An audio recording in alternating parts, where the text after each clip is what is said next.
Hello everyone, and peace of Christ all of you. Please invite your friends. And today we will speak about something very, very important. Allah, He knows what you know not. And this is very serious. You know, like, for me, as a person who don't like Allah, I was shocked when I noticed that Allah, He know what I know not.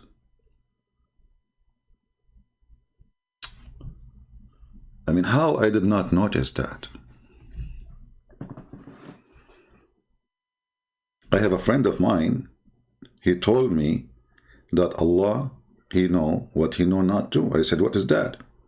He said that his wife, the one he married from, she was using fake eyelashes. Fake eyelashes. I said, what does this have to do with Allah?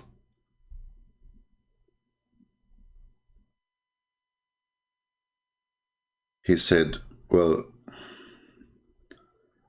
Allah warned us from those who change the look of the body.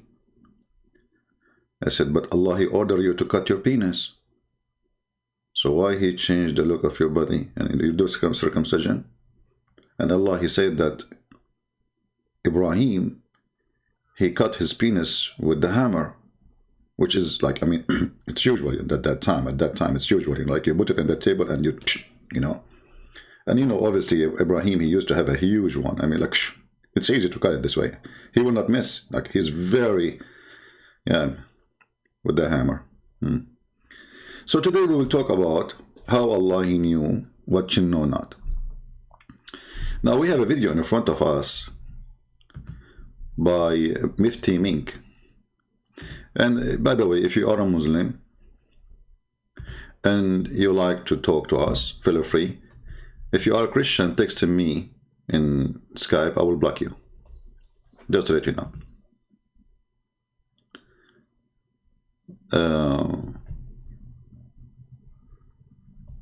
Let us see if we have any Muslim. If you are a Muslim, and you feel like you want to talk to us about the knowledge of Allah, feel free. Only Muslims.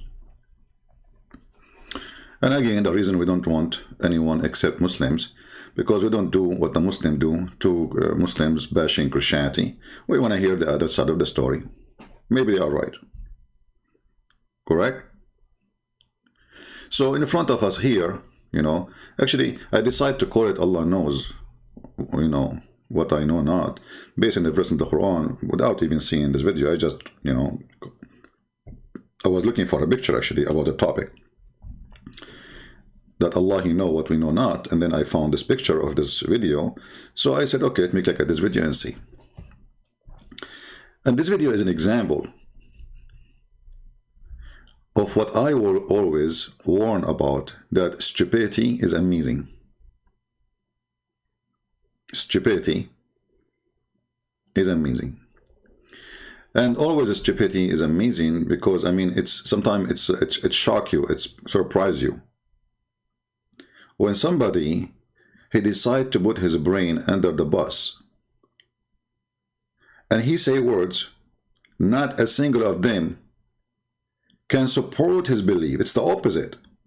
And nobody notice that this will make people leave Islam. So this sheikh, he's a very famous sheikh. Oh, we have Mr. Abdul.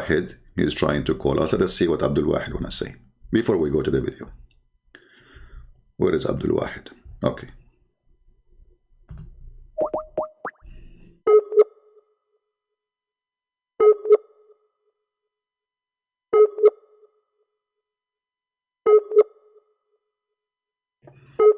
We are trying to call Mr. Abdul.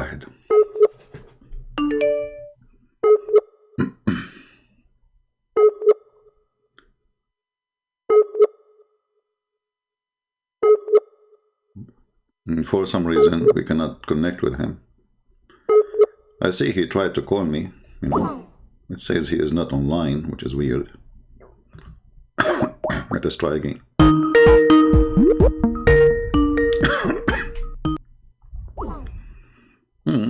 hang up. It's a call declined. What's wrong, Abdul Wahid? So you call me, you want to talk to me or not?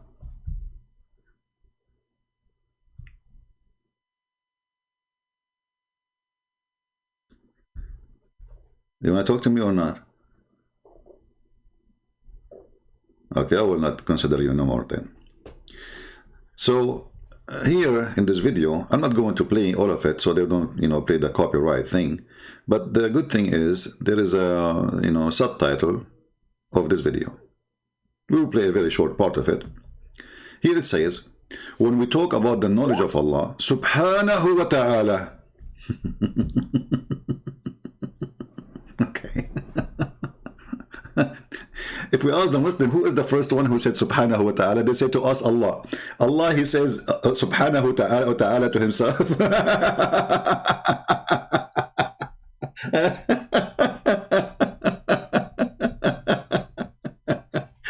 I mean, this guy is the most weirdo God ever. In the name of me, in the name of Allah, the most merciful, most aggressive. Who's talking? Allah. Like, what the heck? Praise be to Allah. Like, who's talking? Allah. Like, what?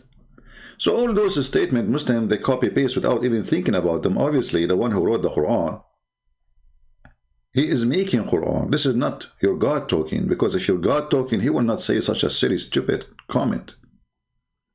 If I'm talking to people here, I will not say in the name of CP, because I am CP, supposedly.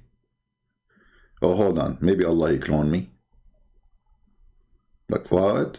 Yeah, because Allah, he clone you and he make you look like CP, but you are not ZB. Like what? Yeah, all those things can happen. This guy, he keep trying to call me. We call him, he declined.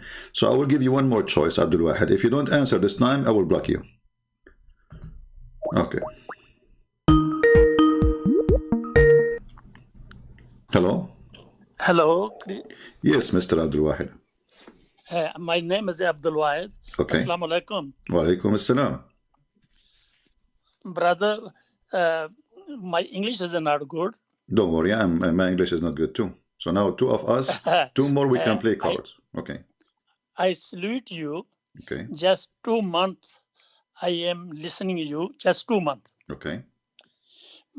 It's mean my age is 2 months. And now I can believe, in my opinion, according to my knowledge, because I am a Muslim and I am 74 years old. Okay. According to my knowledge. How old are you, sir? 74. 74. Okay. I respect all people. Okay. And the second thing is, I can swear my God, which I was believe. Okay. I never ever see the person like you, and I never ever in future anybody see like you, because as a Christian, many Christian my friends and a high educated person, but my English is not. I am living in UK, and my English is not good. This is my mistake. I didn't learn the English. Okay. But when I listen you, every word understand, and I'm writing your reference, everything. But I salute you. I salute your father. I salute your mom. I salute your knowledge. I salute your teachers, where you get the education. And this is a very best thing you teaching the people, the Muslim community. They are ignorant people. They are illiterate people. They don't know, understand, just believe it, blind faith. But I salute you. I am learn 74 years. I didn't learn just 2 months. I think about myself. Just 2 months learn about from you, Quran and Sunnah and Hadith and Tafsir, whatever. But Tafsir is a shit. But the Quran, Muslim community, most of the believe on the Quran. But I myself believe on the Quran. But Christian Prince, if you believe, I can swear that Jesus as well, because you know the Muslim believe that Jesus, Isa, but I can swear you are in my heart. I love you, and God give me a chance I can see you. Just this is my last wish in the world, this world, because I never ever see the like person like you. Just I don't waste the time for other people, maybe somebody call you, just I request you, because many things I can't say in proper English, you maybe not understand. But I pray to God, God give you long life, and you save the bad eyes, and you teach the ignorant people. Thank you very much, and I appreciate your whole team. Thank you, parents. Thank you. I will salute you. I wanna ask you. So now you left Islam, my friend. Sorry? So you decide to leave Islam. No, 2 months before I leave the Islam. Okay, so you decide to leave Islam after you start listening to me. No. Before listening, because my English is not good. Okay. I watch the YouTube, and first time I listen your debate in the. I like and I comments on every YouTube your video. Okay. You can check in the YouTube video how many video I can watch. Now I watching your video as well. In this time, then I see your live. Then I come on live and I write the message. I want to speak with the, because my English is not good. That is a problem. And just I myself request. Just sometimes you call me, because when you speak with me, I hear a voice you are directly. You can't imagine how I'm happy now. This is my Eid day. Well, my friend, I'm so happy that I was able to make you happy, and I want to ask you a specific question. So did you? Sorry, repeat again. You said you want to pray to God, but now you aren't a Muslim. So which God you pray for? Is that Christ? But I am not just decide, because I told you, one is my friend. He's 80 years old. Okay. He's a Christian. Okay. And whole life he and his wife is a work for the Christianity, and he's my best friend 12 years. Okay. And we are discuss every day. I will defeat him. I will say your Bible is a corrupt, your Christian is a wrong, this and that. And the other friend is he's a pastor, and his wife is a liar. Yeah. And I am discussing with them as well. But they know my English is a second language. I can't speak properly. Okay. And that's why they understand the Abdul does not speak properly. And we discuss with them. But I didn't decide yet. If I can meet you, I can, how can I say when I see you, I can believe that Jesus, peace be upon him. Well, my friend, you are meeting me right now. I mean, see, because the meeting is the meeting of the souls and the mind, not the meeting of the body. So if that's right. That's right. I do believe this thing. Yeah. When you call me and I call you, this is a meeting. But what I say, how can the pronounce this word as in properly? When you are beloved, when you love somebody's, and when his front of eyes stand front of your eyes, so you know how's the feeling. Yeah, but still, you now see, I am at the end of the speaking day, with you, my friend, my feeling is like my heart is a very speedily running beating. I understand. But when you front of me, I appreciate and that, and I respect that on you. You can't understand. Let us see, Abdul Wahid, why you don't accept Jesus yet to be your savior? Maybe I can help you. Like now we have an opportunity. I listen. I speak because in this time, can you ring me later on? Because this time is the people watch you. Many people, because I see that many times the people is converting. One person from Pakistan, 5 people one day they convert. I know. I listen to you, but I have some question in my mind. Okay. And separate times. You can call me and I make a question. If you why don't give me satisfied that question, wait, because this question already I speak my friends. If you satisfied me, then maybe why not? Yeah, why not? Give me the question now, Abdul Wahid. Let me try to help you. The first question I speak my friend and I will. But this is you think can I speak now or later on? Because the other people on the no, it's okay. I'm here to serve you, my friend. I am now your servant, and I'm here to help you. So tell me what the questions, and I will do my best. If If you think your question has been answered, it's up to you. If they are not, it's up to you. So give me that question. No. I can. Okay. But I don't want. This is my opinion. The other people in the queue. So that's why I'm saying if I question the other people's time is running out. No. There's no time running out because this is what we do here. We are here to save soul, Okay. and you are more So important for me than my first all question what we is see in the chat. Give me that question. As a Muslim, when I was the Muslim, as a Muslim, I believe Jesus, Isa, is a prophet of the God, and is a word of the God, and is a son of the Marys, and is a without father borns, and the God sent an angel فَنَفْخْنَا فِي رُوحِهِ. So then the Mariam's pregnant, then she took the baby and go to his family, and then they say where they come from. He said, I am fasting. You ask this on, like, I know this story. But my question is, the Jesus is no doubt about it, but the gospel, four gospel, John, Matthew, Mark, and what were the other ones? We have Luke and John and Mark, Yeah, Luke. Yeah. Yes. These four gospels, because I need a witness, because when the Jesus, because Jesus, son of the God, and God tell him to directly to Jesus, and Jesus tell them the gospel, and how come the gospel write down the truth? This is a 300 years before. No, this is not a true information. This is not true information. You see, first of all, when people they say to you, this is the Bible written, let's say they say the earlier version. Some they say it's 45 years. Some they say 50. Some they even say 60. But this is what historians they try to find out.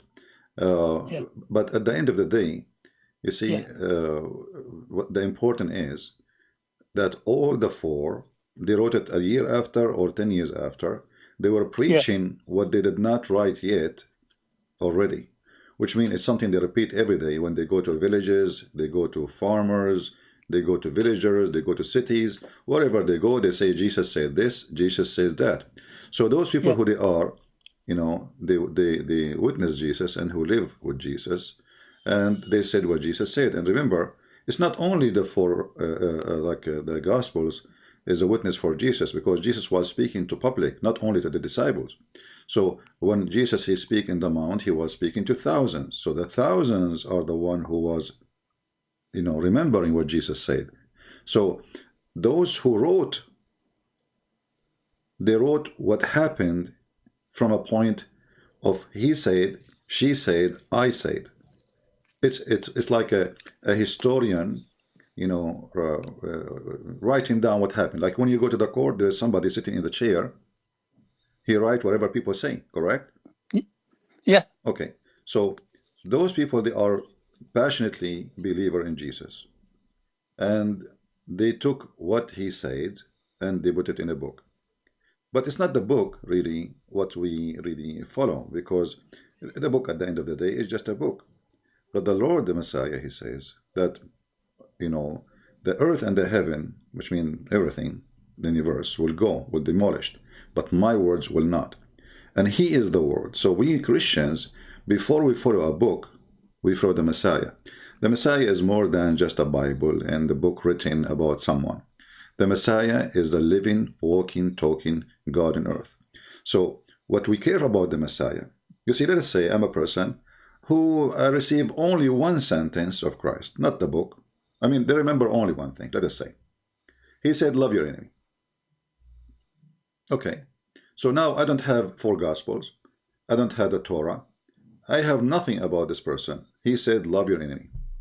That alone will make me amazed by such a person who he said 2,000 years ago. I mean, we human today, we are living like animals, killing each other. We don't even love our brothers and sisters. People, they hate their own mother, their father. People killing each other everywhere. So if we practice one sentence of Jesus, love your enemy, we don't need army. We do not need police. We do not need all the money we spend for armies. Like India or Pakistan, both are enemy and they will eat each other one day. But both Yeah, of them are poor. Both of yeah, them, true. people are sleeping in the street. If we save the money we spend for weapon, both of them, they can have a way better life. But Yes. because we cannot love our enemies, how we can live? So Christ, he bring you back to your humanity. Everything else make you an animal. So with the Christ, I am a human who love my brother in humanity, who protect him or her, who will not hurt someone just because he disagree with me. That's what the Christ can do. So what we follow is not really just a book. Christ, is my friend, is way more than a book. We are not pagans who worship books. We are not fools who just follow blindly books. We follow someone who broke all the wise wisdom is exist before him by saying something nobody said. Jesus on the cross, he said, "Forgive them, Father, they do not know what they are doing." Imagine, my friend Abdul Wahid, somebody put you in the cross, God forbid, and he put in nails in your hands, in your feet, Yeah. put in, like harmful things in your head. Instead of water, they give you vinegar to drink. And yet, this person is dying literally, it's not metaphorically. And he's saying, he is thinking about them. Forgive them, Father, they do not know what they are doing. So let us say we do not know anything about the Bible. We do not know what Jesus said except those words. That's more than enough for me. For the one who can do such a thing, that is not from this earth. I No. cannot do it. You cannot do Can, it. If somebody hit you in your hand, like with a needle, you will be maybe cursing everybody around you. If somebody put a finger in your eye, you can imagine how much pain and what you would do. Even if it's your child, you might even do something extremely harm. So this person, who his name is the Messiah, in the moment of pain, extreme pain and death, he was thinking about them, who they are right now, killing him.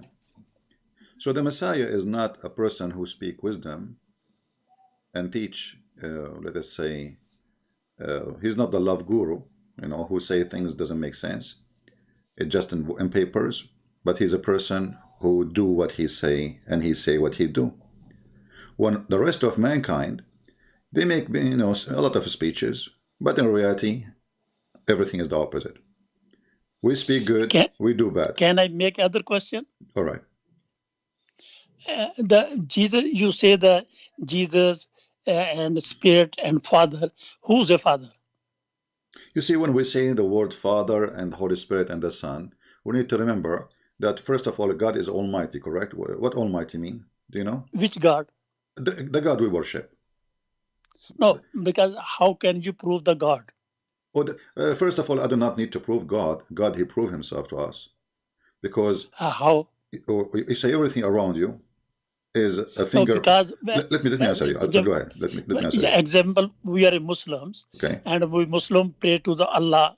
English, you say in English God, in Arabic Allah. No, this is not But true. Allah when is not a word mean God. Allah is a name. Okay.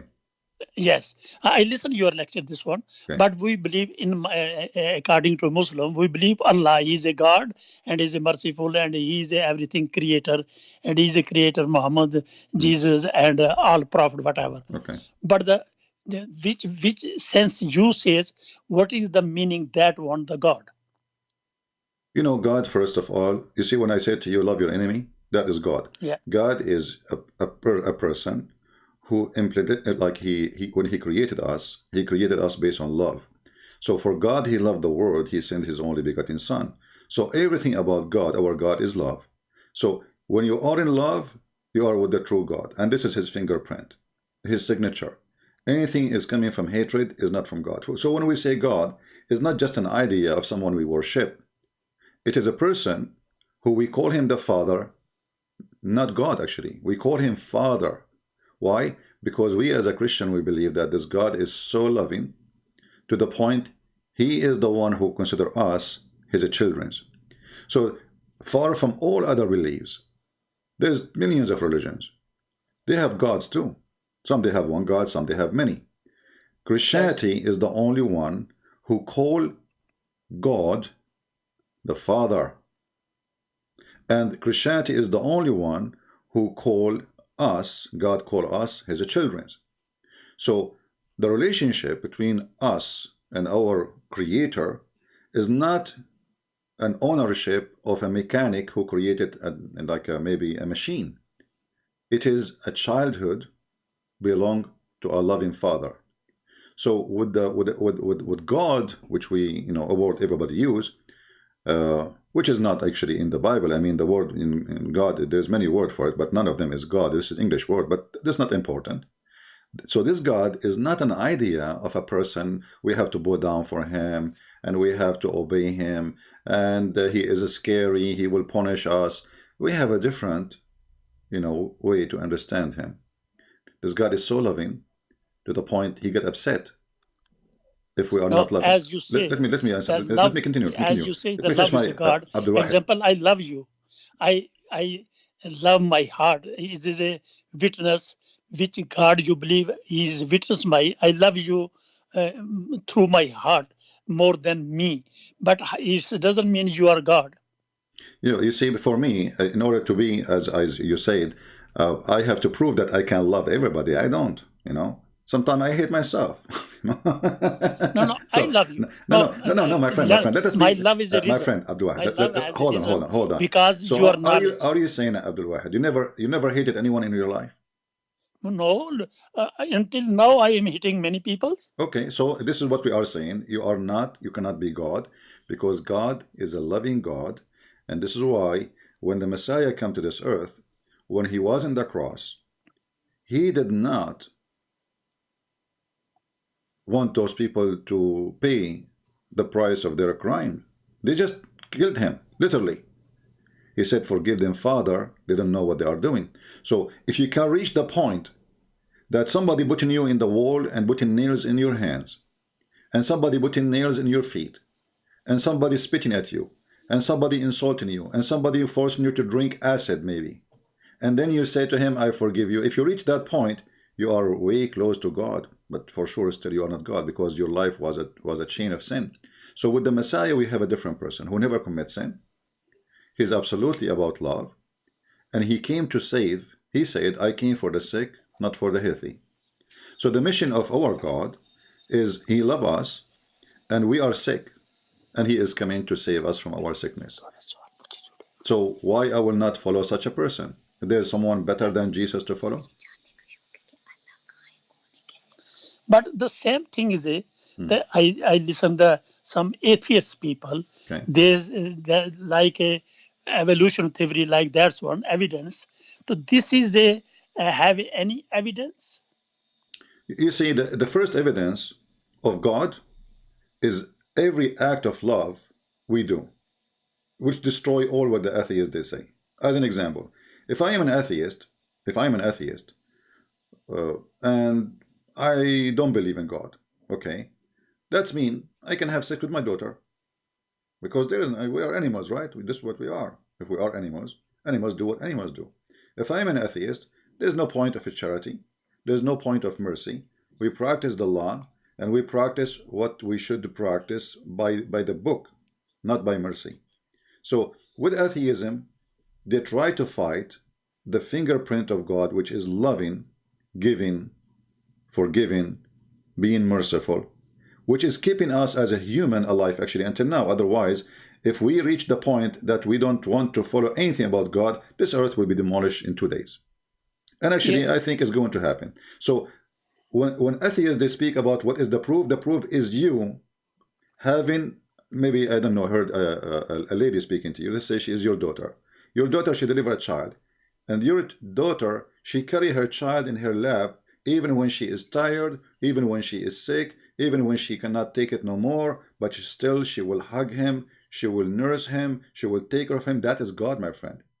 The fingerprint of God, even in the cat, she take care of her babies. But if the cat does not have such a mercy, which nobody can explain, no science can explain that, because cats Or cats. Why she want to care of a baby? Okay, let us say she have a mechanic to give babies, but she will throw them and dump them and she go. But she will not share her food. She will not defend them. A chicken, she defend her babies. And she is a chicken. So there is a fingerprint of God which no science can explain. It is a miracle. That is an absolute love. And there is no return of this love. When a mother, she take care of a chicken, she is taking care of her babies. What she will get back? They will work for her one day? They will send her money? No. This is not what will happen. But still, God, he implemented inside us his fingerprint, which is the word love. So a mother, she love her child with no question. She give her life to her child. Even though this child, maybe one day he will not be good to her. She is in love. That is God, my friend. So those atheists, because they are dumb and they are silly, and they speak of science, but they are not scientists, because science cannot explain all what we said and what we talk about. When somebody, even a man, he is in love with women, he will do whatever he can just to make her happy. You cannot explain that. Why? Why in the world you want to do that if we are just animals? If the point is just, let us say, having sex. But there's many, they love somebody, but they don't even, they never saw this person. You can explain that. The explanation is that God, he put love inside us. And we try to kill it. And we try to say we are just animals, when even animals, they have love.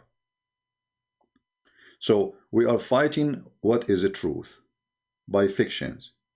That there is no God, but yet they can explain to us a simple thing.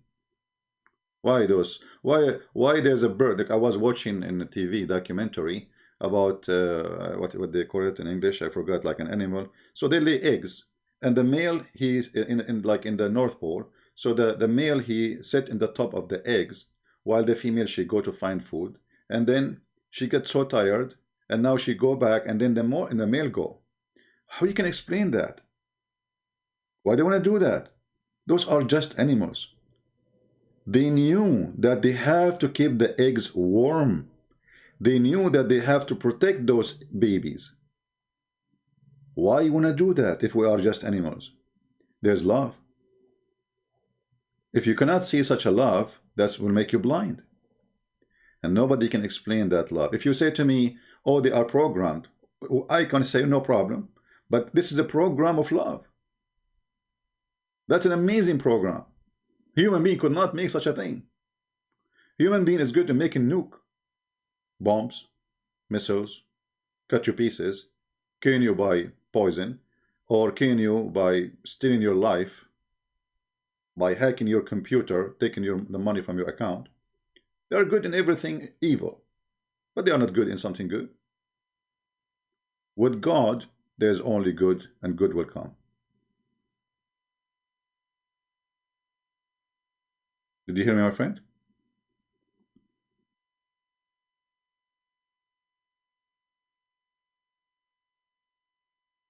Abdul Wahid?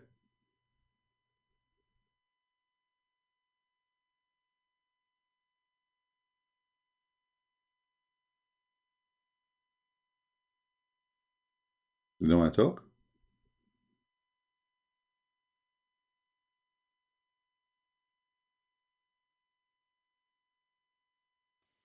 Hello. Yeah, I was waiting for you to talk. So what did you think about what I said? I think my voice is cutting down. Now is all right? No, now I hear you. Go ahead. So what do you think about what I said? Did you hear me or did I Yes. end? Okay. Yes, and I am hear you. I think I'm cut off. That's why you are cut the voice. My point is, brother, that is true. The love, I understand the love meanings. 74 years I am staying in Muslim. I need some time, and I want to restart the Bible. I want to learn the Bible as well, and I listen your lecture as well. And I last night 1:30 I go to the bed. I still listen your lecture. That is a help me, and I learn when I when you can believe that you need some time and understanding and the basic truth.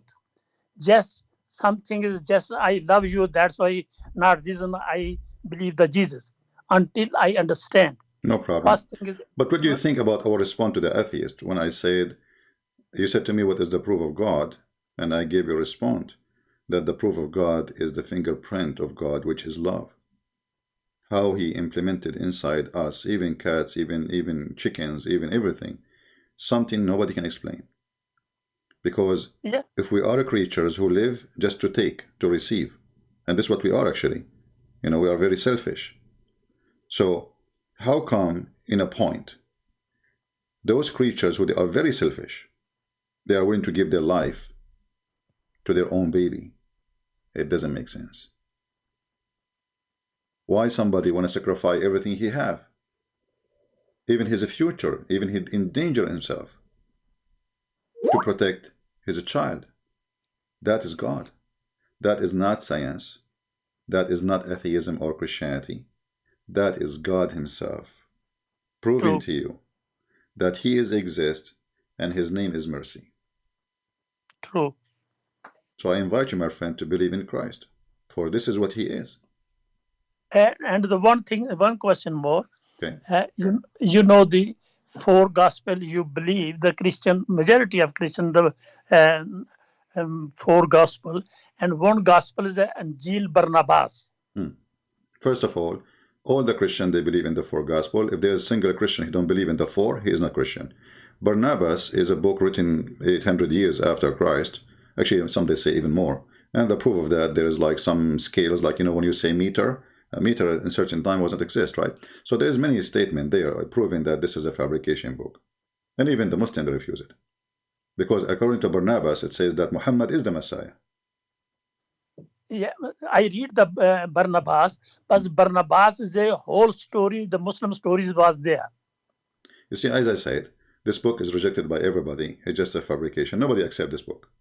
Not a single person. Not the Muslims, not the Christians, not the Jews, not the Hindus, nobody. So this is, I can write a book too. I mean, I can call it the Bible of, whatever, So those things, we are smarter than even discussing such a book. Because what does the book have to do with any? You see, when I discuss with Muslims, I discuss them with the book they believe in. Yeah. If I discuss with them in a book they don't believe in, it's silly of me. This is stupid. You know what I mean? Because yeah, what you believe is not what people say. So if your book says that, then your book says that, you cannot deny it. But you bring me a book have nothing to do with me. Even the Muslims, they keep speaking about this book. But in fact, you ask them, okay, so why you don't accept it? They don't accept it. This is hypocrisy. So in order to fight Christianity, they mention such a book. But this book is against Islam too. So this is silly and this is stupid, ignorant. So when we talk about, you want to talk to me about Christ, you talk to me about what Christ said, not what somebody he wrote, maybe 1,000 or 2,000 years after. I can be an atheist now and write whatever I want about Christ. Who cares?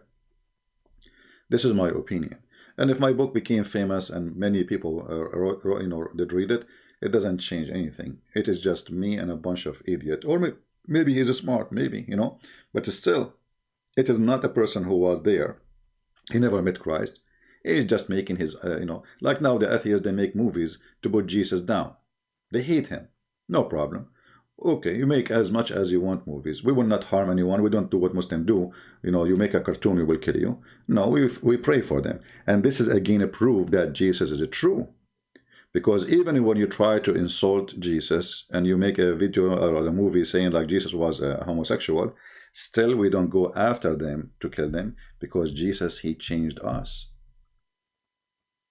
He made us better people. Now, the Christian, I am witness.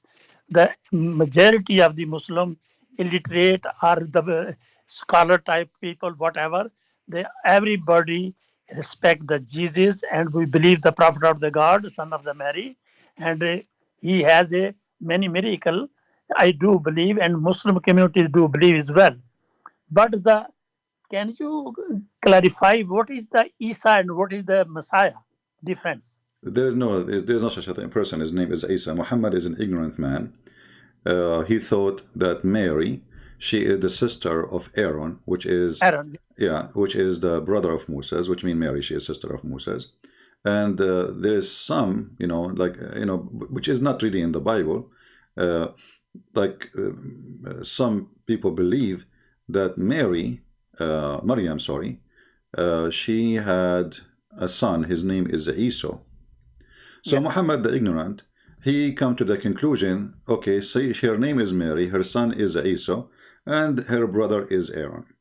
And, so he said she is the sister of Aaron. When a Jewish man, he came to him and he said, he came to Aisha actually, and he told her, but do you know that there is hundreds of years between Aaron and Mary, the mother of Jesus?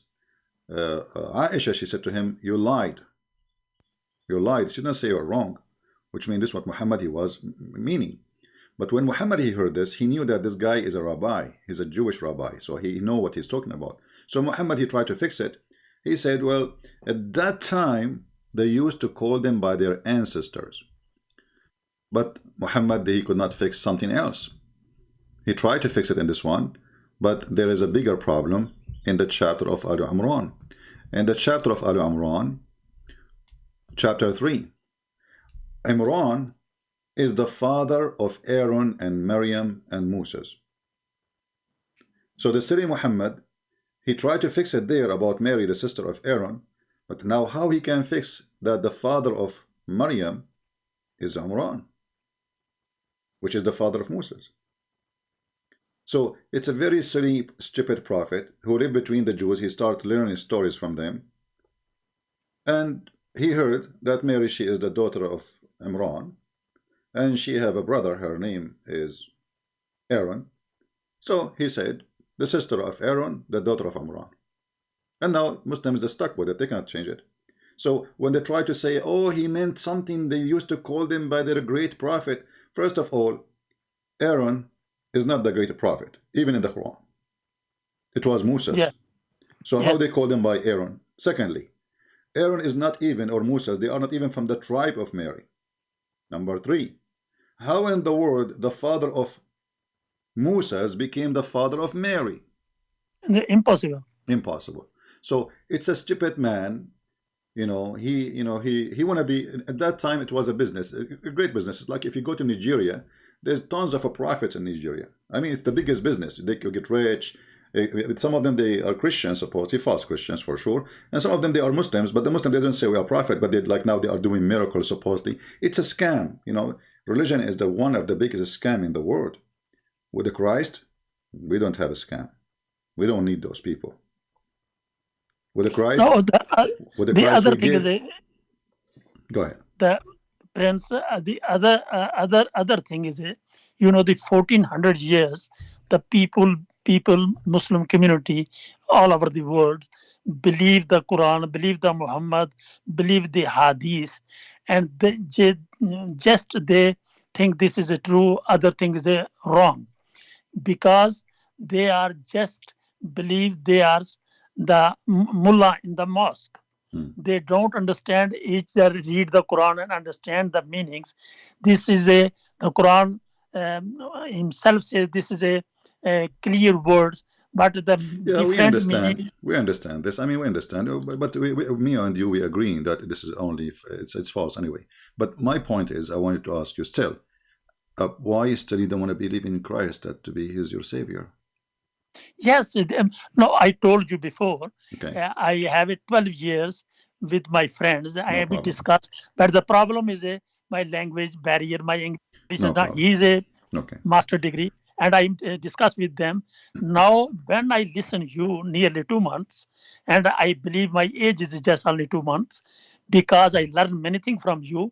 Now I am listening your lecture as well, live lecture and previous lecture, and I understand. But in my belief, when I understand, then I can believe.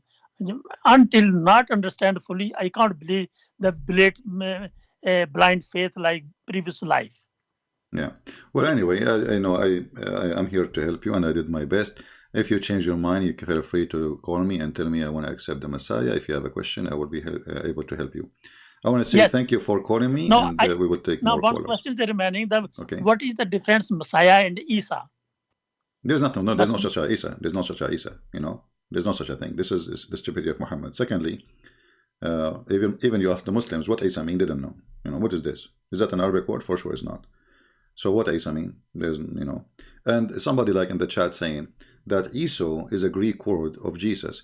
But my friend, even in the Greek Bible, when they say Esau, because or Esos, you know, like, you know, Greek language is limited because they don't have equal letters to the Hebrew. So as an example, we have the letter Ain, Yeshua. So how they can write those? Actually, even the word like Jesus, not long time ago, the letter J wasn't exist. There's no J, you know. So in languages, they try to resemble a name. Like now we are reading the word Imran in this screen, but in English it says Imran, but there's no such a word. In the original language, it is Imran, not Imran. So because people, they are ignorant in language, they think that this is the name. No, this is a sound, trying to make a sound of the original word. So when a person here read it in Greek, still he is not pronouncing the name of Christ correctly, because simply they don't have equal letters in order to read it.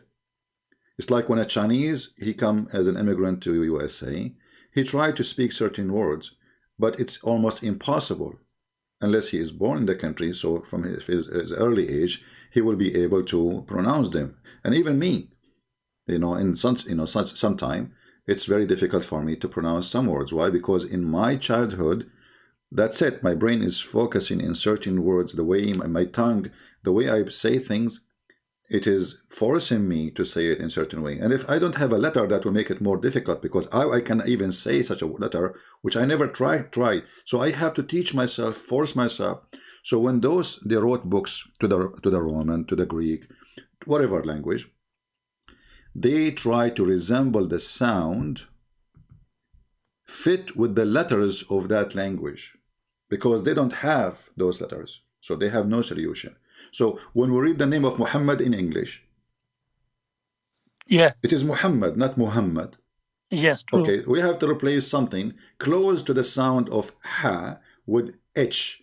But the truth is, there is no such a h in the name. Yes, true. So True. this is what happened. And people, because of their ignorance, because they are naive, they think, oh, this is the correct name, or this is that. No, your language is limited, and based on the language limitation, you are, you know, receiving information. So when I will write for you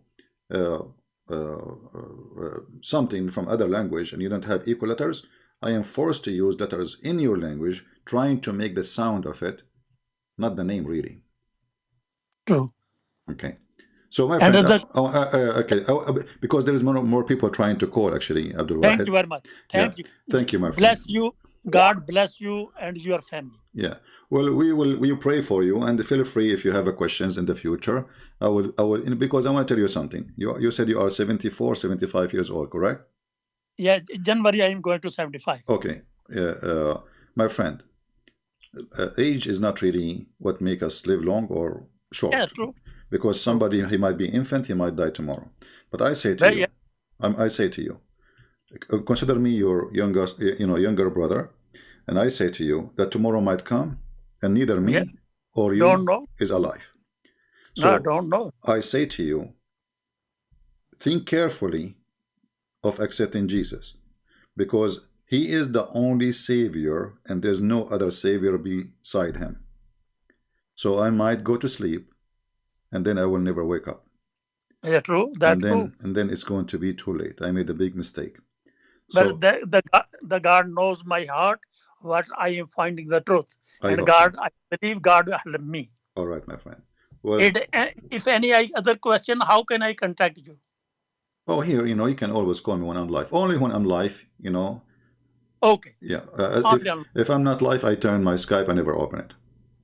Okay. Thank you very much. God bless. Thank you. Bye-bye.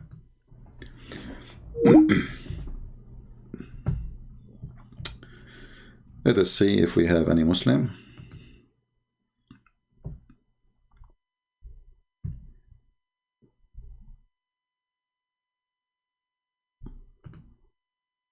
Okay, we have the gentleman who yesterday he called us. Allah is one.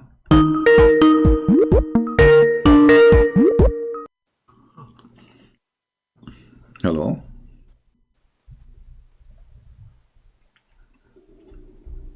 Do you hear me? Hello? Yes, Hello? you are live on air, Mr.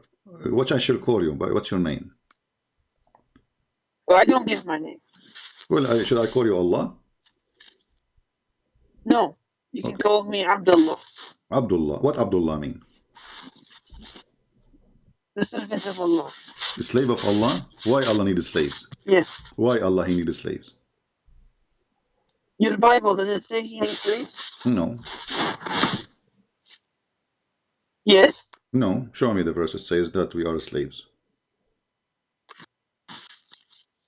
Wait, the all sounds like Rabbi Zacharias. What?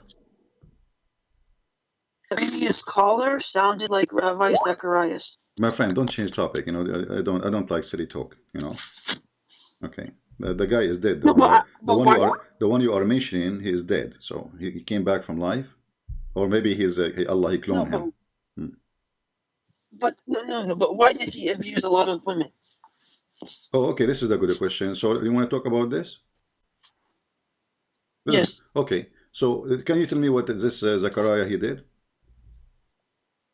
He raped a lot of women. Okay. So are you saying that the one who raped women is filthy?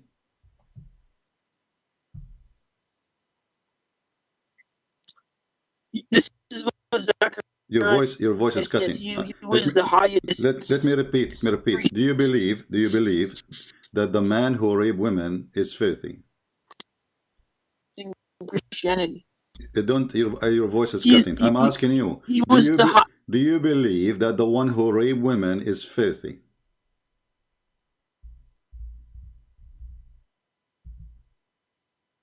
Hello? Yes. I don't hear you. Say again. Do you believe that the one who raped women? Do you believe that the one who raped women is filthy? Yes. Okay. Yes, I do. Did your prophet rape SOFYA? No, not at all. Okay, you want to challenge me? I challenge you. All right, here we go.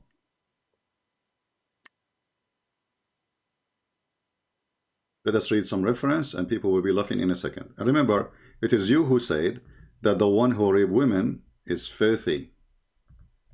How Muhammad he got SOFYA?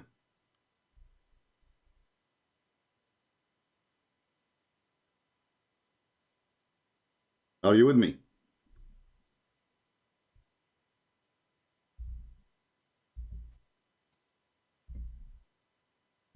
Hello? Yes. Okay. How Muhammad he got SOFYA? How Muhammad he got SOFYA? Can you hear me? I hear you now. How Muhammad he got SOFYA?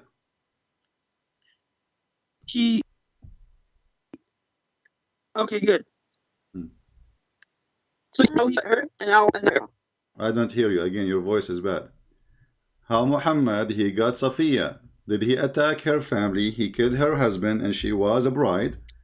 And he killed her brother, he killed her father, and then he raped her. Yes or no? Huh? Can you give me proof? Okay, I'm asking you. Are you saying to me that you are a Muslim and you never know? Can you give me proof? I'm asking you. Are you a Muslim who never heard this before? No, I never heard this before. Okay, because you are an ignorant. Here we go. This is your official Islamic website, and this is the fatwa number 120622. And if you don't speak Arabic, no problem. We can use Google Translation. It says here, and this is the hadith. فقد ثبت في الصحيحين أن الرسول لما فتح خيبر على المسلمين ذكر للنبي صلى الله عليه وسلم جمال صفية بنت حيي وقد قتل زوجها وكانت عروسا. He killed her husband and she was a bride. And then what happened? He told Dahya al-Kalbi, he said to him, go and choose for you some women to be your sex slave. And then Dahya, he took Safiya. And then your prophet, he exchanged Safiya for other slaves. What do you say? Okay, so this was nikah. What nikah? She is a jariyah. Jariyah. Do you know what jariyah mean? Yeah, did Rabbi Zacharias take a jariyah? He is filthy like your prophet, because me and you, we agree that the one who do that actually is this Zachariah is less filthy than Muhammad, because he did not kidnap her from her house. You know, somehow maybe she agreed with him, because obviously, you know, she did not call the police right away. She can't call the police. But hold on. But in the case of your filthy prophet, in the case of your filthy prophet, he is the police, and he is the criminal, and he is the rapist. So this woman who was victim of this filthy man Zachariah, who is filthy like your prophet, you try to put Christianity down by a filthy man? You cannot, because we follow Jesus, we don't follow a priest. Okay. Don't change the topic. Did your prophet kill the woman husband, her family, and she was a bride? Did he give her to Dahya al-Kalbi? Did he give her to Dahya al-Kalbi to sleep with her first? This was a special case. But 200,000 children were raped. So you agree? Okay, guys, it's a special. Okay, no problem. Well, you Muslim, you rape children every day, starting from Aisha, and all of you follow. That's wrong. This is rape. No, did your don't change the topic, son of Muta. You agreed. You said this is a special case. You agreed that this is a special case. So it's a special case of rape, and your prophet is a rapist, and now everybody will laugh at you. You said that the one who rape is filthy, and now we prove that your prophet is a filthy man. Okay, 200,000. We get them busted. Those priests, we will send them to jail. You Muslim, you rape every day. Rape is your fingerprint. No. Okay, how many your ISIS friend they rape? How many ISIS friend? They are rabbis, they are sheikh. How many they rape? How many the Taliban they use bachabazi boy? How many child you Muslim you rape? Taliban are not Muslim. You are a son of Muta. They are Muslims. Here we go. You're a prophet. He did that. They are following the prophet, and you agree that your prophet he raped Safiya. Did he rape Safiya or not? How? You said this is a special case. You agreed. He killed her husband. She have a husband. That was a special case. Special case of what? Special case of rape, you filthy? Just get out of here, son of Muta. The people who practice Muta, they want to talk about filth.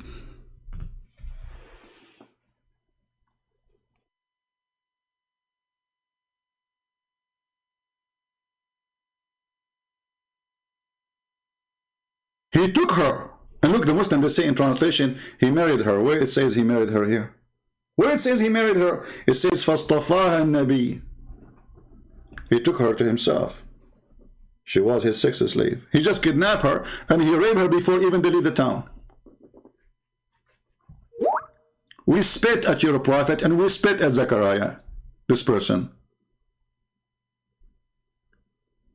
And any priest who is a child molester, he is following Muhammad, not following Jesus.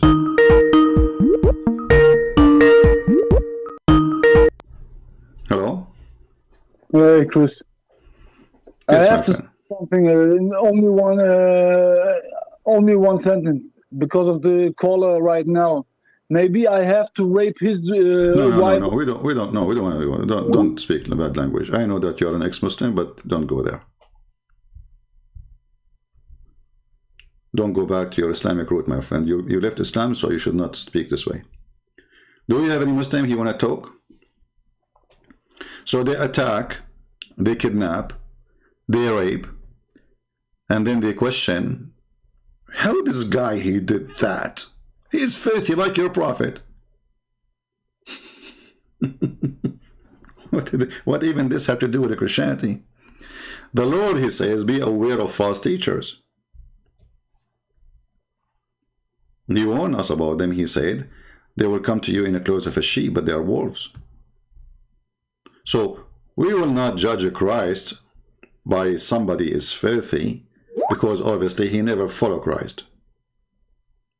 He was a hypocrite man like your prophet. Your prophet, he speak good about, you know, like, we believe in Allah, we have to be decent, and then he go to the house of his own son and he flirt with the wife.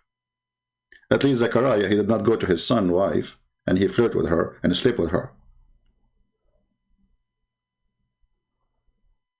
He was doing his dirt in secret because he knew he is guilty. You see, when people, they do things secretly, they knew it's wrong. Your prophet, he go to his own son's house and he flirt with the married women when she is married. And he said to her, praise be to Allah, the one who made my heart to flip for you. And if there is a priest who rape kids, they are following Muhammad, no one else. For the first one who raped kids and he claimed to be a religious man, it was your prophet. So those are Muslims, my friend. Jesus said, not everyone says to me, God, God will enter the kingdom of my Father, but the one who do his will. And Jesus says, it's better for you to put a milestone around your neck and throw yourself in the deep ocean before you hurt the little one. This is the punishment for those filthy Muslim priests. Those are Muslim priests following the steps of Muhammad.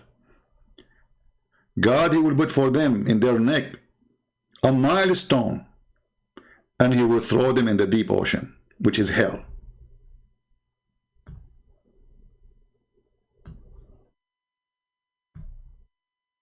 So the filthy Muslims, like this guy, who have no dignity, not all Muslims are filthy, but this guy is an example of the filth of some Muslims.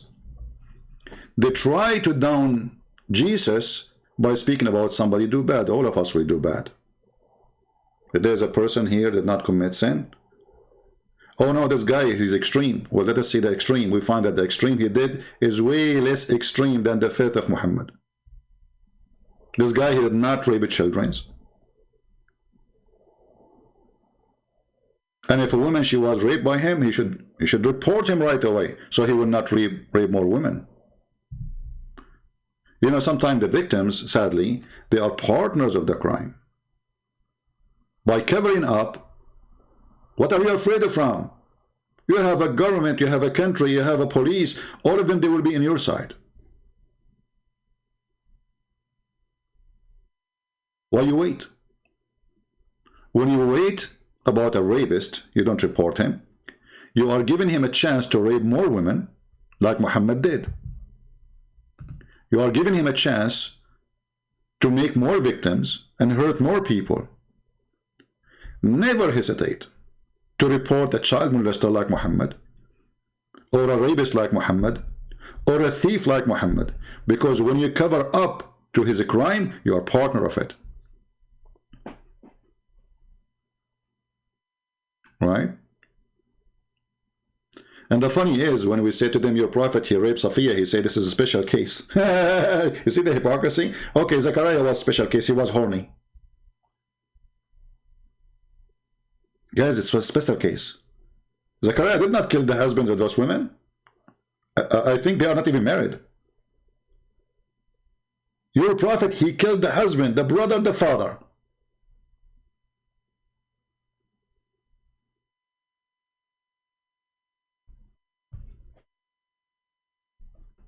Yeah, you know, whatever they call it, Stockholm syndrome, whatever. I don't believe in these things, my friend.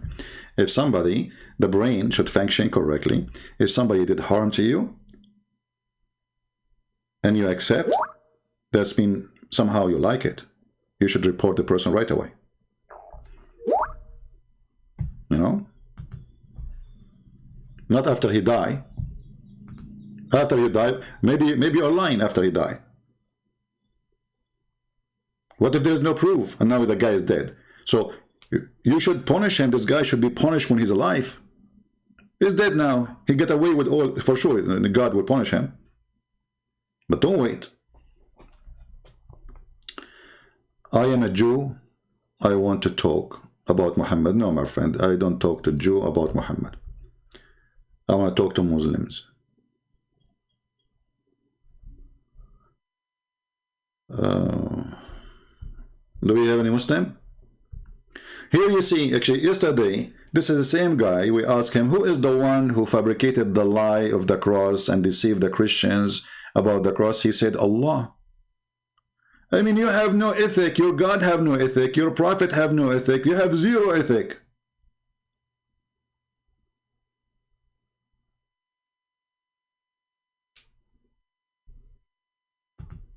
And actually, if we check correctly, we will find that if somebody is like Zechariah, he is the fruit of Allah. Why?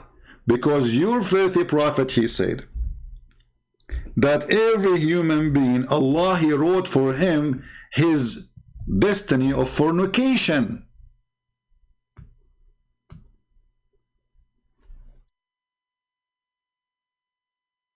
So, according to your stupid prophet, the filthy Zechariah is the same as the filthy Muhammad. Both of them, they did what Allah, he wrote for them in their destiny. So based on this statement, when a person, he is a rapist, he is forced to rape because Allah forced him. People who they are in the chat, is the screen in front of you clear? Is the word is understood? Verily Allah, who's talking? The potato Muhammad himself. And this is sahih. They cannot say this is weak and the garbage. Verily Allah has fixed the very portion of adultery which a man will indulge in, which he of necessity must commit. Oh, Zechariah, don't worry about it. You are doing it of necessity, my friend, because Allah, he wrote it for you. Do you see it? So those stupid people, they cannot face the truth. You see, like they start shouting and they change the topic in the speed of light. They want to talk about Zechariah. What Zechariah have to do with me? He's a scumbag like your prophet.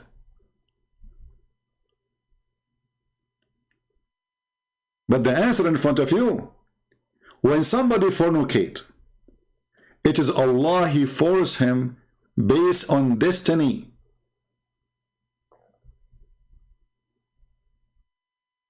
What's wrong with that? Abdul, guys, Abdul saying what's wrong with that? Okay, let me ask you. So if Allah, he wrote for me that I will do fornication, why you want to punish me for fornication? Who is the stupid here? Why fornication then is bad? If this bad is coming from Allah. When I say the Chinese, they say the golden statement when they say he left as a donkey, never come back as a horse, I think they were talking about Muhammad. Do you remember the guy? We played the video before. Anyone remember the title? Let me see if I can find it. About the guy which is the caliphate when I punish him for a crime he commit. So the guy, he said, why you want to punish me for something Allah, he wrote for me before my creation? Right?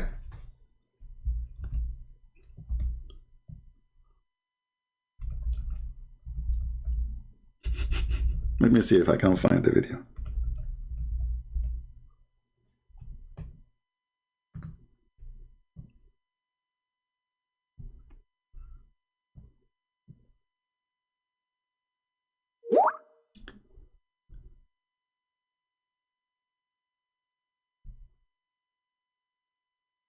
Anyone remember what was the name of the video? When he said, this is a good argument, by the way, you remember? Let's try trying to find it.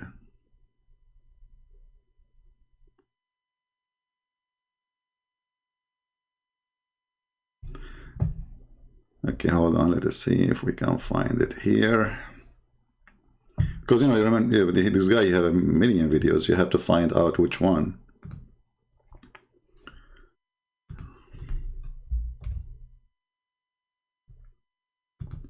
Here we go. I do have it. Listen and laugh. Listen and laugh. I challenge you not to laugh, even if you are a Muslim. People start scratching their heads and they say, well, if Allah's written all of this, then why did He bring me onto the earth? Well, hang on, you don't know your results of your examination, so you have to come onto earth. The fact that Allah knows it and the fact that Allah has written it does not make you a person who should now give up, because if that was the case... What the heck? If He wrote it for me, give up what? Can we change destiny? Just listen. Then obviously you would be the fool. A man came at the time of Umar ibn Khattab radiallahu anhu. According to one of the narrations, he needed to be punished because he stole. So he comes to Umar ibn Khattab radiallahu anhu and he uses the same line. He says, "Oh Umar, oh Amirul Mu'mineen, how can you punish me for having stolen when it was predestined? My deeds were already written by Allah subhanahu wa ta'ala." Now that's quite a good argument if you were to look at it. Umar ibn Khattab... Did you hear? This is a pretty good argument if you want to look at it. What the guy he said? Why you want to punish me for a crime I commit which Allah He wrote for me in my destiny? He did not say this is a stupid argument. He said this is a pretty good argument if you want to think about it. Pretty good. Very pretty good. What the guy he said? How can you punish me for having stolen when it was predestined? My deeds were already written by Allah subhanahu wa ta'ala. Now that's quite a good argument if you were to look. Very quiet, good argument. That is a very quiet, good argument if you want to look at it. Okay, how we can refute this guy now? Listen carefully. Look at it. Umar ibn Khattab radiallahu anhu was one ahead of this man. He says, well, let's punish this man because it was predestined that we were going to punish him as well. Do you see? I mean, can you see more stupid religion than this? He could not refute the guy. Now we are going to kill the guy. This is the refutation. The guy is saying, okay, why you want to kill me for something Allah He destined for me to do? It's my destiny. He wrote it for me, so I can't change it. Umar al-Khattab, he was ahead of him. The Muslims, they trick each other. They don't follow God, and they follow stupidity. So now, okay, well, okay, God He destined for you. It's your destiny to be a thief or to be a rapist or to be a killer. Okay, it's my destiny to kill you. That is Islam.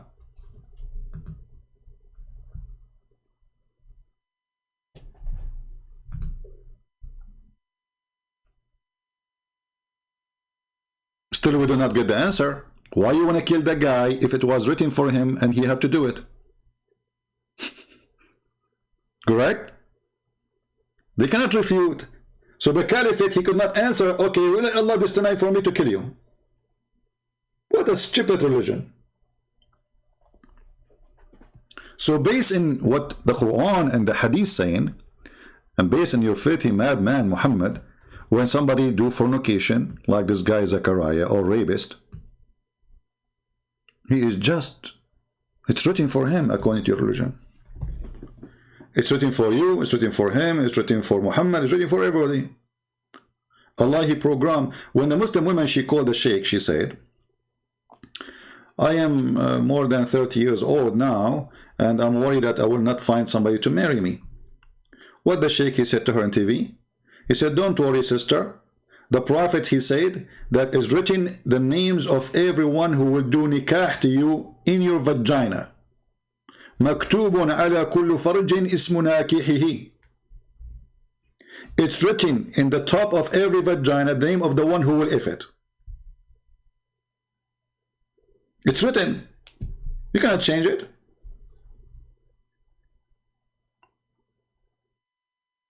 And if you are a man who go and have boom boom, if you are a filthy man who sleep with hookers, I mean, maybe you try to check in her vagina how many names there are, because you will find the yellow pages.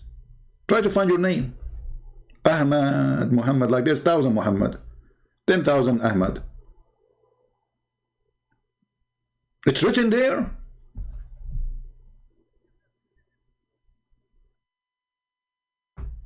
Why Allah he don't write them in the penis? Why he write it in the vagina? Is that where he put his record?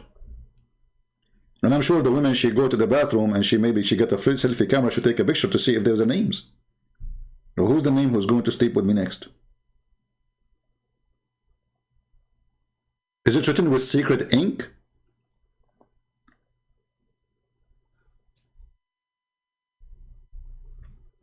So this is what is unique about this filthy cult. They speak too much about ethic when they have zero ethic and zero profit with ethic.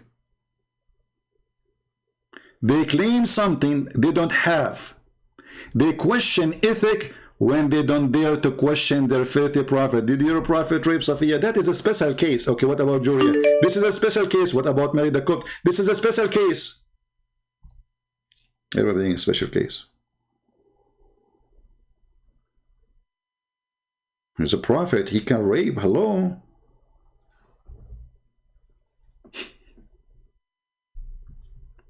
Stupidity is amazing. And this is my warning for you, Abdul. Don't go there. Don't ever, when you call me, try to speak about ethic, because your religion have none. What kind of religion says that you have to rape a woman, she is divorced 3 times in order to go to her husband back? Because this is nothing but rape. You are forcing a woman to go and find a man to F her, not to marry her. Because if you marry her, he did not F her, that is not valid. Why she have to do that? Because she cannot go back to her husband who divorced her 3 times unless she F a new man. What is the ethic in that?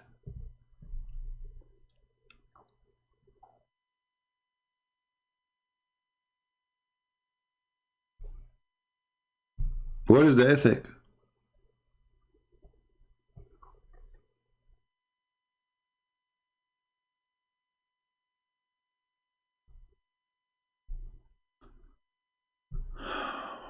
Somebody saying, CP, if there is no knowledge in Islam, how we have Zakir Naik? Zakir Naik is an idiot. He has zero knowledge of Islam. Zero. This guy, Zakir Naik, asked him, a woman, she asked him, and the video is there in the internet, how come Muslim women, man, he will have whore, Muslim women, she have no whore? He said, brother and sister, the sister asking question, how come in Islam, a man, he have whore, and woman, they don't have whore? The answer for that is very simple. The word whore in Arabic is a plural word, which means it can be male and female. So sister, I say to you the good news, that in heaven, Allah will give you a whore too. Like, what the heck? Whore is a female. Who put this donkey in the stage? And 20,000 people listening, and everybody like, hey, but nobody knows that this whore is female, you idiot. When the last time you heard that they are male? Isn't it the Quran says they will not bleed from intercourse?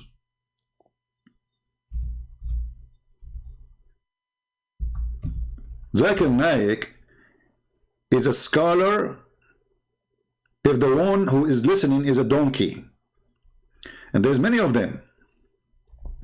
You know, like I will give you an example, not only from Muslim, like there's a guy, his name is Sadhguru. He's a Hindu. This guy is smart only if the audience are donkeys.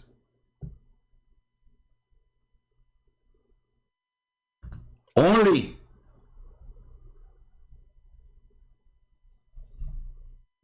Bring him here. I will make him shish kebab in 2 seconds. Actually, the coward, I made videos for him. He is the Zakir Naik did not report my videos. Sadhguru, he reported my video to YouTube. Copyright. This is how coward he is. And the funny they speak about parents. Yes, Agha Abbas, how are you? Hello, Christians. Alhamdulillah, I'm fine. How are you? Very good. Yeah, I'm trying my luck again. I hope for once you answer my question about your Bible and your God. I hope you do. So you don't want to talk about your religion? Of course I will, inshallah. I always do. But okay, first I like to ask you a question. Give me your question. Go ahead. Okay. Yeah, okay. We're talking about ethics and we're talking about rape, yeah? Okay. And what do you say about the God of your Bible when he give wives of David to be raped by his neighbor? What do you say about Well, that? give me the verse so we can laugh at what you said. No, of course, yeah. You should laugh at your Bible. Okay, It's very funny. Okay. Okay, let's go to second Samuel, Okay. and we open chapter 11. Okay. And yeah, 2 Samuel chapter 11. All right. Is it chapter 11 or chapter 12? 1 second. All right.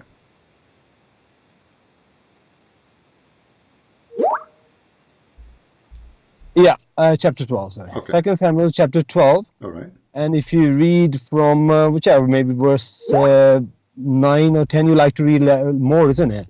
So I think you have to read up to verse. Okay. Let me read. Well, the story is about the background. It's a long story though. Okay. David commit adultery with Bathsheba, and God was very angry with him. What he did, and what happened? He sent the prophet Nathan. Okay. And prophet Nathan came to him. He said, God is very angry. So then verse 11, I'm going to read from chapter 12, Okay. 2 Samuel. He said, thus says the Lord, behold, I will raise up evil against you out of your own house, and I will take your wives before your eyes and give them to your neighbor. Okay. And he shall lie with your wives in the sight of this son. All right. For you did it secretly, Okay. but I will do this thing before all Israel and before the sun. Now my question to you is this. David was an Israelite. He fall under the law of Moses. Okay. And law of Moses says in the Deuteronomy 22, Okay. a man and woman commit adultery, they should both supposed to be put to death. Okay. Now the question is here, why David did not fall into that law? That law doesn't apply on him. Okay. And if it doesn't apply on him, why his wife has to do adultery with a neighbor? Okay. Are you done? I am, yeah. When you Stay call on your me- topic, don't go to Islam. When Yeah? you call me, you said this is about rape, correct? Yeah, of course, yeah. What is the word rape? Oh, I see. So where's the word rape?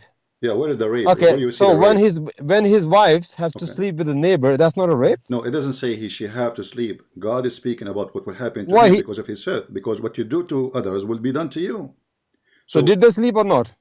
Hold on. You asked me. You said rape. You are a liar. So they are going to be cheaters like you. You cheat on her. You sleep around. She will cheat on you. This is God. He knew the future. So this is prophecy. Shut up. No. Abbas, shut up. No, So you lied. it doesn't say you future. It's lied, not talking you about what's going to happen in lied. future. No, in the future. In the future. In the future. And you are a son of Muta if you don't agree that this is in the future. Your anger is telling me you are Because you embarrassed. are a liar. Show me where this is in the past. Okay. May I speak now? You're very nervous. You're always nervous when you You are speak a to me. coward and you are a liar. It's good. You are the Me one that coward. nervous. I'm here getting you busted. I'm excited Me to show coward. everybody that Me you coward. are a liar. Me coward. You know, end of the day, you're gonna hang up on me. You know that. Where this is happening Let's- in the future. Okay. You are going to hang up on me, and you'll see you are the coward. Okay. Where Anyway. this is in the Okay, where listen, this is in open the- your where brain, this is for in God's the sake, past, for where once. this is says where this it says that this is in the past. Did he do that Okay. now? Tell me one thing. What neighbor David did to Bathsheba? I'm asking you that verse in the front of us. No, I'm asking you Stupid question. Don't ask me idiot, question with a stupid question, you idiot. Don't go out of the topic. Show me in the I verse. am on the topic. Show me in the verse where it says you were raped. Show me Oh, in the verse that where Open this your happened eyes, in you the idiot, past. and listen to me what I'm saying. So you are Listen to me. So you no, I'm listening to you. Read the verse. You are going to run at the end of the day. You're going to run. You know that. And show me where is Okay. that what you said. Otherwise, you have to agree that you are doing muta now. You're going to run end of the day. You are a coward. Are you going to read or not? You are a coward like a Jesus of the You Bible. are a He son used to of run. Muta. Like The pick up people coward picking up stones, is Isa. You Jesus used filthy, to run. you filthy son of Muta. It is you who insulted your prophet many times, and we have you recorded. Secondly, you just insulted Jesus for what? No, I said Jesus of the Bible. He's a coward and a Okay, thief. guys, I can prove that. Jesus, I can prove he that. changed the topic now. He don't want to talk about that. Now prove it to me. Okay, show me how Jesus was a coward. Well, I will go to that, but let me bust you on this one first. Oh, okay. I will go there. I'll prove it to you. Jesus was a coward of the Bible. Not only Jesus, okay. God of the Bible is a coward as well. I'll prove it to you. Okay, go ahead. Now, Go ahead. listen to this carefully. Open your brain when you're reading the Bible. You have no knowledge of your Bible. You said David committed adultery with Bathsheba, yeah? Now the verse 12, pay attention. No, we are not talking about Sheba here. We are talking about you stupid idiot. I'm asking you. Where in that verse it says that I will make you rape, or I will give you your wife to be raped? Where it says that? Because when you call me, it's recorded, Abdul. It's recorded. When you call me, you said, how come the Bible allowed rape? I said, where? He said, I'm going to quote for you this verse. Did you say that, or I'm lying? I am, yes, the whole context. So where is the word? Where is the rape? Who is raping who? Show me where. On high. I will show it to you. You need to listen first. Listen and learn. And I'm going to teach you today. Okay. What happened here? David committed adultery with Bathsheba. Now the verse 12, what is it saying here? Verse 12, pay attention. Okay. For you did it secretly. What he did secretly? He had adultery with Bathsheba. Okay. What God is saying here, supposed to be God, is Satan actually. He said, but I will do this thing before all Israel and before the sun. So who's arranging it? Is God arranging it? He's not telling it's going to happen in the future. You don't know what's going to happen. He said, I will do this. Did you just say, you stupid, the word I will? Yeah, God will. So you stupid idiot, you said this is not the future. God is arranging adultery. When I say to you, hold on. So God will punish him. He will open his house because now he have no protection of God. Isn't it your Quran says that the one who those who they are with Allah, Allah protect them from sin? Did Allah say that? Yes. You idiot. Can you defend your Bible? Hold on. Let me. So without going to Islam, you just said he will. This is what happened in the future, and there's no rape there. So who's arranging it? The man. Okay, don't you believe in destiny? You believe in destiny, right? Yeah, we believe in destiny. Yeah. Okay. So when David in the Quran and in your books, he did send a guy to be killed in war, so he can't take his wife. That was a destiny of Allah, yes or no? You go to Islam again. Allahu Akbar, man. You are such a coward, man. You coward. We are talking about the same topic. You see, let's stay on the Bible. Don't hide behind Islam, you coward. We are talking about the same topic, so now you don't want to talk about it. Not Islam. Because it is in your the story. When I talk about Islam, when I will answer your question about Islam, I will not go to Bible. Abdul, potato, the pizza boy. You said Allah. you said that. Hold on. You are calling to defend Allah, so Allah is involved, and you call me to prove that there's a rape, but there's no rape. You are a cheater and you are a liar. In the same time, as long as you believe in destiny, the Quran and the stories of your prophet says that David, he sent his own man to go to war so he can take his wife. And who is the one who made this destiny? Allah. Here, God is angry from David. God will punish David for his being filthy. In Islam, Allah is rewarding David for being filthy. Answer. Will you let me speak, you coward? You see who's a coward? Okay, now. Listen, what a coward you are. You cannot defend your Bible because your Bible is such full of filth that you have to go and hide behind Islam. Now, let's talk about this, what he's saying here. This person, what you call a pimp, not a God, it's not a God, is pimp. He's arranging the wives of David to sleep with the neighbor. And you talking about ethics and morals? He say, I will do it in the open. Adultery, God arranged that adultery with the wife for the wives of David. What the wives have to do with it? Okay, hold on. What wives have to do with it? Okay, hold on. Guys, okay, hold on. You see, okay, you are using harsh words. You are using harsh words. So let me use my word. Let me use my words. If I show you in the Quran that Allah, he said, I will give you their women and their children. Allah will arrange it to rape. So you're stupid, you just condemn your God because you are a stupid donkey. And you have no idea what are you talking about. And this is why you don't want me to answer you from the Quran, because it's an embarrassment. Because you are a coward. Are you denying the Quran or you agree with the Quran? I'm not denying the Quran. I'm very proud of the Quran. I'm asking you. Okay. I am asking you a question about your Bible. Did your God Allah? Did your God Allah? Potato, don't speak over me. I listen to you. I give you time to talk. No, you didn't. You didn't let me finish. No, here we go. People are my witness. So now you lie about rape. God will punish nations. He will unleash all the evil on them, which means you have no protection. So God is telling him the future. God telling him the future, and I challenge you to show me one Christian interpretation saying what you are saying. You are Christians are you liars. are a rapist. You are a rapist like Christians you're are a prophet, liars. and you are making You things can't up. defend it. Same No time. one Hold can defend on. this. When David he took the wife of a man. She is not his wife. She is married to a man. He sent him to war according to your Quran and according to your Hadith. Did Allah arrange that or not? So you can't answer the other question from I your am Bible. answering, and you are a coward. You are trying to avoid. You are the I one am who opened the so topic. You disappointed. are the one who opened the You can topic. never defend. Coward. Did You can Allah never defend this arrange? faith Did you call Allah? God. You see, this is why they say why you hang up on them. Did Allah arrange? You will. You are a coward. You're going to hang up Allah on God. arrange? Hold on. Did Allah arrange taking the wife of his own soldiers or not? So you can't answer from the Bible, can you? I am answering. I answered already. I said this is a prophecy Just say that he you will be cannot answer punished. from the He Bible. will be punished, and he will receive as Yeah. he did to others. People will Okay, do no, to no, him. no, no, Now no, I'm you're wrong. asking you. You're You wrong. are You're refusing wrong. to answer. You're Answer. wrong. No, I'm not. Did Don't Allah? Did go to Allah? Islam. Did Allah? Don't Did go to Islam. arrange? Did Be Allah proud of your Bible and arrange? defend from your Did Bible. Allah arrange Be taking the proud, wife man. of his own leader? Yes or no? Be proud of your Bible and defend from your Bible, you I coward. did answer you already. Coward son of Muta. No, I refute you. You lie. I You did lie. answer. I refute. No, I'm not lying. Okay. This is Okay. about You what God will do to him as You're a not gonna let penalty, me which speak. means I gave you. You see, this is my book, and you don't No. give me interpretation as you wish, unless you have approved the opposite. So do you have? I'm Do you reading have exactly what it says. Do you have interpretation saying what you say that God will make his I wife be am- raped? I am Do you reading. have I am reading the interpretation? Bible. Do you have interpretation proving what you are saying by the Christians? No. I read it. I So read it again. If you hold on. misheard me. So now I I'm read it asking again. you. I'm asking you. I read it again. When Allah he did that Why to ask David, you this is the question? same You don't story. ask me question. This is the You answer. same story, coward son of Muta. This is the same story in your religion. You choose the wrong topic, you donkey. Your God, did he arrange? Did he arrange taking the wife of a leader of David? Who arranged that?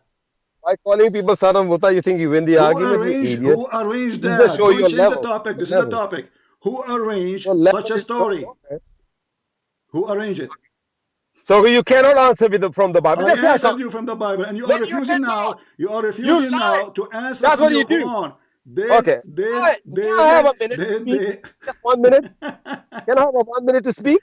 You have. Can I will give Okay. you 10 minutes. I'm losing my voice. No, Listen. you're not. You're Listen. not. You lie. Coward, You lie coward, again. coward, You're not. coward, You're not. Son of Muta. I challenge you to answer. You are trying You- to jump. I challenge you to answer. Hold on. I'm going to go to your Hold level. on. I'm gonna call you Did bastard. Allah? I'm Did gonna call you Allah? bastard. Who is the Even one? Who is the one who praised David always in the Quran? Yet David is the one who took a wife of his own soldier. Answer. Okay. The question I ask you, you're going to Islam. If you ask me about Islam and I go to Bible, what are you going to do? I answer you about the Don't Bible. go to Answer. Bible. Don't go to why Bible. are You trying always to say avoid? that. Okay, You all answer me. Christians, you Answer coward. me, and we will go back to You lie. whatever you want. You Answer lie. me. Answer You me. lie. Answer me. It is God. It's God arranging this. He is arranging this adultery. Are you not ashamed of this God? Are you going to answer or He's not? arranging this Did adultery. Answer me Allah, this. did Allah God arrange? is Did arranging Allah, adultery. did Allah God- arrange the adultery of David with the wife Oh my of his soldier? God, you're going to Islam. Allahu Akbar. Yes, You're going I'm to going Islam. to Islam. Aren't you a Muslim, you donkey son of Muta? Why I will not go to Islam? I answered you already about the Bible, and I told you that God will punish David for his faith. Where your God in the Quran, he is punishing David for his crimes? Nowhere.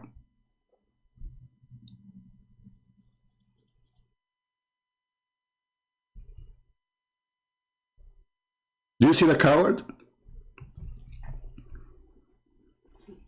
He made me lose my voice, screaming. Son of Muta. You lie about rape. God is speaking of the future. You say this is not the future, but it says there, I will. I will what? I will take away my protection, and what you did to people will be done to you. So they fabricate their own meaning. They fabricate their own understanding.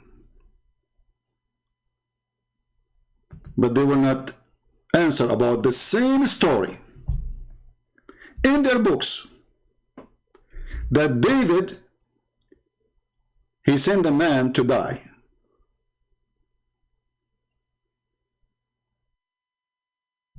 So he can take his wife. Who arranged it? Did Allah punish David for what he did? So what we learn from the Bible actually, that the God of the Bible is against David no matter who he is. He asked why David was not punished. Because he's a king. Who will punish him? He's filthy like your prophet.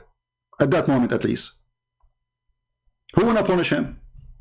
He is the authority. He is the king. He has the soldiers. He is the judge. Do you see how stupid you are? When David, he wanted to build a temple for God, God said to him, I don't want your money.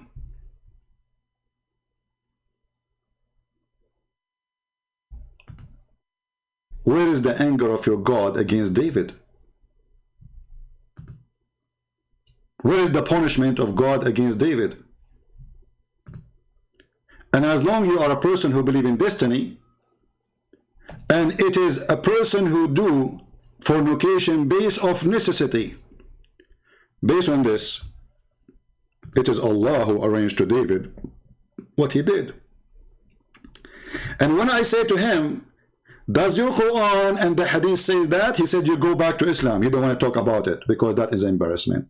For there he will be refuted right away. Do you see the cowards? The sons of Mutaz who speak too much about honor? Follower of people, a prophet who practice Mutah and he order Mutah, and then they speak about fornication? What kind of religion this religion is? No dignity, no honor, and no honesty.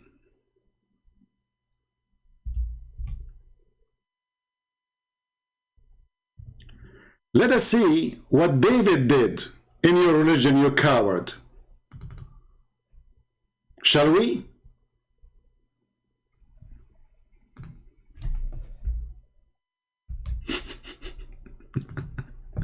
You choose a topic, you stupid, condemning you. And you choose a topic, you stupid, proving that my God is against what David did. And David will be punished. The same you do to others, others will do to you. This is the book of Tafsir. Let me put it in the screen. Give me a second.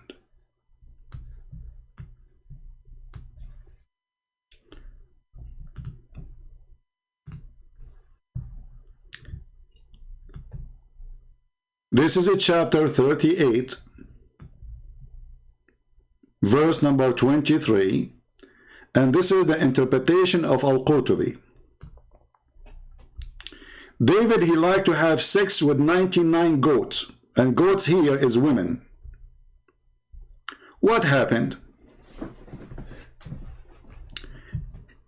David, you see the coward? Listen carefully, Abdul.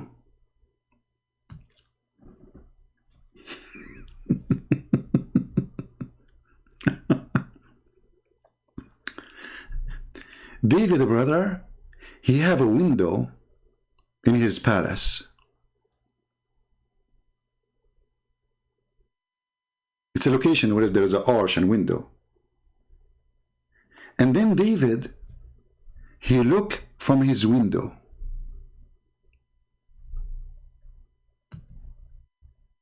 Actually, a bird, he took him there. Allah, he sent a bird, so he go to the window. And then when he looked from the window, he get close to the window, the bird fly. And then when he looked down, he saw a woman, she is taking a shower.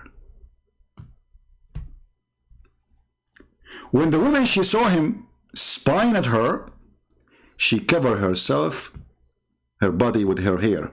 I don't know what kind of hair is that. You can cover all your body with it. She must be a bear. And then she fell into his heart. Ibn Abbas said, are you listening, Ibn Agha Abbas the coward? Look what you brought to your prophet now. Ibn Abbas said, وَكَانَ زَوْجُهَا غَازِيًا فِي سَبِيلِ اللَّهِ. Her husband was doing jihad for the sake of Allah, the husband of this woman. And his name is Uriah, the son of Hanan. Even the name is there. So David, he wrote to the leader, the emir of the attack, to make her husband to carry the tablets. Why is that? Because this is what the enemy will attack. So he will die for sure. And they put him from with those who they carry that. And he got killed. So David can take her. Let us use Google translation. Are you there, potato? Remember, this is the topic you choose, and this is what we are reading for you. And this is Google translation.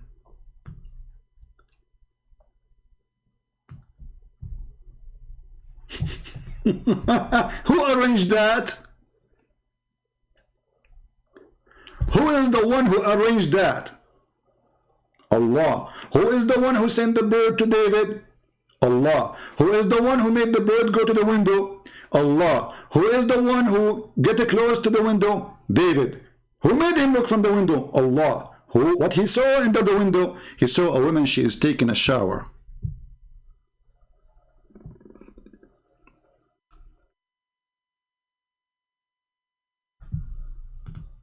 And he looked down at a woman washing, she's taking a shower. Remember this Google translation. And when she saw him, she covered her body with her hair. As-Saddi said that she fell into his heart.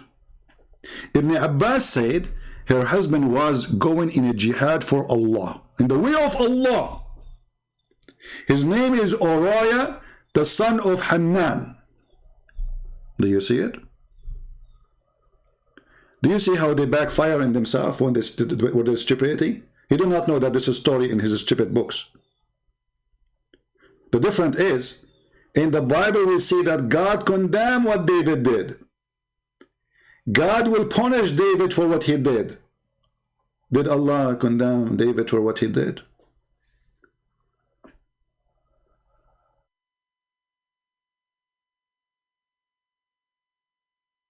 Potato. Who won the reference? Who of you won the reference? It's in Arabic, yes, but you can always use Google translation. And I don't know if there's a book for Al-Qurtubi translation, let me know. You see, when I said to him, if there is any Christian say that God, he wanted the wife of David to be raped, he says, I showed you from where is the word rape and where it says he will make them rape her. Do you see the coward, the liar? And the second I mentioned to him that the story in his book, he don't want to talk about it because it's embarrassment. Well, we are not changing topic. I answered you about the Bible already. I have no other answer. That's it. God, he said to him, the same you did to others, I will let it happen to you. Which means, I will not protect you no more. You are in your own. And he is telling him about the future.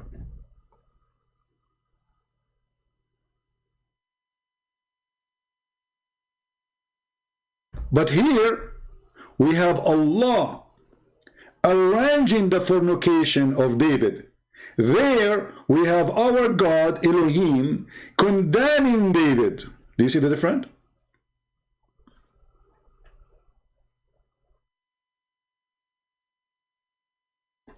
And why you don't want me to answer from the Quran?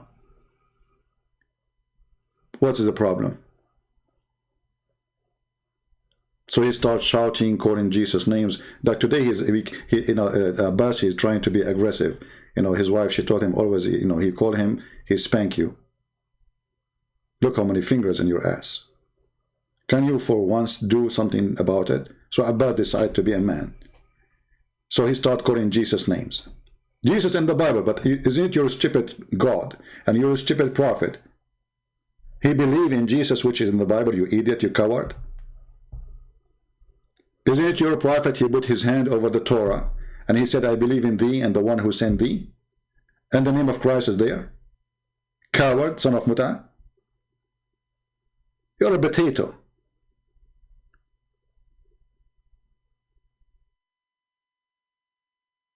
Now, why Allah did not condemn David for his crimes? Is it okay to send a man to war so I can take his wife? Is it okay for a prophet of God to watch a woman naked taking a shower? This is what Muhammad did actually. Muhammad, he went to the house of his own son, and the books of the Muslim, they say, فَرَآهَا مُتَفَضِّلَةً, she was wearing almost nothing, maybe nothing at all. متفضلة, which means with no clothes, or maybe something very light. فَوَقَعَتْ فِي قَلْبِهِ, so she fell in his heart.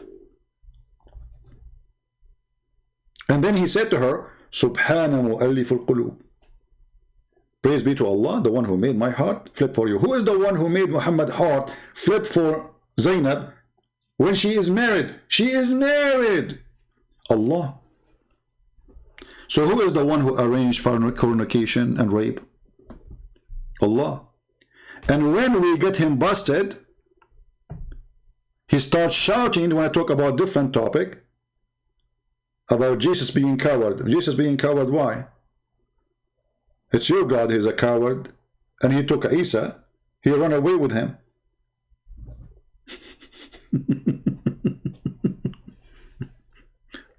He will say that Jesus, he hid from the crowd.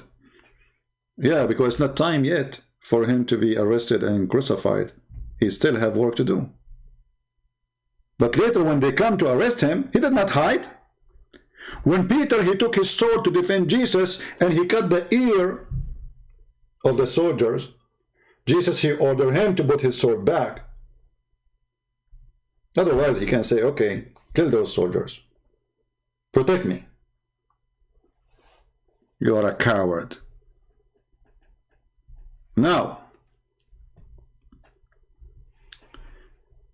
as long the story, which is obviously the Muslims, they have no information of it except what they are trying to fabricate in their own, as usual. But as long this is the story, they approve. And this is what they say about David in their book. And their prophet, Muhammad, he always speaks so good about David. Why Allah did not say, shame on you, David, for doing such a thing? Why Allah did not punish David for his crime?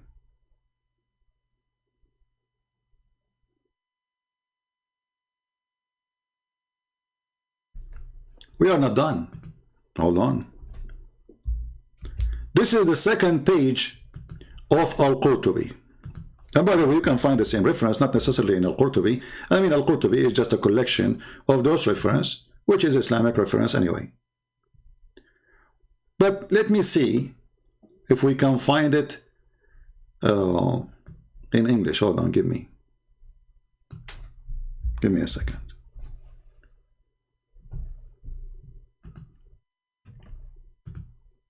Potato coward. You think if he shout,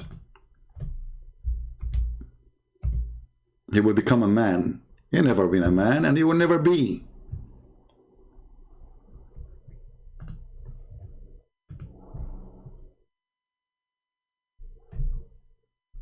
I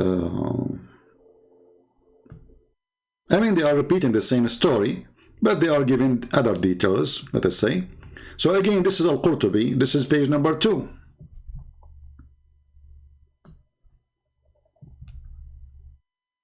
It says here in red that David, when he looked at the woman, فَهَمَّ بِهَا, he wanted to F her.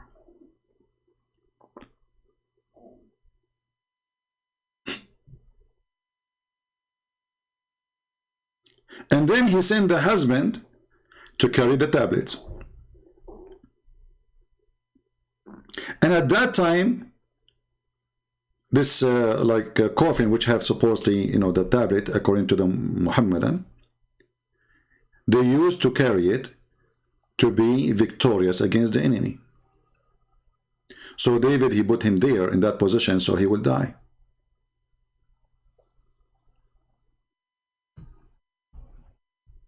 Again, the same story. And here they are repeating again that he looked from the window and he saw a woman, she is taking a shower, and she was naked.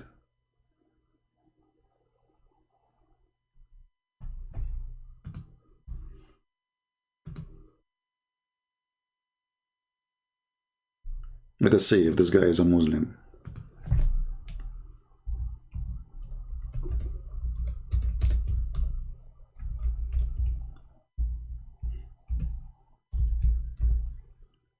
If you are a Muslim, you are welcome to call me. If you are not, don't waste my time. This is what happened when you have somebody, he tried to point his finger at something in your Bible, and he is stupid, he don't know that the same story in his book. Trust me, if this guy, he knew that this is story in his book, he would never mention it. But he's a donkey, as always.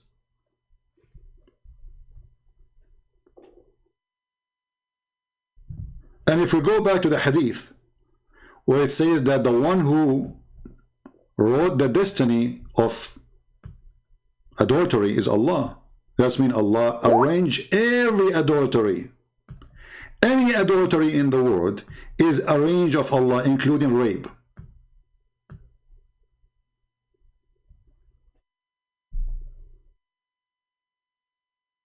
Right?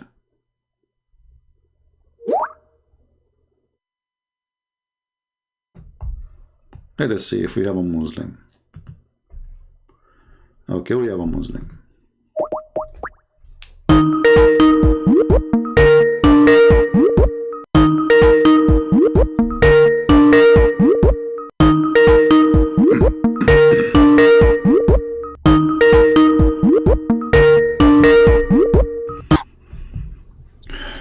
Hello.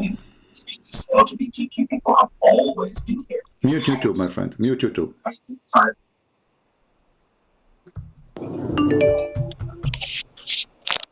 Hello. Yes, you're gonna keep on running? Sorry? You're gonna keep on running? Who are you? Run from who? Why am I every Christian telling me, he's gonna debate you, ultimate truth, he's gonna debate you. I said he's not gonna debate me. Who are you? Who are you? Run like a little like a little coward. Who are you? I am ultimate truth, your daddy that you be running away from. Okay, so you are my daddy? Yes. Who is your daddy? I am your daddy. Okay, I'm asking you. Okay, now I know that who's my daddy. I'm asking you, who is your daddy? Can you give me his name? I said you don't need to know who is my daddy. So you do not know so you are saying you do not know your daddy name? So you are saying you do not know your daddy name? Let's cut the bullshit. Let's cut it up. We are talking about Quran. Why you are saying bullshit? We are talking about Quran. Why you say bullshit? No, you're talking about daddy and stuff. Okay, let's show you. Okay, hold on. You see, I can say now wrong words to insult your mother. Do you want to do that? I said. So why you are saying to me you are be a man, brother. Be a man. Do you want me to say? Do you want me to say? That's what matters. Do you want me to insult your mother? Is that what you're asking for? Is that what you asking for? Potato. Is that what are you asking for? Do you want me to insult your mother? I'm asking you. Be a man. I said I want you to debate me properly. So why you start saying I'm your daddy? Are you asking me to insult your mother? I said let's cut it up. Let's debate. Why each time you call you say this word? Are you asking me to insult your mother? Answer me, please. Every time you call us Abduls, I could have called you worse than that. I could have called your mother. So let me tell you something. I was a Muslim and I did mut'a with your mother. What you say? See? You running. I could have used Ezekiel 23:20 that you run laugh. Abdul, son of Muta. Okay, Abdul. Last time you called me. Let us go back. Let us go back. We cannot talk at the same time, Abdul. You want to talk? Jesus is Abdul in the Quran. You answer to your God. Okay, guys. Jesus is Abdul in the Quran. So how come Jesus in the Quran did not rape women? I said nobody raped women in the Quran. Okay, guys, no one raped women in the Quran. Let us go and see. Are you sure? Are you sure? Women are you sure? Jesus raped women in the Bible. Don't change. No, You said Jesus. You said women in nobody raped Yes, women in the Quran. Are you sure? and women been raped. What? Fire. Show the verse. Here we go. The verse in the front of you. Chapter 4, verse 24 is speaking about it's forbidden for... We cannot talk in the same time, Potato. Don't force me to hang up on you. You are stupid. You are so silly. How You will in hang the world people they can understand both of us in the same time? Stop being stupid. You ask me to prove it. Let me prove it. Chapter 4, verse number 24. Shut up. Chapter 4, verse 24 says that it's forbidden for you women already married except the captive. They are married. Still you can have sex with them. The mic is yours. Okay.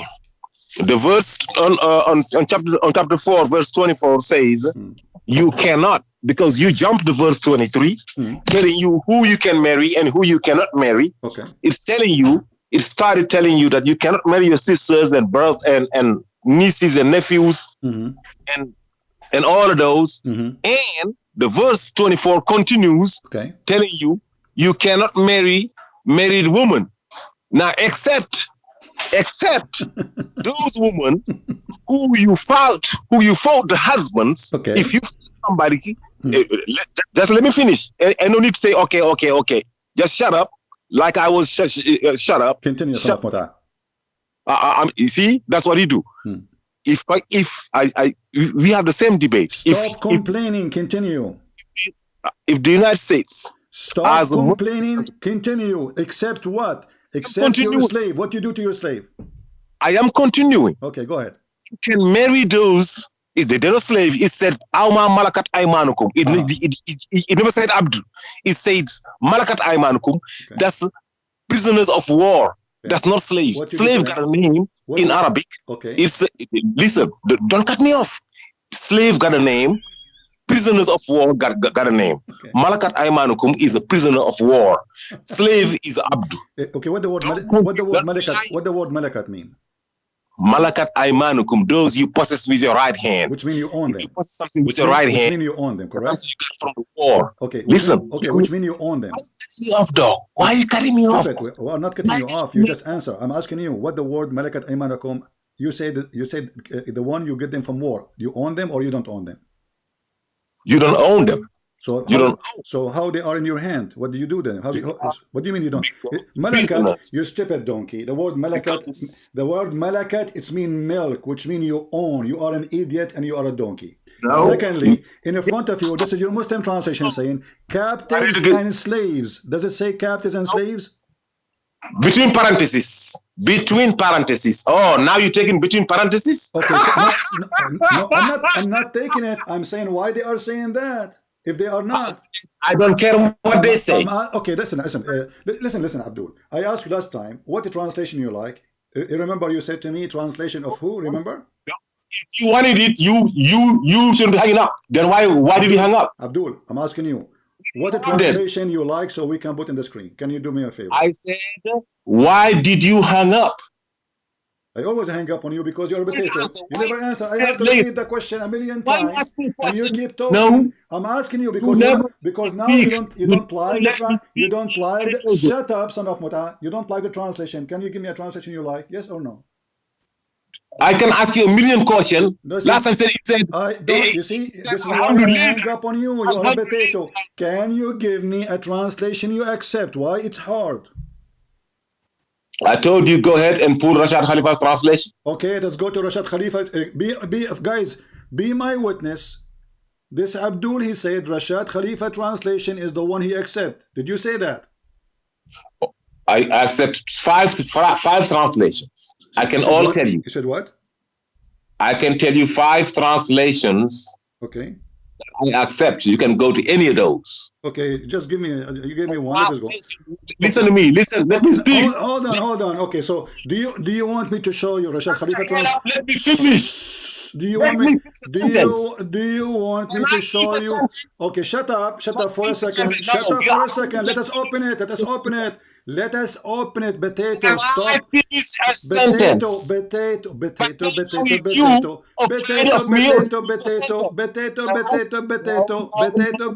Potato. Okay, hold on.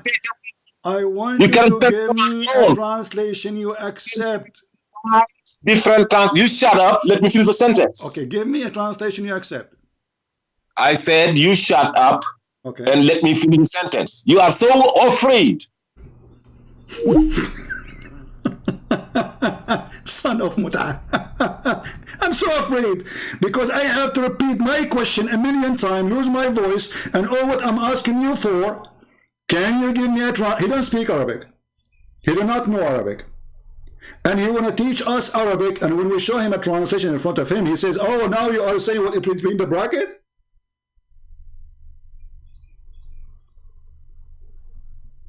The stupid, he is the one who said that those are women you capture from their husband in war. It says for you here, it's forbidden for you women already are married. This is not about marriage then. Because women are married, you cannot marry them anyway. You cannot have any relationship with them. Except from who? From the married women. Except your right hand process, which is malakatul yamin. Malakat coming from mulk. Mulk means owning. You own them. And actually you are right. The word slave there is not there. This is the Muslim adding it so they can save the ass of Muhammad from having sex with Mary the Copt. Because Mary the Copt, she was not a captive. Still Muhammad was raping her.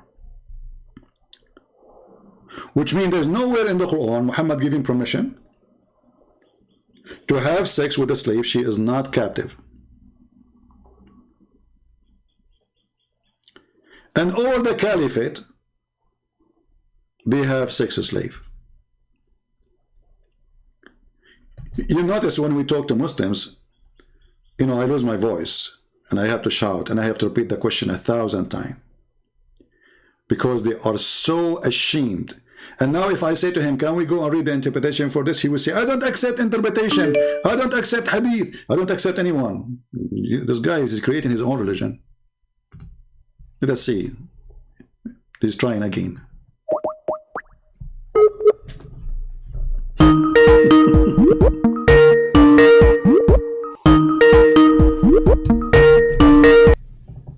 Hello? Yeah. CP? Yes. Yeah, my question is, why don't you accept the challenges of Farid and Sheikh Usman to debate? Who said I don't? I am the one who's making the challenge, not them. No, you are making a challenge here, but they are asking to debate. Abdul, don't be stupid. You see, here, there, who care? People, they want to hear a challenge. And no, let me. Because this is your platform. I will use it as a messenger. I will use it as a messenger. I want you to record this and take it to all those kids. I will call them in their live program, which means I cannot mute them. I cannot hang up on them. They can hang up on me. Do they accept? They don't. Okay, there can be a moderator. Okay. He is the moderator. The one no, there can be a moderator. For example, recently there was a debate. Don't waste my time, son of Mutaz. Don't have time for kids. They are cowards. They are sons of Mutaz, and they are kids. I will call them in their program. And if they mute me, then they don't want me to talk. I will not be able to mute them because I'm calling them.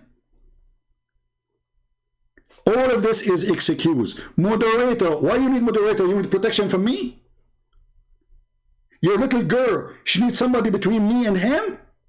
Why? What will happen if me and him just we talk? A bunch of little girls. We need a moderator. Why? You are in control. This is going to be your show. I will call you. You go live. You say Christian Prince today is going to call me. I will call you and people will laugh. Either at you or at me. And I accept you to be the moderator.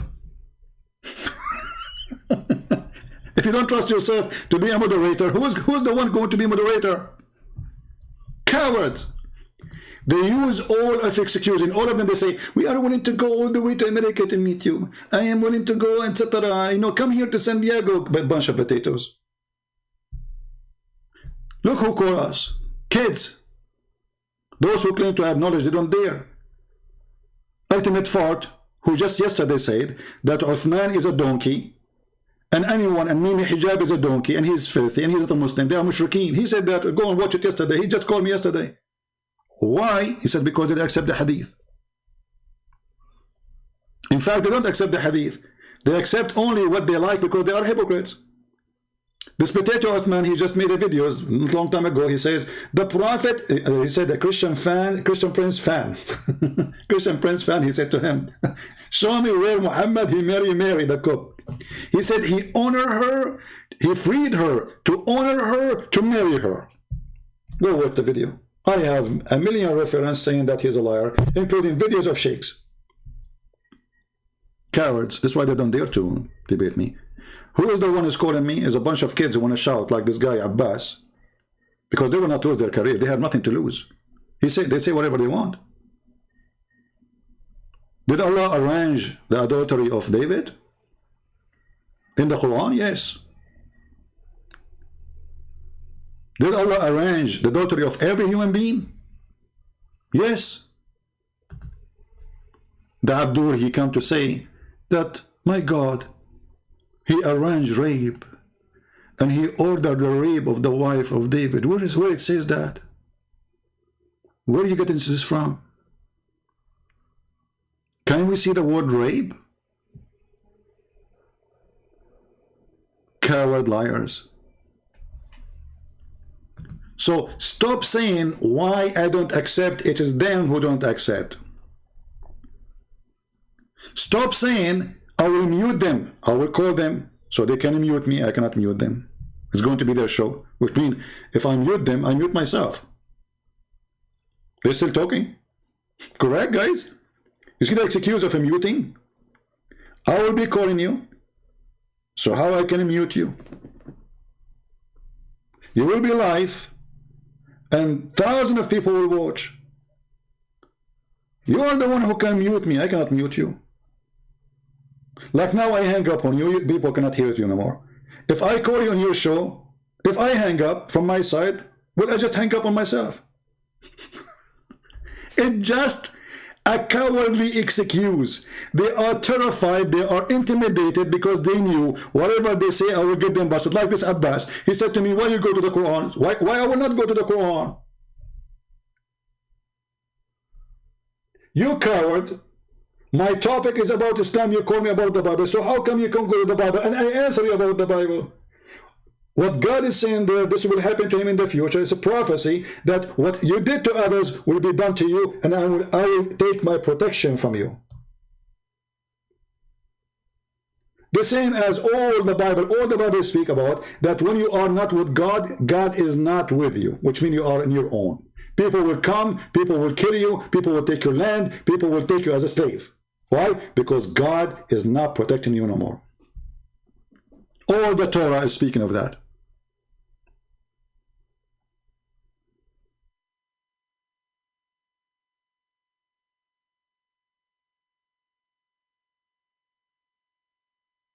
And the one who arranged every fornication is Allah, as you see in the screen. They don't want me to show what the Quran is saying, what their prophet is saying, because it's embarrassing. So Abbas, the pizza boy, is angry. He's a pizza boy that is knowledgeable in religion. In the Bible, it says that God, he arranged the rape of the wife of David. Really?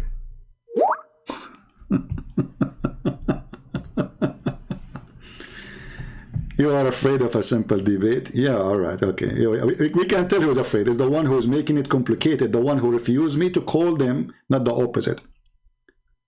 The one who don't dare to give me even his Skype to call him. We just say to this kid, or the bully boy, just put your Skype in your screen. That's all, don't do anything. And I will call you. You don't dare.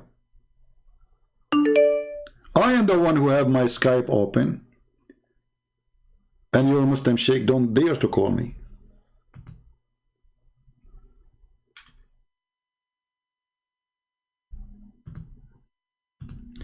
Are you a Muslim?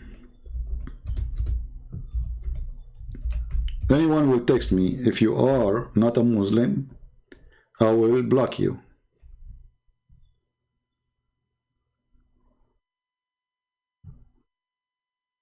So if you text me, say I am a Muslim. Before you text me, don't say hi, don't say hello. Say I'm a Muslim, and then I will call you.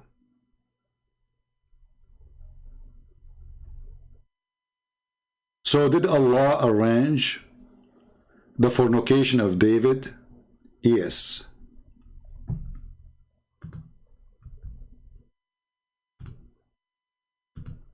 Everything Muslim they believe. Everything is done. It was a destiny of Allah, including even the sin of Adam, the sin of David, the sin of anyone. Which make it clear that our sin is not our sin, for it was a destiny written by the filthy, stupid God Allah, which is opposed to reality. Because if God, he wrote a destiny for me to be a fornicator, then why God wanna punish me for the fornication? If he is the one who forced me to be a fornicator, that is stupid.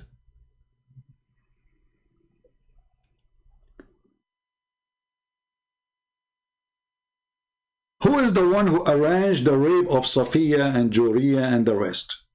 Allah. Isn't it the Quran says Allah, he gave them fatah, victory, and what they did after the victory? They raped those women. So who is the one who arranged the rape of those women? Allah. See the double standard, the hypocrisy, and the stupidity, which is amazing, by the way. You know, actually, I'm very thankful to God that those who believe in Islam are silly stupid, because that will make it harder to defeat this cult if they are smarter, starting from the stupid Muhammad. So if Muhammad was smart, that would be really difficult for us to get him busted, especially we are not even his time to debate him. But thanks to God, Muhammad is so stupid to the point we have someone like Ultimate Ford. He says whoever believes in what Muhammad said is not a Muslim. Oh, Ultimate, why you are saying that? Oh, those hadith are fabricated, so they are embarrassment to the point to accept for a second. But all the Muslims accept them, at least between each other. Even the one which is rejected by them in YouTube is accepted between, between them in closed rooms. If you remember, there is a guy, his name Apostate Prophet, he was making a video about how the sun set in murky water. A Muslim sister, she refuted him. She says, yes, this is the correct hadith. Yes, this is the correct hadith. So that sister, who accepted that this is the correct hadith, she confirmed the following hadith.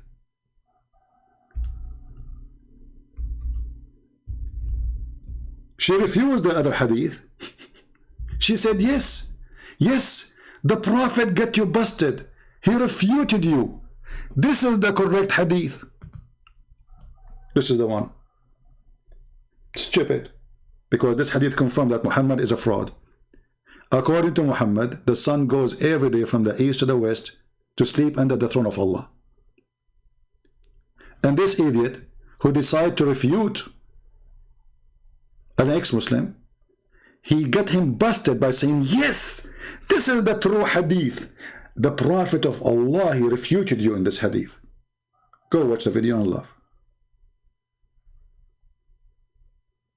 Those are the ones who want to debate me. They already confirmed this. This is alone is enough to end any debate.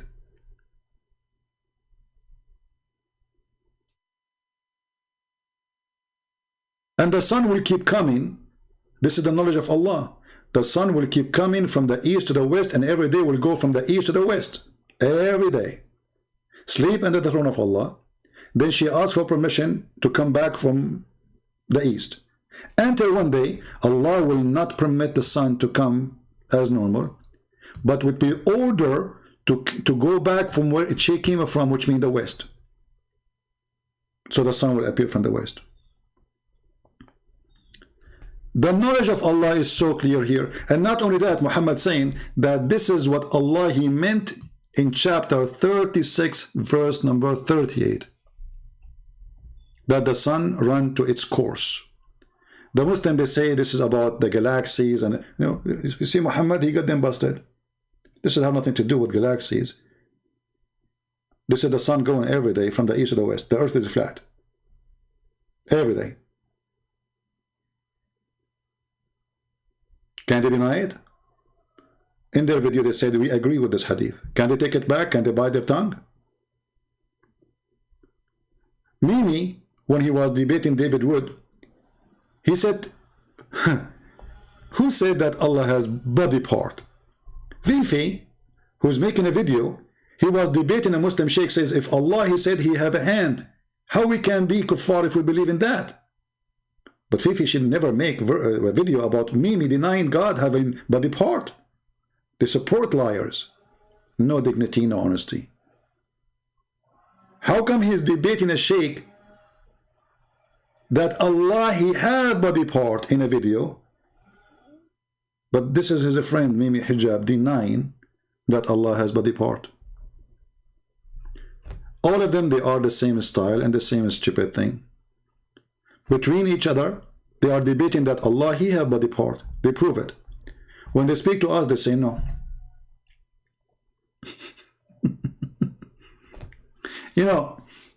And the reason, by the way, they like to debate David Wood, number one, so they can make mockery of him. He do not know Arabic. Actually, Arabic is my first language, and they are making mockery of my Arabic.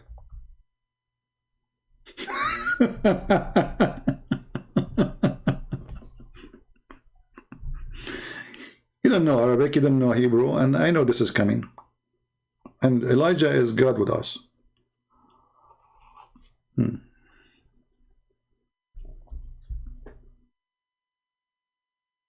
Okay. We have a Muslim here is saying that Allah will send you to hellfire. Well, the hellfire of Allah, I challenge any Muslim to prove that even they understand even what hellfire is.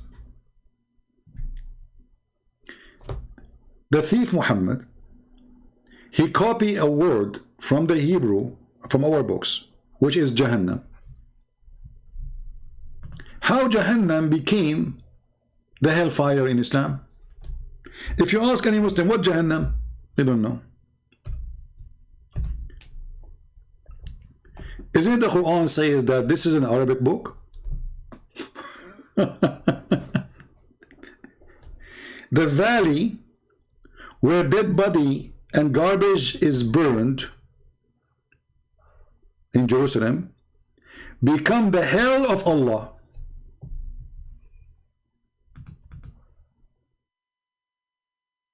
Any Muslim? Where Muhammad he got the word Jahannam from? Look how many times appear in the Quran all over. And the Quran confirmed when we made it pure Arabic. This is a pure Arabic? Are you sure?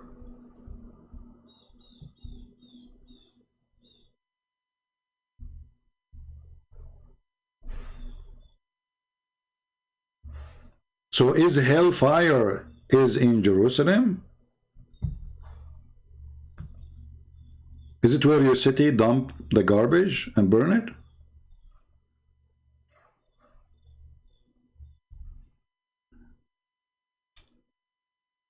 Do we have any Abdul? And the Quran, he warned the Christians who don't accept Muhammad to be a prophet that he will erase their faces the same he did to the people of the Jews in Saturday, the broke Saturday. If Allah he have hellfire, which supposedly will happen at the end of the time, how come he could not do what he promised to do in the life of Muhammad time? In this verse, chapter 4, verse number 47, it says, "O people of the book, Christians and Jews, believe," and the stupid Muhammad, he keep calling us people of the scriptures, when the Muslim, they keep saying, we don't have scriptures. You see the stupidity? Do we have scriptures or not? So if our scriptures are corrupted, then you can say people of the book. And then Believe in what we had revealed, between bracket, to Muhammad, confirming what is already with you. The Muslim, they keep saying that it's corrupted. It says confirming what is with you. Do you see? This is their stupid translation. Their stupid Quran says confirming what is already with us. Between two bracket, already in the Quran doesn't say the word already. It says what is with you. مصدقا لما معكم, which you are processing right now. Before we efface faces by making them like back, neck, without nose, mouth, eyes, etc., and turn them hindwards, your face will be in the back, very funny, or curse them as we curse the people of the Sabbath. So this is not about the judgment day. This is about Allah saying he would do it now, because the Jews, Allah, he did to them the curse supposedly. Now when they did it, not in the judgment day, he turned them into pigs and monkeys according to the Quran. Was this is a false threat? It is. Did Allah make any Christian as he said? Never. Muhammad, he tried to scare the Christians and the Jews. If you don't believe in me, this is what Allah will do to you. The same he did to the people of the Sabbath. But nothing happened. Not a single Christian in the time of Muhammad or after, such a thing happened to him. If you want to say to me this is judgment day, well, it says the same as we did to the one we curse of the Sabbath. Those is not in the judgment day, already he done. He did not say as we will do to those in the hellfire, which means later, at the end of the time.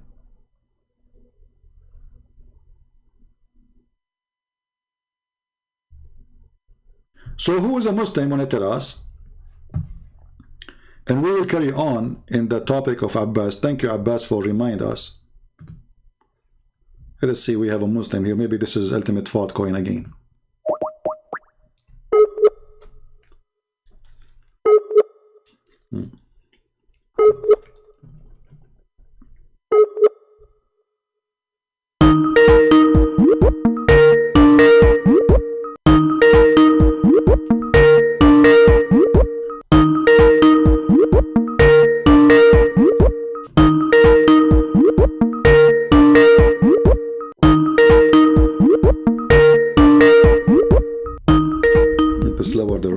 This ring in Skype, but what we can do?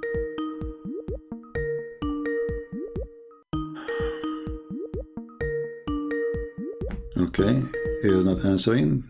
Take care. If there is any Muslim, okay.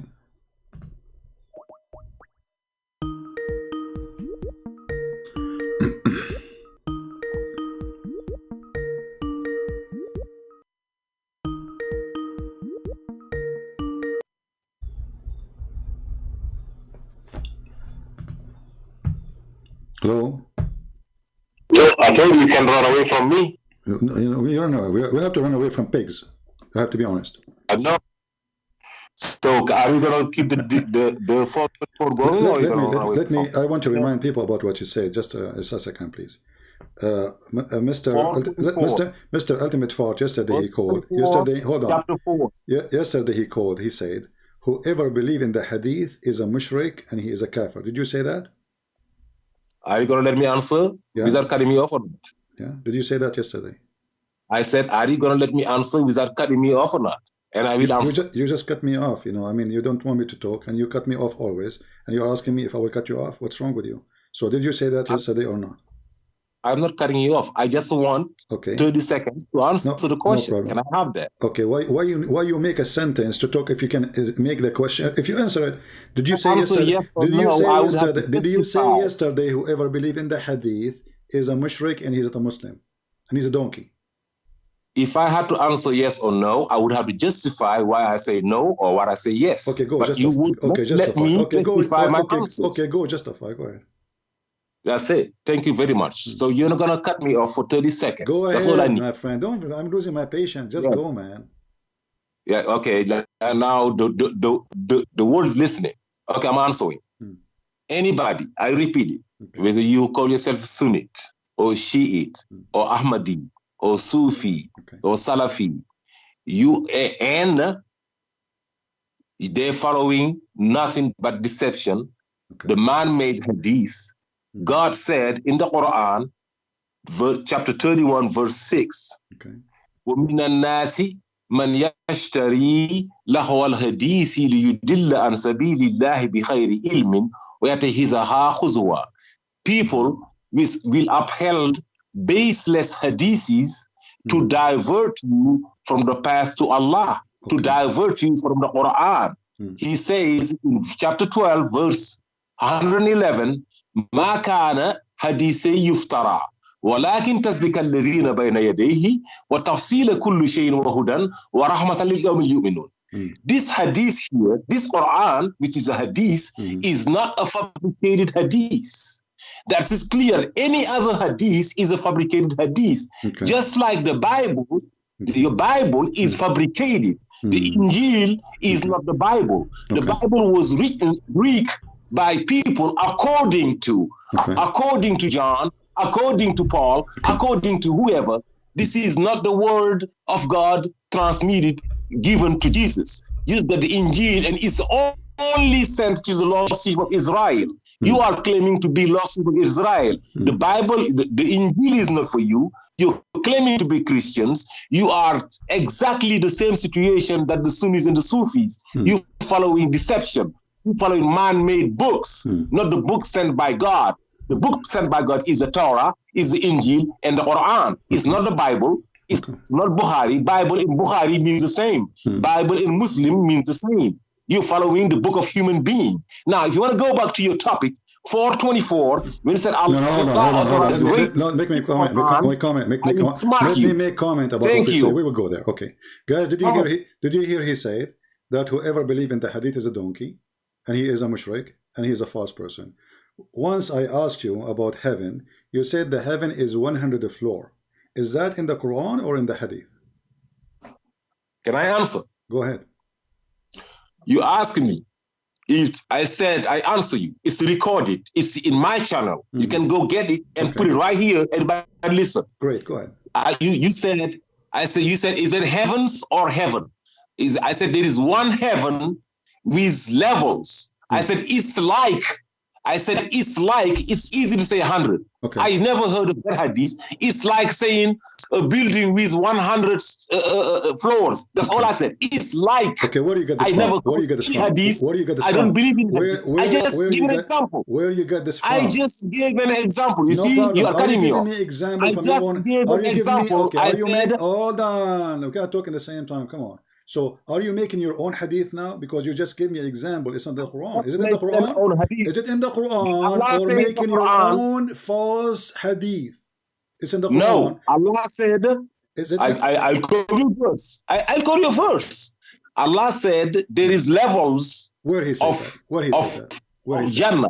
Where he said Allah said Jannatun tajri min tahtiha al-anharu khalidina fiha abada. Okay. Jannat. Okay. When Allah say Al-Jannah, where he said there is level. You said Allah in the Quran, he said there is level. Where we can find the verse level. That's Jannat in the plural. Jannat gardens. Yes, gardens. He did not say level. Where you got the level from? Did Allah talk about Did Allah talk about people on the higher heaven and the low heaven? Where? Show me. Go ahead. I'm learning from you. You don't know that? I'm learning from you. Go ahead. Show me the verse. Okay. I'm asking you for the verse. Where is the verse says that there is heavens have devils? I give you the verse.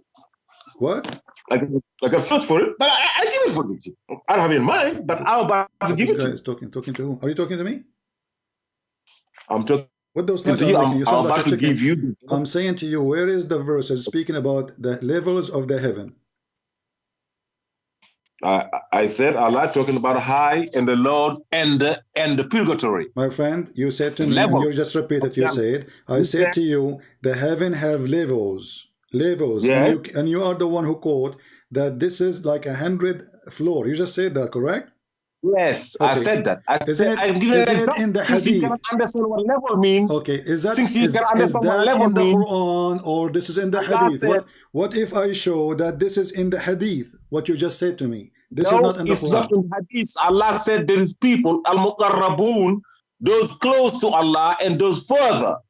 This rank of people, they're the closest to the furthest. If anybody says there's closer to further, you understand that's levels. This is not the question. No, this is not about the level of the location. This is about how close they are to Allah in metaphorical levels. So where you Did got the Allah word, talk about where you the got the high word level, where you got the word level.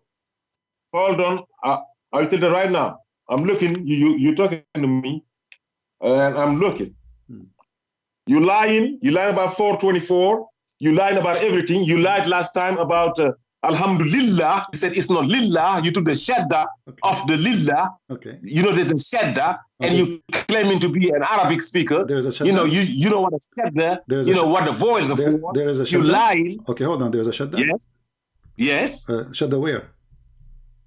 Alhamdulillah. Li Allah. Okay. Okay. Hold on, guys. Okay. Yes. Okay. Let's. But when I change topic, we will go back there. Here. Yeah. Because I caught you lying. Okay. Hold on. Okay. What Li mean? What Li mean? Li.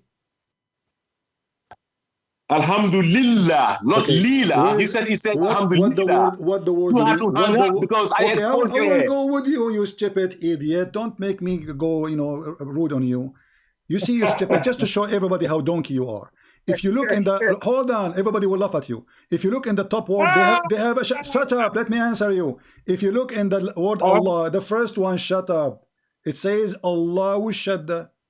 And the second one, it says Allahu shadda, nothing changed. Go ahead. I said we talk about Alhamdulillah. Don't change. Stupid. Answer. You said that the second one have shadda. The second verse. The question was Abdul. The second one have no A. This is what I said. There's no A. Correct? I taught you. I give you a lesson in 5 different languages. Abdul, how you cannot say speak Arabic. Elephant. You gotta say an elephant. You stupid. Just to show you what you say. Lil la. Okay, so now we have here Allah. There's Alif. Here we don't have Alif. No, it's not Allah. Al-Ilah means Allah. Where it says Al-Ilah? Where is the word Al-Ilah? Where is the word Al-Ilah? Can you show it to me? Okay, go to chapter. Go to. The same word. Don't force me to hang up on you. Go to chapter 114, verse 3. What Al-Ilah have to do with this word Allah? Does it say there's Alif in the beginning? Yes or no? I said Allah is the contraction of Al-Ilah. Just a stupid idiot. I have no patience for those people. Contraction for Al-Ilah? Who said that? When I asked you about the heaven, he said the heaven is 100 floor, and this is a hadith.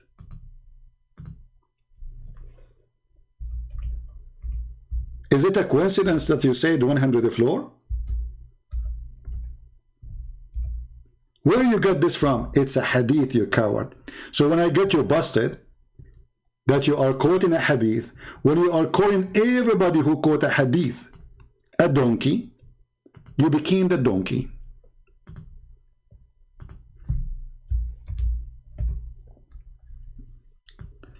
Why you choose the word 100?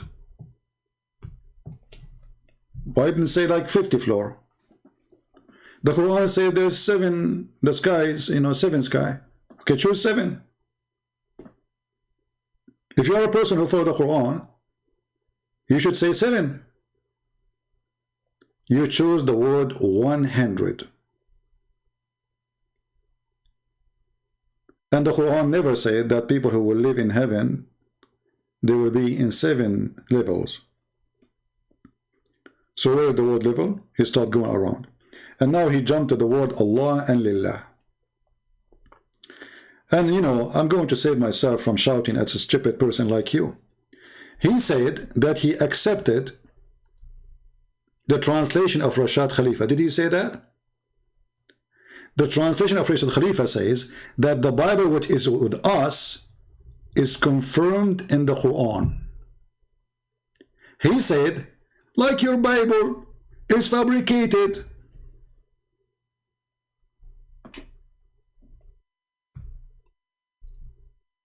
Do you see? I can let you talk, and I can talk more, but it's a waste of time to speak to a stupid person like you. This is the translation you are so proud of.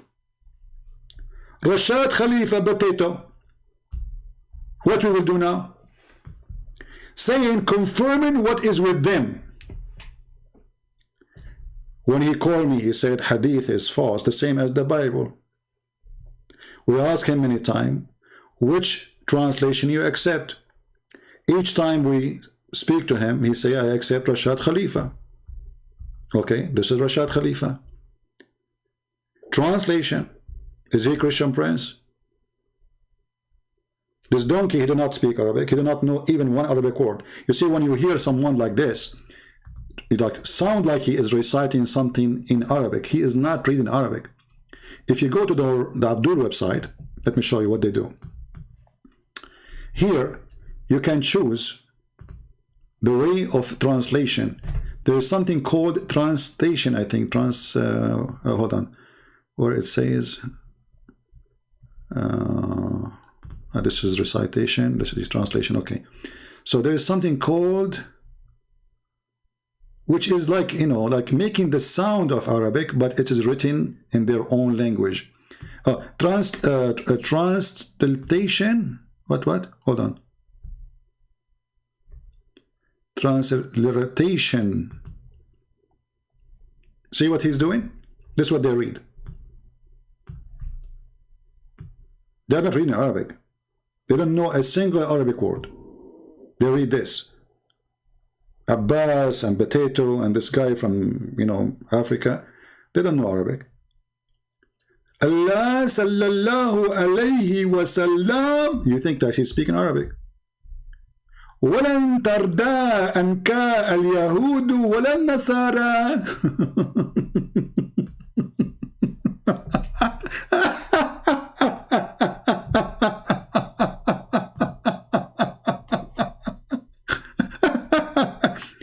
So a person who is ignorant about this cult and how this cult works, he would think that the guy who's talking, he's reading Arabic, like, hello? You said to him, do you know Arabic? You don't know Arabic. Speak to me in Arabic. You don't know Arabic. And he himself, he said, I do not need to know Arabic to understand the Quran. He said that. What translation you accept? I do not need translation to accept to understand the Quran. Like, so what? How you read the Quran if you do not know Arabic? And you do not want any translation? How you understand it? Like, are you a prophet? Like Allah, he sent you a message inside your butt? So when those Abduls, they come to you and they sound like they are speaking Arabic, they are not speaking Arabic. Somebody saying, answer me, as your name is Abdullah? Okay. Maybe this is him again, you never know. He like to be spanked. There's a shadda on Allah. Okay, there's a shadda on Allah. He said, go to Al-Ilah. What does have to do with this? And if the word Allah is coming from the word Al-Ilah, that's mean your God have no name. Because the word Ilah just means God. Il is a sound to make it smooth. The real word is Il. Ilah. This is why it's very light. This is from the Aramaic, you idiot. This is the word mean God. But you Muslim, you claim that Allah is a name. It is not a word mean God. Abdullah, it says you are not online, my friend. Let me try to call you again.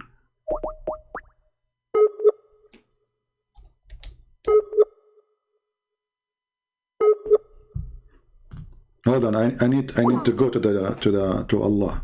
Give me a second.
Sorry guys, we had to meet Allah from time to time, and it was good. Man, now we are ready again. Oh boy. You have to meet Allah from time to time. I mean, I don't like to go there, but you know, things happen. And by the way, the Prophet, he said, after you go to the bathroom, you have to shake your penis 3 times. I did not count, really. Huh. I should go again. This time I have to record it. Like to remember. Excuse my language. What a stupid Prophet. You know, there's a guy, he said to a Muslim in the time of Muhammad, he said, look like your Prophet, he teach you everything, including how to do poo-poo. I mean, how, like, do stupid things. The guy, he says, yes, the Prophet, he said to us, he taught us even how to do, excuse my language, how to do shit. Can you believe it?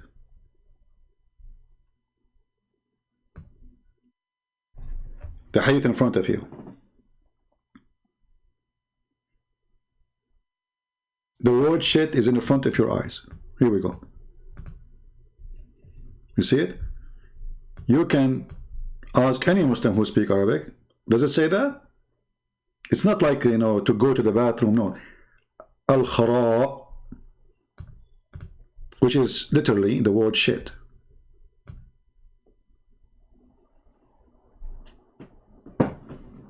This is Islam.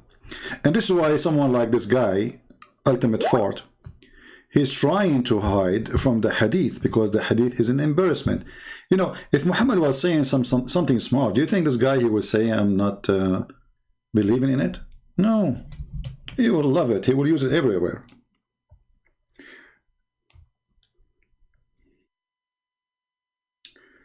Are you there? Yeah, I am there. What about you? No, I'm here. You are there.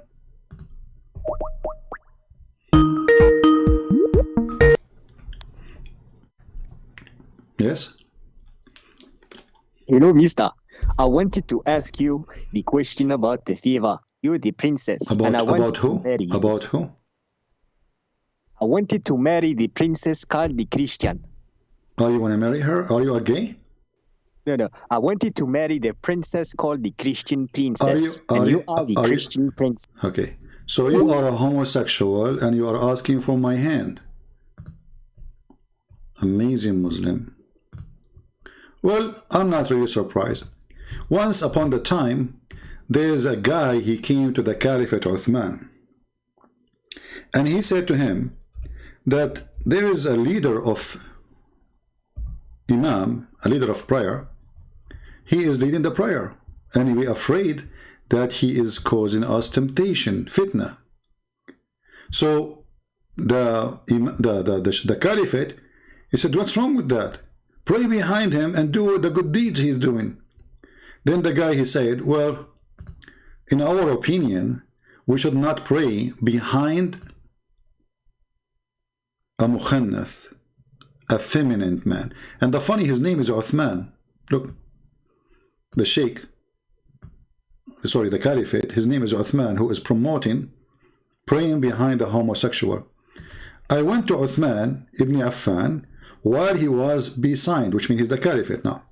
And I said to him, you are the chief of the whole Muslims in general, and you see what befallen to you. We are led the Salat, which means the Imam, by a leader of al-fitan, temptation. How he tempted them? Trial and affliction. Like, what the heck, what he's doing? And we are afraid of being sinful. This Abdul, he is afraid now he will commit sin. Why? Because this guy is leading the prayer. Okay. In following him, Uthman, he said, as-salatu, which means the prayer. You see, the Muslim, they say that when Allah, he says, sallallahu ala Muhammad, they say the word salat does not mean prayer. It means blessing. Here we go. It's in front of you. As-salat means to pray. The prayer is the best of all deeds. So when the people do the good deeds, do the same with them. And when they do bad deeds, avoid those bad deeds. Az-Zuhri said, and he is very important companion of Muhammad, he was a very nice homosexual, he said, in our opinion, one should not offer salat behind a feminine person unless there is no alternative. This is what happened to you, my friend. You are in love. You are one of them. You're going to ask for my hand live on air? I'm not surprised. But look what happened. This guy, he exposed all those who pray behind this gay. Why? Because he's saying that we are afraid. This guy, he is causing a trial. This person is in trial. Like, why? Because a gay, he bent over in front of him. Affliction. The gay, he bent over, the guy have affliction. That's mean all of them, they are gays.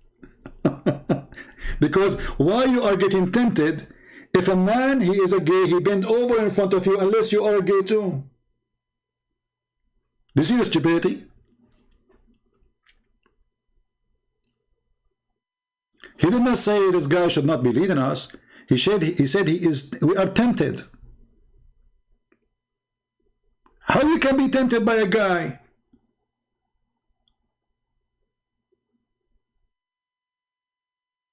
And now this Abdul, he called me to ask for my hand live on air.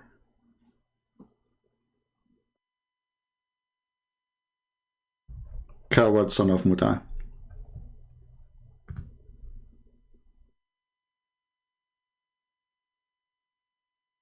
He's insulting someone in the chat.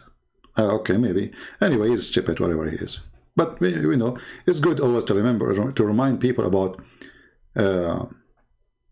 what the Muslims believe. You know, this is Islam. And in order to marry, my friend, you are a Muslim, you should find 6 years old mature girl.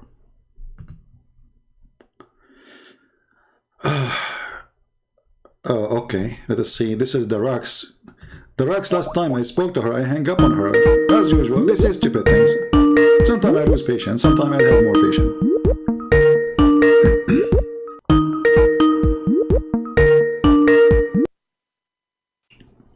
Yes, lady. How are you doing? I'm good, sir. How are you? I'm all right. What do you want to say to us? So judging by the title of your video, it seems like you're stuck on the whole Adam and angels business. So I just wanted to clear that up for I you. did not mention anything about Adam since I started.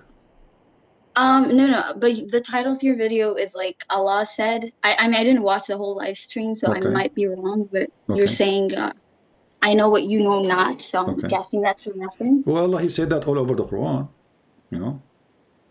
Right, but let's address that one because, you know, we discussed about it and then you hung up on it. Do Allah know what we know not? Go ahead. Well, yeah, let's talk in terms of the verse that, go ahead. chapter 2, verse 30 to 34. Okay.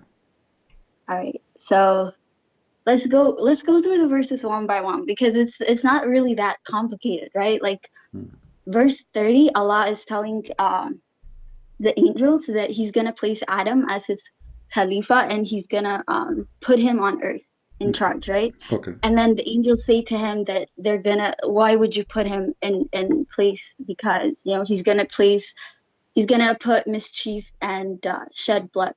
Okay. But then He says to them, I know that which you do not know, right? Okay. But He's not disagreeing with them. Can you agree with me on that one? No. He's not disagreeing about the nature of Adam. No, he disagreeing. No, he's not. No, listen. He's not disagreeing with them. He's saying that I know more about the nature of Adam. When you move your microphone, we lose your voice. Don't move your microphone. I don't hear you now. Can you hear me now? Okay, now I hear you. Okay, so I'm saying when Allah says, I know that which you do not know, He's not disagreeing with them about the nature of Adam, that he's going to cause mischief and shed blood. He's saying that He knows more about the nature of Adam than the one they already happen to know. Are you done? Right? So there's no contradiction here. I just want you to know because Allah is not. Okay, read the verse with me. Read the verse with me. Then Allah He taught Adam, when Allah He taught Adam all the names, and then No, let's not go there. We're still at verse 30. Because we have to connect them together. We have to connect them. Yeah, we'll connect them. But verse 30, I'm talking about this verse where He talks to Adam. Okay, continue. When He talks to the angel. Okay. So He didn't disagree with them. Can you agree with me that Allah did not disagree with them about the nature of Adam, that they're going to cause mischief and shed blood? He just said that He knows more about the nature of Adam than they do. So there's no here. So what is the problem then? If Allah He agree, what is the problem? Why are you saying I know more than what you know? What is because they are contesting His decision to place him as the caliph on earth, right? Hold on. So His decision is to place somebody in the earth, and they said to Him He would do mischievement. So did Allah He say? Okay, hold on. You see, we're gonna try talking. All Muslims, you do the same to me, and then I hang up on you. So I'll be quiet. Okay, so when Allah He have an opposition of His decision, the angel His opposition is what? It's not about Adam as a creation, it's about what he will do. Correct? It's opposition to Allah's decision to place Adam as His Khalifa. That's the opposition. Okay, so guys, be my witness. They're giving him a reason. They're giving him a reason why he shouldn't. Okay, I want everybody to remember what she just said. She said that they are opposing Allah's decision. Correct? Well, they're not opposing as it's like a conversation between Allah. You are the one who used the word opposition a second ago. And not opposition. They're just presenting him with an idea that. Why are you placing him? Like they're asking him a question. Okay. Like why would you place him but in the same time, in the same time, they are making accusation to Adam that he would do this. Correct? We lost you again. Your mic. Don't move your microphone. Adam has the nature of causing mischief and shedding blood. Yes. Okay. So what Allah He said is He said, I know what you know not, which mean what they said is not true, right? Yeah, no, that's not it. That's what I'm trying to get across. Like He didn't disagree with them about the nature of Adam, that he's gonna cause mischief and blood. Okay, this is why you are refusing me to read the second verse, because the second verse Allah He said to them, tell me the names of those things. Tell me the names of these. If you are truthful. Okay, but no. Before we move on to that, verse 30. Why you want to stay in that verse for the coming century? Why you want to stay there? We did read it already, and we are done. Okay, so now let us see when He said, okay, hold on. When Allah He said to them, if you are truthful, what is Allah accusing them of when He said, if you are truthful? All right, so I'll go to that verse, but at verse 30, we have agreed now that no, we did not agree. No, we did not agree. I said to you, no, I did not agree. Don't make things up. You see, you are talking to me and you are changing my words without even we hang up. So don't say we agree. We did not agree. We agree that Allah, He is saying to them, I know not what you know, which means He refused what they say. And the proof is here. He said to them, he taught Adam the names, and He said, okay, Adam, this is donkey, this is potato, this is tomato. And then Allah, He placed those things in the front of the angels. And He said, okay, you claim that you have knowledge. Now tell me the names of those things if you are truthful. He did not say if you know. He did not say if you are right. He say if you are truthful. Okay, sir, I heard you out. Can you let me finish my thoughts? Sure, go ahead. All right, cool. So verse 30, what I understand here is that Allah is not disagreeing with them about the nature of Adam, that he's going to cause mischief and bloodshed. He's just telling them that he knows more about the nature of Adam than they do, and that's why he's going to still place him, despite this nature of him, of causing mischief and bloodshed, he's still going to place him as his own Khalifa on earth. That's what he's saying there. And then verse 31, in order to drive home the fact that the angels don't have the knowledge that he has, We lost you. Don't move your microphone. And then he asks the angel, if you have knowledge of something that you have not yet seen or heard, like he does, right? Because Allah is all-knowing. He's all-knowing. He is omniscient. So he's trying to prove to them that he knows more than they do about things. So he goes and teaches them the names of things. He teaches Adam the names of things. And then he asks the angel, do you have knowledge of this? So you are stuck on this whole if you're truthful thing. But like I said, Allah is the ultimate. And when he talks about truth is the truth he's talking about here is the absolute truth, the truth of everything, of knowing everything. It's not just about like are you done? Lying. Are you done? No, I'm not done. And then at verse 32, you'll see that angels now have learned their lesson. They say to him, glory be to you. We have no knowledge except that which you've taught us. Verily, it's you, the all-knower, the all-wise. So here we see that the angels now have learned their lesson, that they do not know everything that Allah knows, and that Allah knows more than they do about the nature of Adam. So there's no disagreement between Allah and the angels about the nature of Adam. Allah just happens to know more about Adam's nature than the angels do. Okay, wonderful. So do you believe that the Quran is speaking a clear Arabic or a stupid Arabic? I mean, I don't speak Arabic. I will trust you. I know, but I'm saying, don't you Muslims say the Quran, Allah, He used a very amazing, clear Arabic, good Arabic? Yes. Okay. Don't you think that Allah then, He used the wrong word? If you want to prove to them that He have more knowledge, He should not say, if you are truthful. Because if I say to you, hold on, let me talk. If I say to you, okay, Darax, if you are truthful, give me the proof. That's mean I'm accusing you to be a liar unless you give me the proof, correct? Otherwise, I will not say if you are truthful. If you are truthful, I say if you are truthful, you can do the following. What is the following? You tell me the names of those things. So if the angels were truthful about what they said, then there's no need for all of this to say if you are truthful, and there's no point of this stupid thing anyway. I will show you an example. Do you see my screen? Wait 1 second. I need to go back to YouTube. Okay.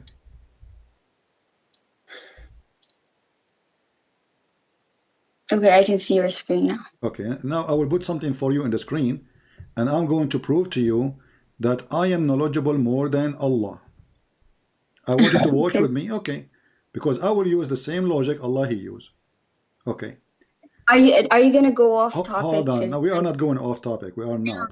Don't do this. You see that you Muslim, you force me to hang up on you. I listen to you, and then you keep talking, saying nothing. You just said something. Let me show you how silly what you are saying. Okay, hold on. So now, give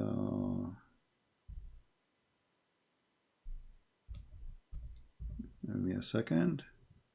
Okay.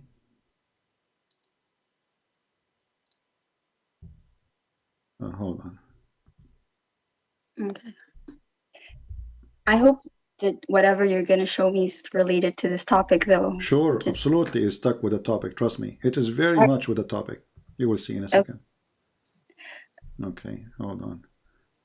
I don't know what happened to this website. Oh, and the prostration. Hold on.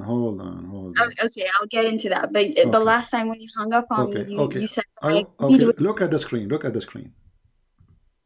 It takes time to load on the screen. 1 sec. Okay.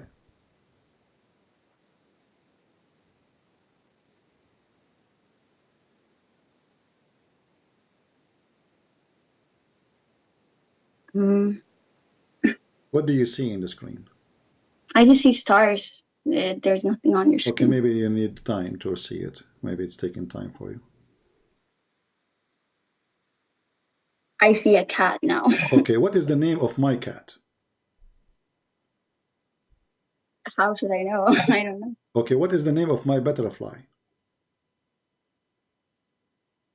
You're misunderstanding. Sorry, no. So now, hold on. So now I know. Hold on. So now I know what you know not. Well, and that make me God. So your silly God, he gave a name for this cat. He called this cat Susu. And then he called, hold on, just you see how silly what you said? And then he called the butterfly Tutu. And then he said to the angels, okay, what is the name of my cat? They said, we do not know. He said, what's the name of my butterfly? They said, we do not know. We know only, hold on. I listen to you, listen to me. Don't force me to hang up on you. Go ahead. They could not tell the names which he named. I mean, how in the world that will make him know the future? He gave names to object, and then he asked them to tell him the names which he made.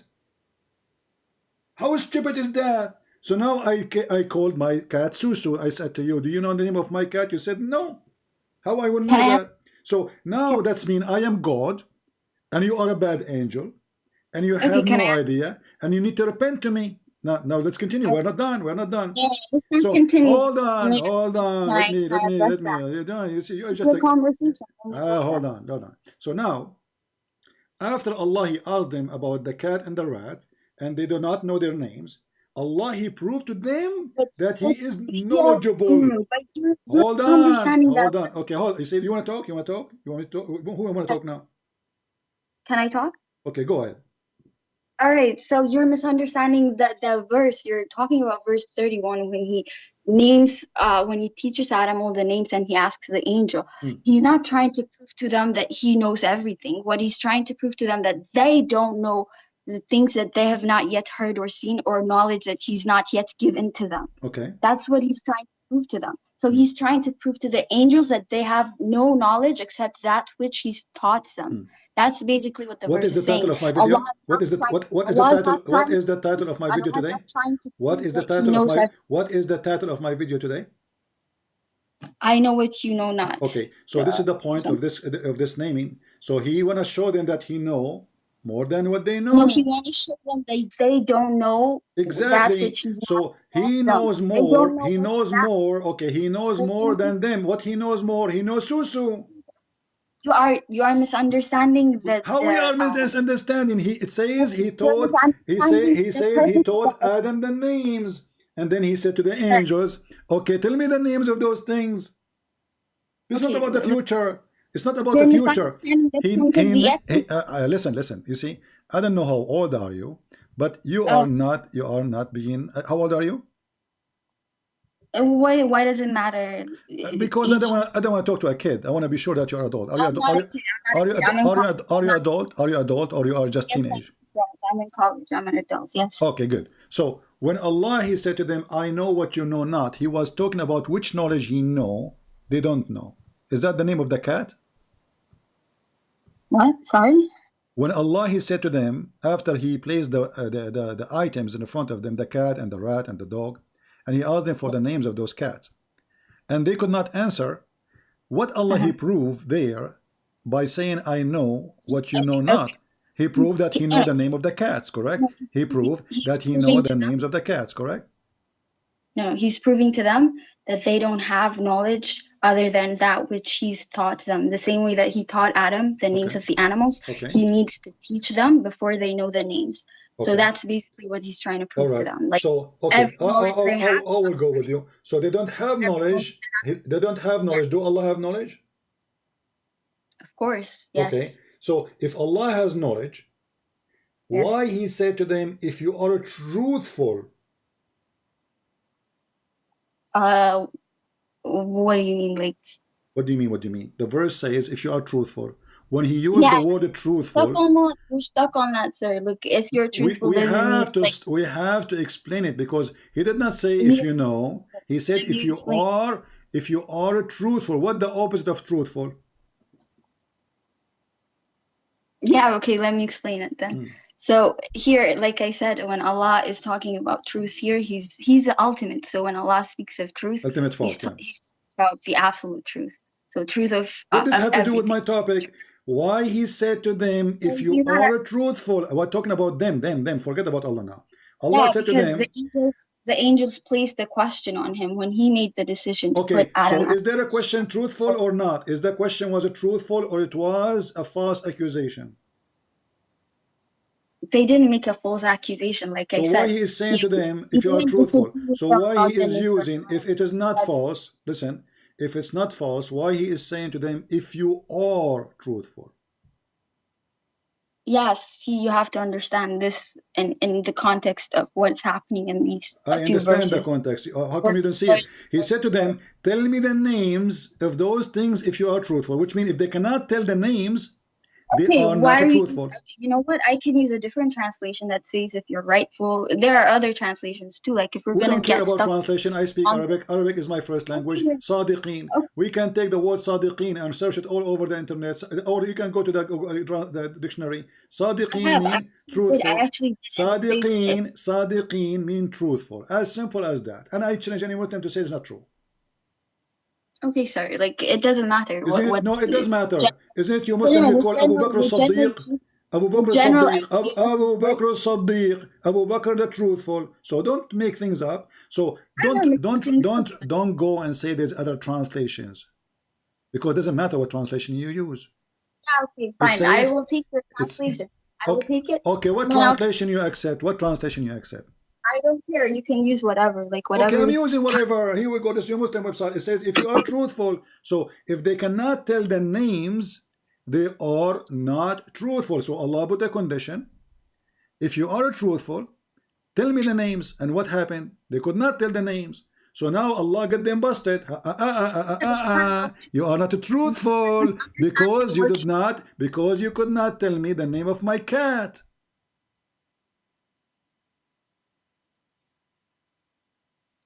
I don't know how else to explain. I thought I did a good job of explaining. Oh, you thought? Okay. Well, to be honest, like, I don't even know what to say. He said, tell me the names. Listen, lady, you are just repeating yourself. Tell me the names if you are what?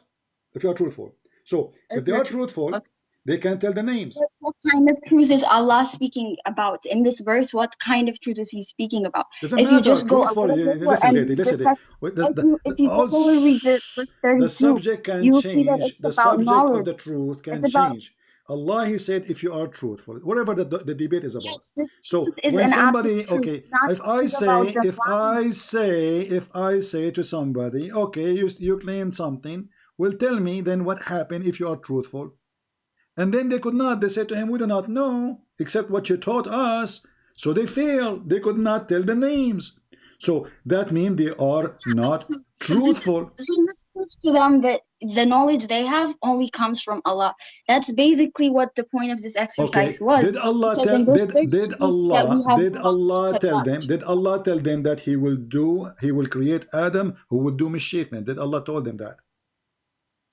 Actually, yes. Where? There is I can send you a link. No, don't tell me a There's link. a Show me a reference. Go there's ahead. a narration.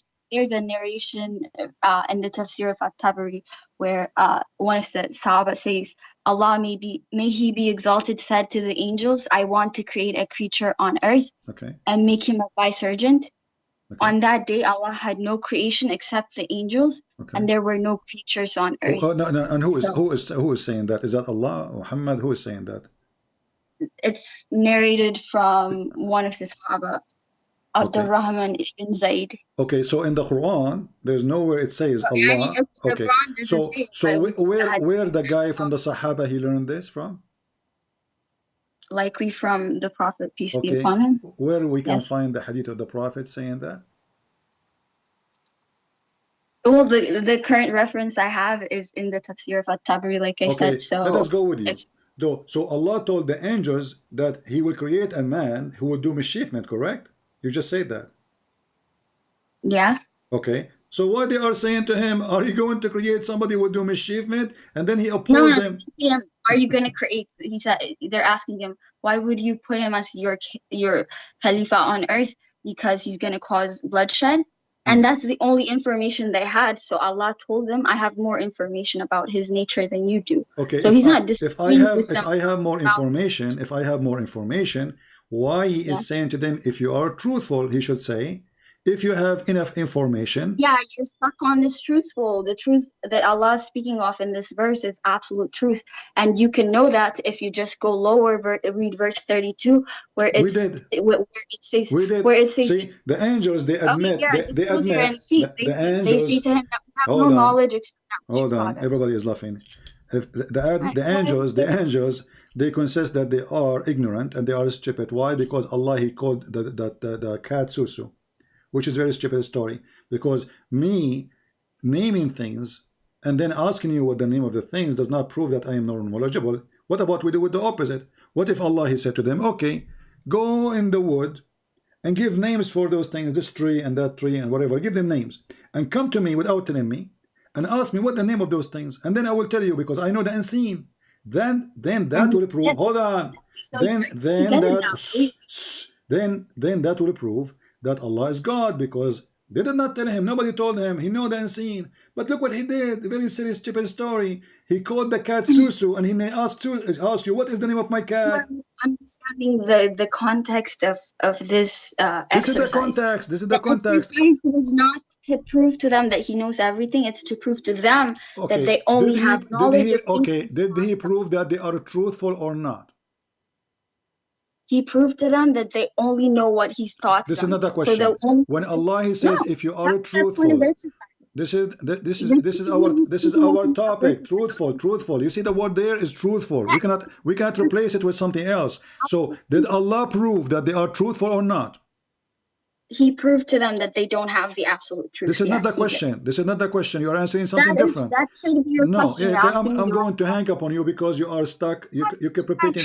Because I'm asking you, when Allah, He said truthful, why you are replacing the word? He said, if you are truthful, did Allah prove that they are truthful or not? On semantics, sir. Well, you're so stuck on that word, sir. Like, because it is the word there. We cannot replace it. This is supposed in scriptures. What's wrong with you? What a stubborn people, man. I'm stuck with it because it is there. Do you want me to replace it and then you will say Christian Prince is changing the Quran?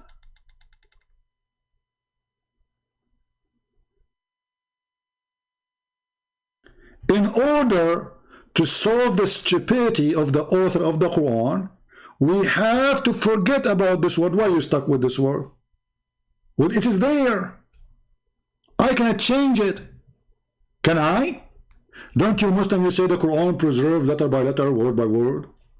It says there, tell me the names of those things if you are truthful. Very simple. A donkey will understand. So if you are truthful, you can tell the names. If you cannot tell the names, you are not truthful. Very simple. Suddenly it's about the knowledge of Allah, and Allah is agreeing with them. Where is that coming from? So Tariq, I will listen to you. Please don't make me angry. Is it there saying if you are truthful? Does it say that or not? Yes, it does. But can you agree with me that I we should cannot. see What is when the Allah? opposite? What is Okay, if they let are me make a truthful, statement, sir. You if don't they even are, let you me did speak. already. Let us focus again. If they Okay. are truthful, they can tell the names. Were they able to tell the names? Yes, but no, they weren't able to tell Okay, the so they names. are not truthful. I'm not going to listen to you no more. People will be the judge. Don't waste my time. If they are truthful, they can tell the names. Don't call me again, please. I don't want to talk to kids. Even your prophet, he says Muslim women have half a brain, which I don't agree with, you know. But somehow maybe he's right about some Muslim women. Because you come with your own fabrication,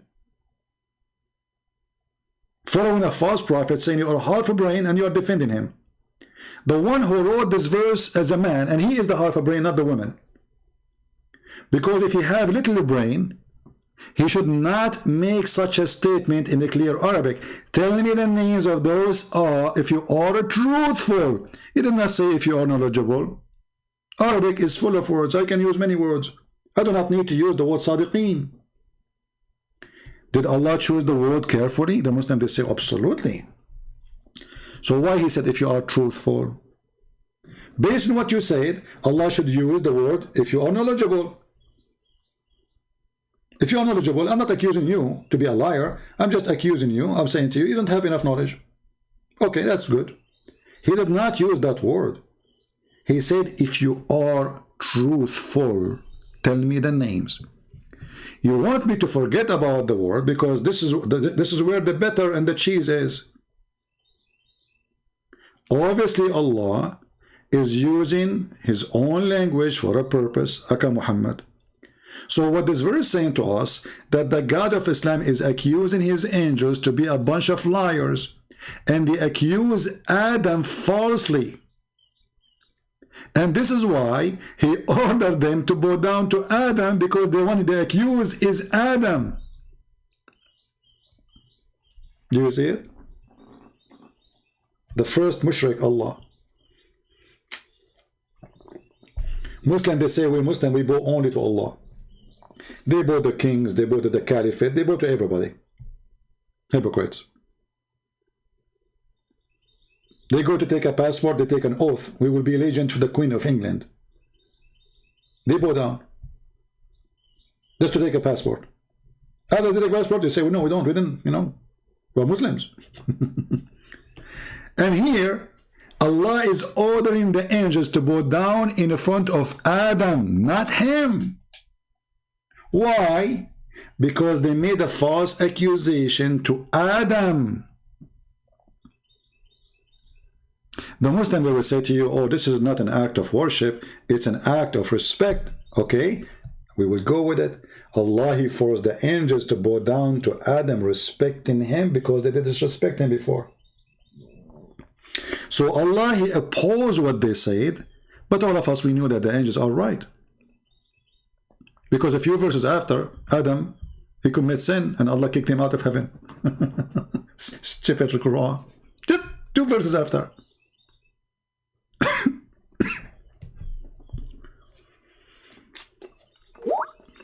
So the Quran saying, if you are truthful, the bowing signified the honor of Adam. Like, what the heck? Is Adam is more honorable than the angels? Look what she said to me. I'm going to call her. Hold on.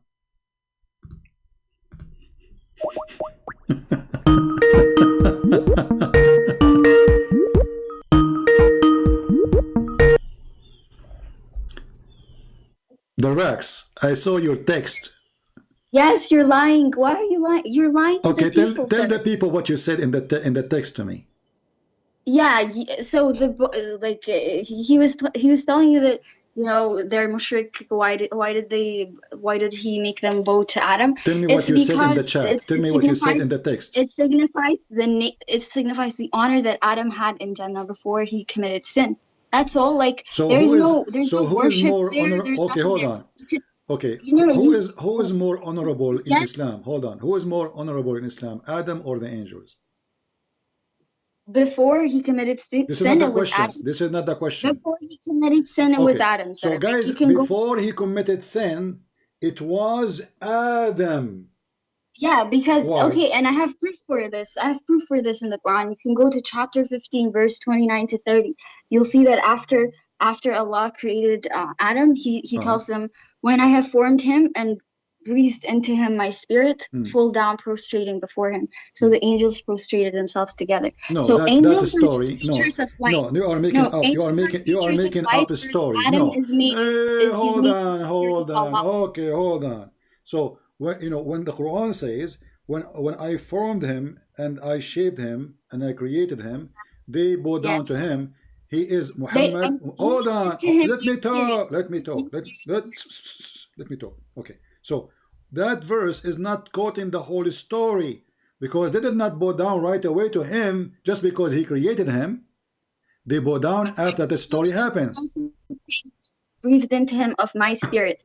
Angels are just creatures of light, but okay, Adam. Hold on. He's created from the breath. The angels are created from what? They're creatures of light, right? Okay, and Adam created from what?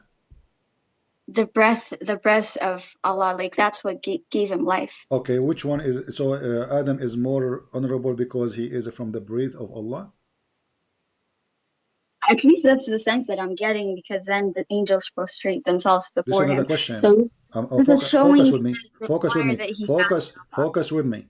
So, is that a reason they have to bow down to him because he's from the breath of Allah, and they are just made from light? No, I'm just giving you a context. I cannot definitively say that. Why you are making things up? So why are you adding those things to the story? Okay, I'm asking you now, based on this story, when he created Adam, the angels, they bow down right away. Is that an order of Allah for them to bow down, or they start bowing down right away by themselves? Wait, can you repeat the question, sir? Chapter 15, verse number 29, the one you just quote for me. When Allah, he finished Adam as a creation, it says here, when I did that, they bow down to him. Did they bow down by the order of Allah, or it was them that they saw Adam, they start bowing down? What happened? Well, they bowed down because he told them to. You can see in the verse that he said, fall down. Where it says that? Verse 29, it says, fall down prostrating before him. Yeah, it says they did that. It doesn't say he told them to do that. No, there's an order here. It says fall down. Where is the order? Where is the order? Can you show me the word order? The order is verse 29. Verse 29. Okay, I'm listening. Can you show me the word order in the verse 29? When Allah commands something, he says, fall down, prostrating before him. Where it says Allah commands something in the verse 29. So you're specifically looking for the word command? My friend, are you adding things to the Quran? Are you adding things? I'm not adding anything to the Quran, I'm asking you. Listen. Where you got that Allah, he command them there? Can you show me the word command? The word command, like you actually want to see that word? Where you got your answer from? You said to me, Allah command them. Okay, I'm asking you, where you learned that from? Shut up, listen, you're just a kid. I asked you, listen carefully to the question. I said to you, where we can find the word command? You said it is in verse number 29. Where? Show me. Not the word. I wasn't saying the word, but you can get the gist from what he's saying, right? Okay, how you can get it? How come you can get it? How come you can get it? I cannot. So are you smarter than Allah? Are you saying that Allah, he said it there, but it's a secret word, only Muslim can see it? No. Let me read the verse and people can judge it. Read the verse. Okay, go ahead. So when I have formed him and breathed into him my spirit, fall down, prostrating before him. Okay. What is the word I command them to fall down? Fall down, prostrating before him. This is Allah speaking to the angels. He's speaking to them and he told them, fall down, prostrating before him. First, Allah is not speaking here to angels at all. He's talking to Muhammad about what happened. No. Your Lord said to the angels, look, verse 28 says that. Okay. Verse 28 to 29, you can read it. Okay. your Lord said to the angels, okay, I am creating a human being from clay, from molded mud. Okay. And then he continues, Okay. when I have formed him and breathed into him of my spirit, fall down, prostrating before him. Okay, still he's talking to Muhammad because this Quran gives it to Muhammad. Now listen. Okay, listen what happened. So when I formed him and I finished him, what happened? Right away they bow down. So Allah did not order them based on this verse.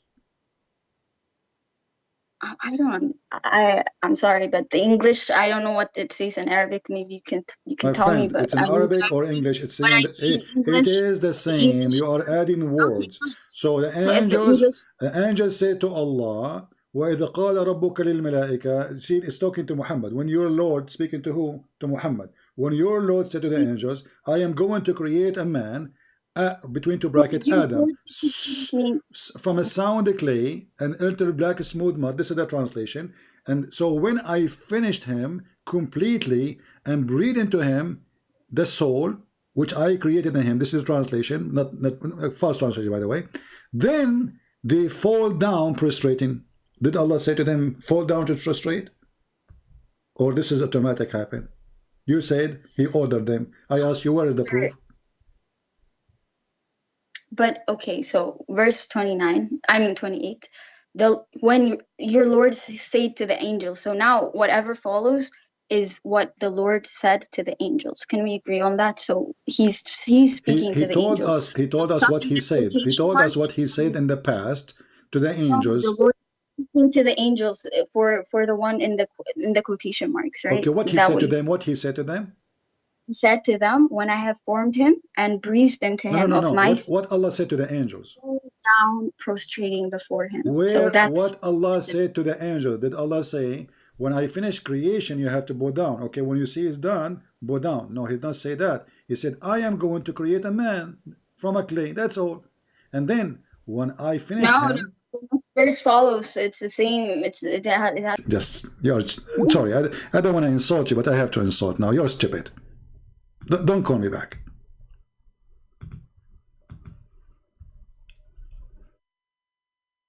You know, sometimes people, they say to me, you have to have more patience. You have to have 1 billion tons of patience with this religion. I mean, the verse in the front of us, we repeat it 1,000 times, and still she say, Allah, He command them. She can see it, we cannot see it.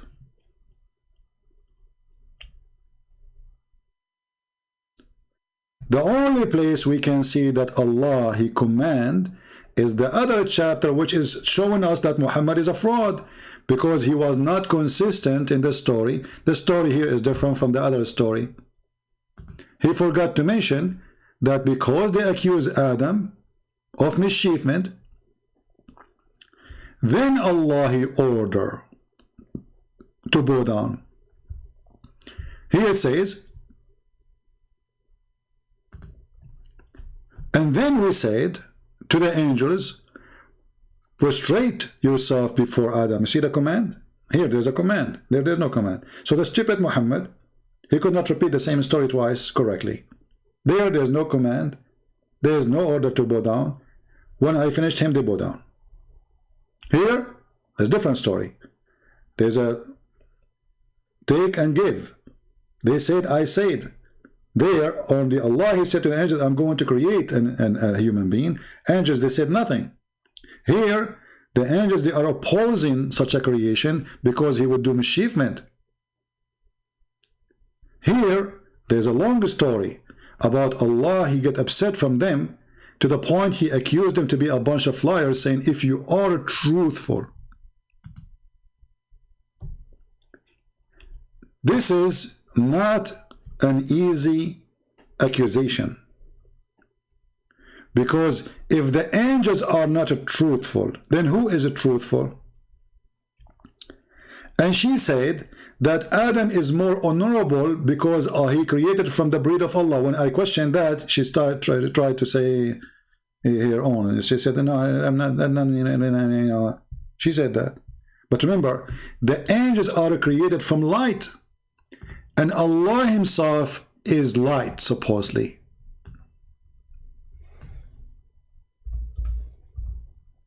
So the angels, they have the nature of Allah.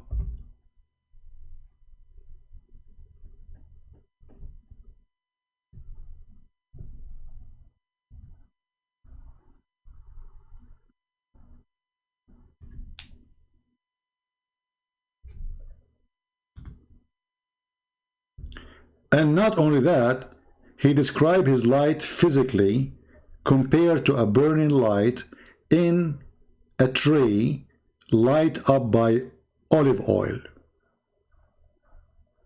Allah is a fire. We might say, okay, we know in the Bible says that Moses, he saw the burning bush, but none of us, we say that that fire, it was, you know, God. He's not a fire. We don't believe that our God is a fire. The burning bush does not mean that God is a fire. Here, Allah is saying, he is giving an example of himself. Allah is made of fire, and that fire make light. And this fire need a fuel. So Allah, he worked by fuel. You see, when the Quran says the similarity of Allah is like this, they cannot say, I am, the Muslims, they say, you cannot compare anything to Allah. You see the stupidity? And then we find that Allah himself is comparing himself to a tree. Allah himself is comparing himself to a glass. Allah himself is in a niche, and the niche is inside the lamp. And the lamp is inside the glass. And the glass is like a brilliant star from a blessed tree. And the olive is the fuel of it.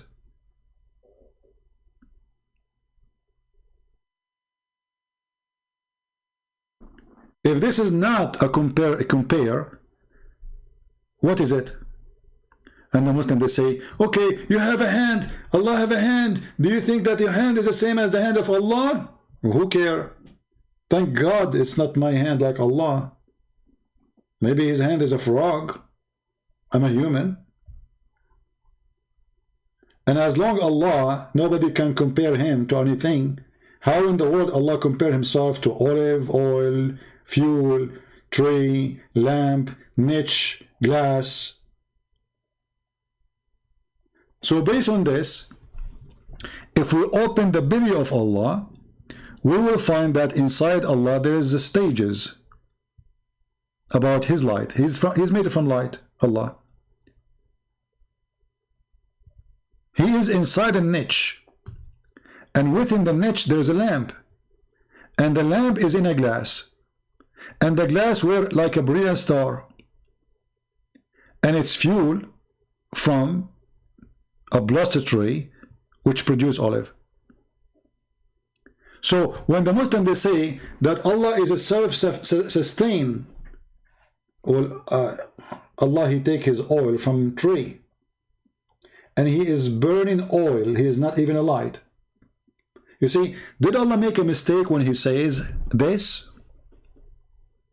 Do you think that the one who wrote the Quran, he compared himself to a burning oil which is inside a glass, which is inside a lamp, which inside a niche?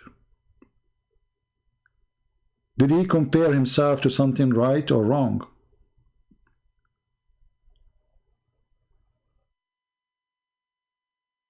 This is the Quran.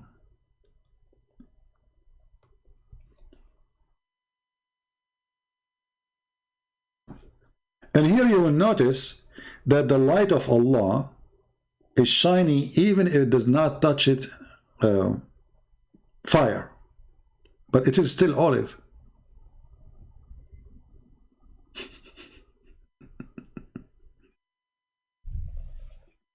Shiny olive. The God of Islam is an olive tree. If they will say this is a parable, okay, what is the similarity between the olive tree and Allah? And how Allah, he compared himself to a tree?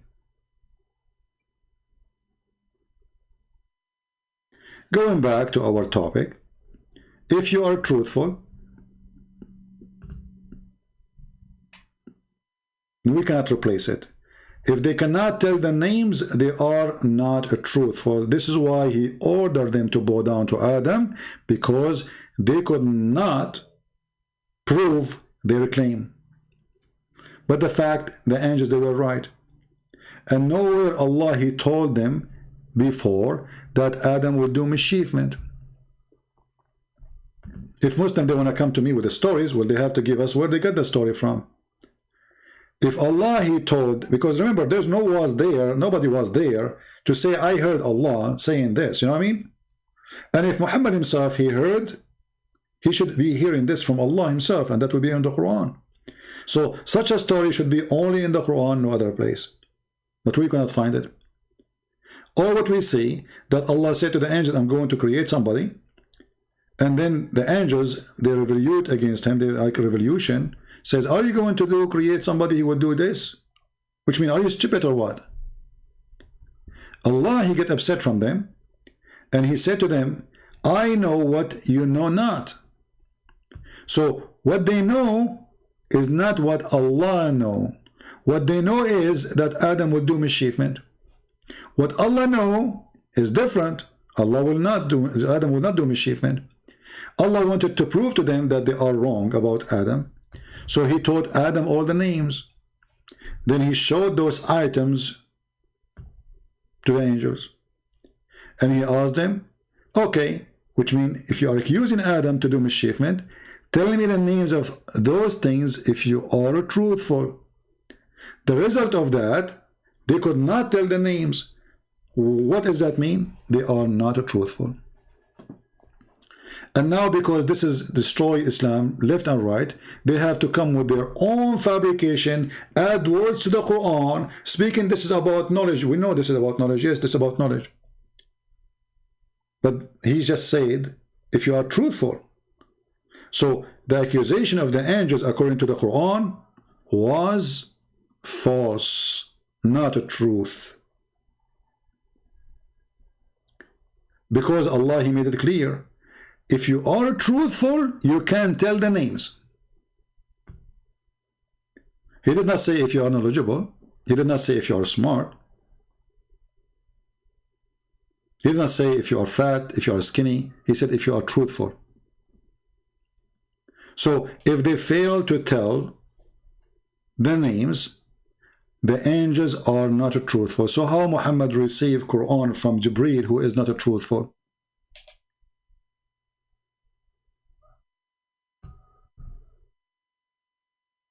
Any Muslim can tell us. As long we confirm, and the verse is so clear, that the angels, all the angels, you see here, it doesn't say like one angel, the angels, all of them, the angels, not some of the angels, few of the angels, you know, the angels, they said, all of them.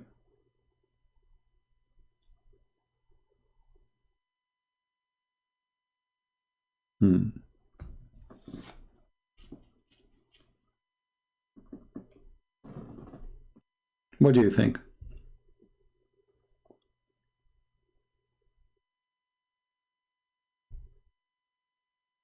Do we have any Abdul? He don't want to repeat himself like this girl?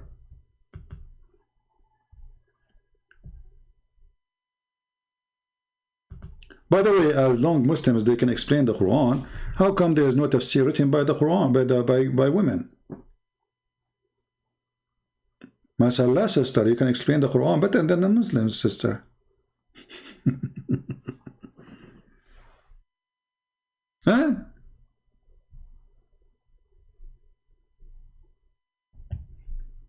Madness, stupidity, crazy religion. They try their best to defend it, but it's stupid. It doesn't make sense. And you know, if you do not know the name of my cat, that does not prove that I am all knowledgeable. The story itself is just so stupid. I walk in the street, I have my cat with me, and I ask you, what is the name of my cat? You say, I do not know the name of your cat. Oh, okay, let me tell you now that I know more than you, and I am God. My cat name is Susu, and her boyfriend is Dudu. And then you will say like, whoa, how you know that? I say, see, I told you, I know what you know not. Imagine you see somebody and you are debating with him about serious topic like Adam.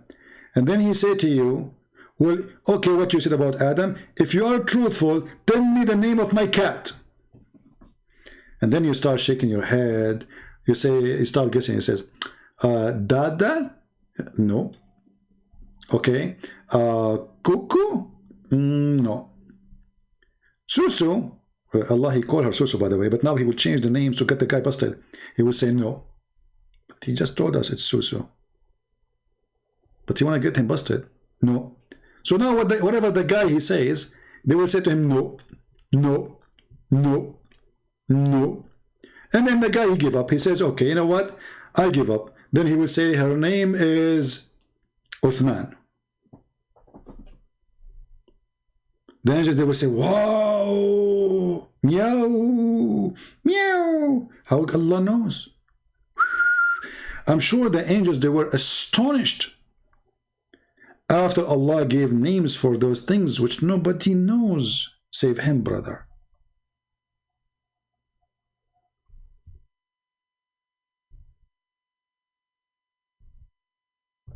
What a stupid cult. This is how you prove, this is how you get them busted? You know the names. We should do the opposite. We should say, okay, go travel 1,000 years away from me and, you know, say something in your head. Give name for a tree or a dog or anything. And then come to me and ask me what is the name you gave, and I will tell you. That will prove that he have knowledge.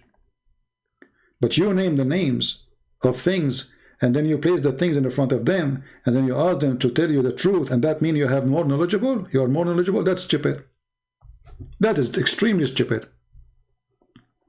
So the story, the one who wrote the story, obviously, he have a brain of a little cat.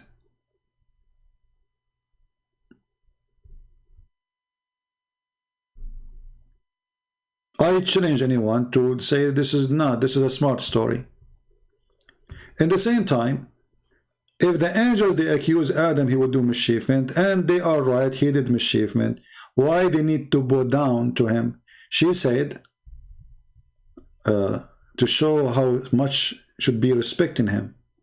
But this is the sinner guy. She said before he commits sin, like, hold on, don't Allah knew the future that he will commit sin? Don't Allah knew that the angels, they are better than him? If Allah, he knew the future, and the whole point is to prove that I know what you know not, then they should not order them to bow down to Adam, because he knew that second day Adam will do mischievement. When I will debate Sister Uthman, give me his Skype, I will call him right now. The problem that your sister Uthman, she is afraid, you know, that if she allow me to call her, people will talk about her reputation because she is a girl. I am the one saying I will call you. Sister Uthman, she says, I'm not going to give you my number. My Skype. That is reality. All of you are cowards. When your brother are going to debate, this is a sister. I am the one who keeps saying, you see, we have a guy, he called us. We were happy that Sheikh Uthman, he called us. Now some they say he is not. Some they say he is. It doesn't matter if he is or not. We were excited. And I did not hang up on him because I thought this is Uthman.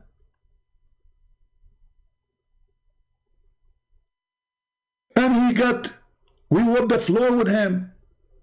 So your Susu, she don't dare to call me because she knew that this is a wrong decision.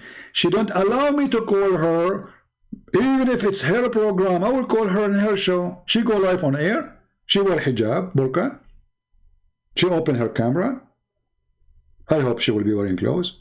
And I will call her, which means she can mute me. I can't mute her. She can hang up on me. I can't hang up on her. Still, she will not do it. Coward. So who is the one who is scared? I never say I will not debate this guy or this guy. My Skype is open, and right now it's open. All what I'm getting is just a bunch of kids trying to, say whatever rubbish they want. And the reason the Muslims, they send me their kids, because when you are a kid, you can say whatever you want. I mean, there's no career to lose. Their scholars don't dare to call me because it's a career ending. As simple as that. Correct? What do you think? If a Christian prince, he know nothing, he is a liar, they should call him and get him busted in 2 minutes. I mean, the easiest one you can get him busted is somebody he made a lie. Very simple. You said this. Okay, here we go. The reference, you are lying. Correct? Mimi Hijab, he decided to be a hero. He said to the Muslims, "Who you want me?" This is after his debate with David Wood. He thought like he's a big shish kebab. Who you want me to debate, guys? They said to him, "Brother, Christian Prince, he is making a lot of Muslim leave Islam." So he said, okay. This day, he did not even send me the link. He did not even tell me. Which means if people did not tell me, how in the world I will know that this guy, he scheduled a debate with me without telling me? Do you see the cowards? Like now I schedule a debate, says live debate with Sheikh Uthman Wednesday. And on Wednesday come and Uthman never heard of this. And then I would say, oh, he ran away. That's what he did. And then what that day came, I called him and we waited for 45 minutes. He had 5, 7, 6 boys around him to protect him. He put the speakers of the computer far away from the microphone so nobody will hear my answers. Look, you see how deceiving, how filthy, how, they plan for things and then they have video quoted. Did you say that? They don't want to debate. Did you say that? Hang up on him. They are so much terrified. And when I ask him why you didn't say inshallah, people, the ignorant one, they says, why you focus in this? My friend, in Islam, a person who don't say inshallah before he want to do something, he is not a Muslim. So by not doing that ever, he is a false Muslim. There's a story about even David himself, and he is a prophet of Allah according to the Quran. He tried to have sex with 99 females. But because he forgot to say inshallah after he unzipped his panty, the Prophet of Islam, Allah gave him half child, which means disabled boy. He forgot to say inshallah. So Muslim, they focus so much inshallah, and this guy, he never said that inshallah he will do. Maybe now he starts saying it after I spank him. Yeah, you finished, boy. And and then they made a video, Christian predator. Like, no, Christian sexual predator. Like, what? What happened? He said to a Muslim woman, suckle me.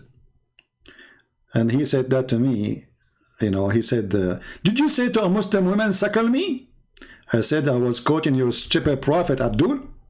And he hung up on me in a second. And later we find that the same, what is supposedly is not nice and it's not good to say, we found that Mimi Hijab, he go around and he said to Muslim women. He was saying it actually to a sheikh.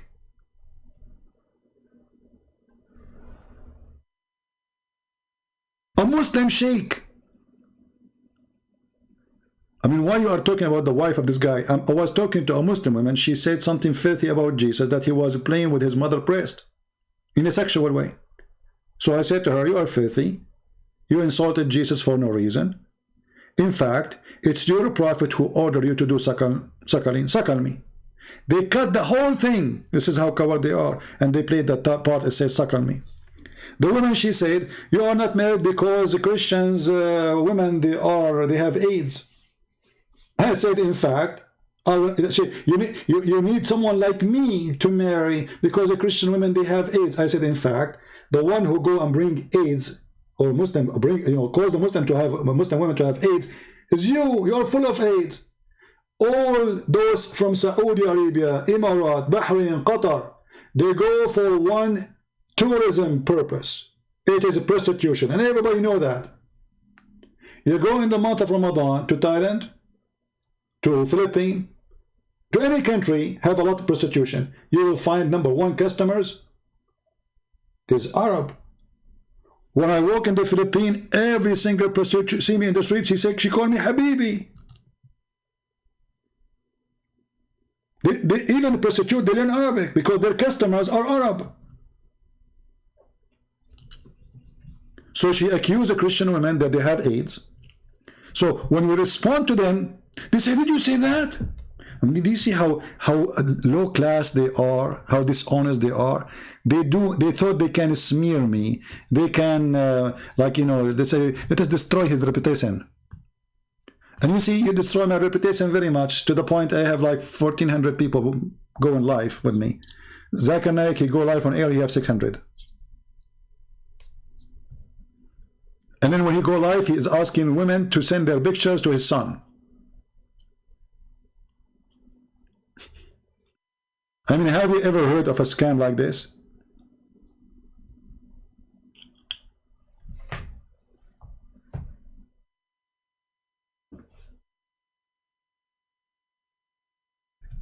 And you notice with me that when the Muslim, they get so upset, they try to make it as it is about you, but the one who said that is their prophet, and the sheikh whom Muhammad Hijab is attacking, he is just quoting what his prophet said and he believe in it.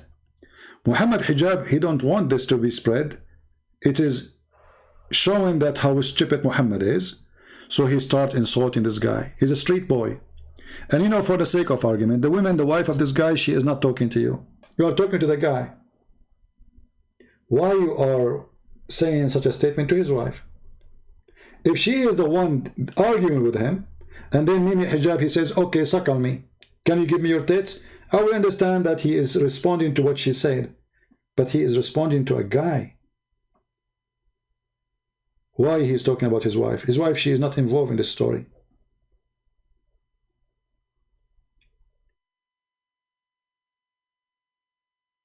Do we have any Abdul want to say anything?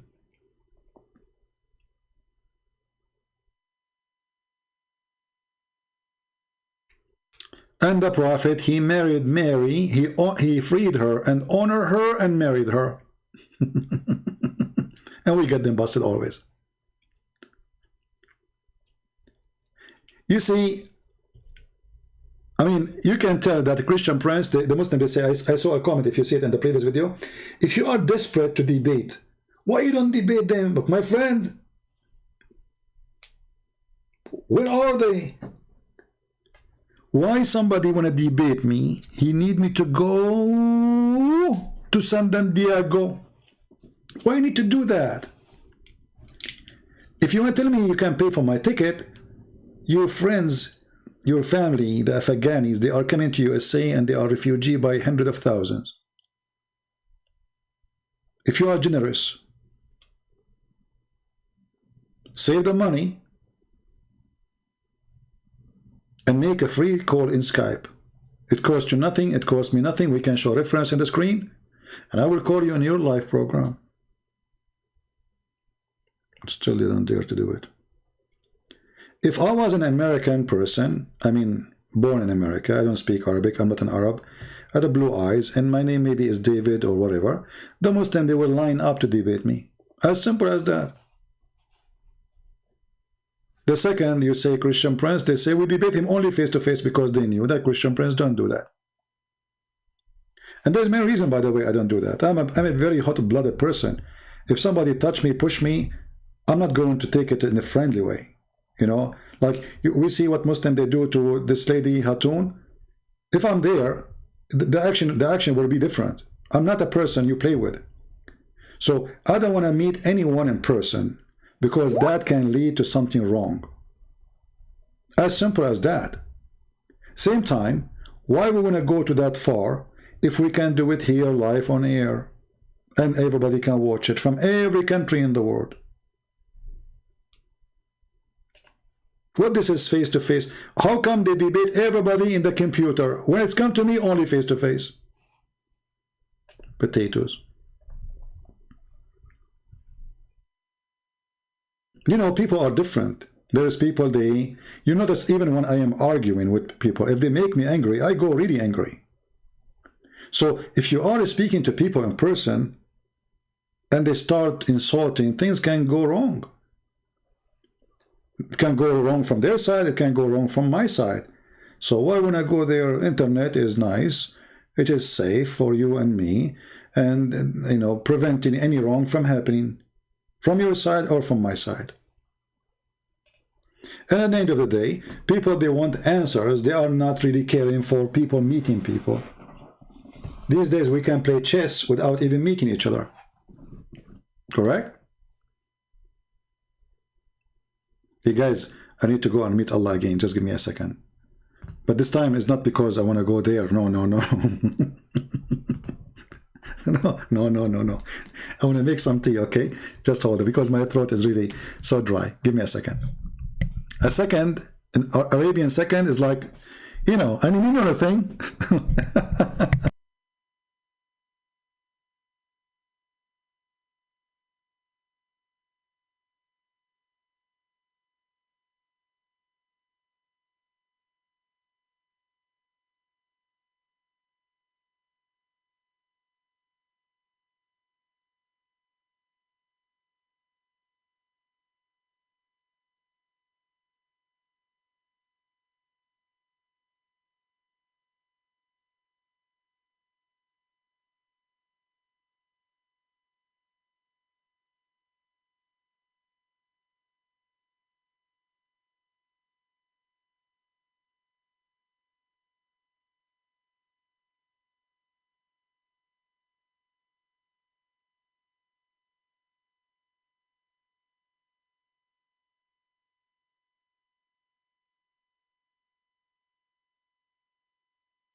All right, sorry for that.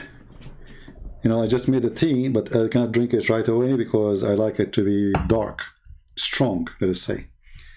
I don't boil it, but it takes time to get the water dark, you know.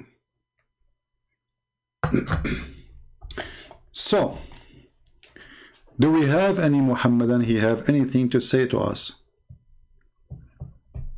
And by the way, what happened to all Indonesian Ustad? Since the last Ustad, he spoke, not to me, I mean, he tried to refute me. And this guy, he died, and we died laughing at him before he died. Where is the rest of the Ustad? Which do you like? I mean, I don't, you know, I mean, it's just I like English style. I don't like, I don't really drink like a green tea. I find them, they have no taste, you know. No, I was making tea. I wasn't going, no. So, if you are a person from Indonesia, Philippines, do you remember the guy who is from Philippines? You know, somebody sent me a video of a guy from the Philippines saying, if you are a priest, call me. I challenge you.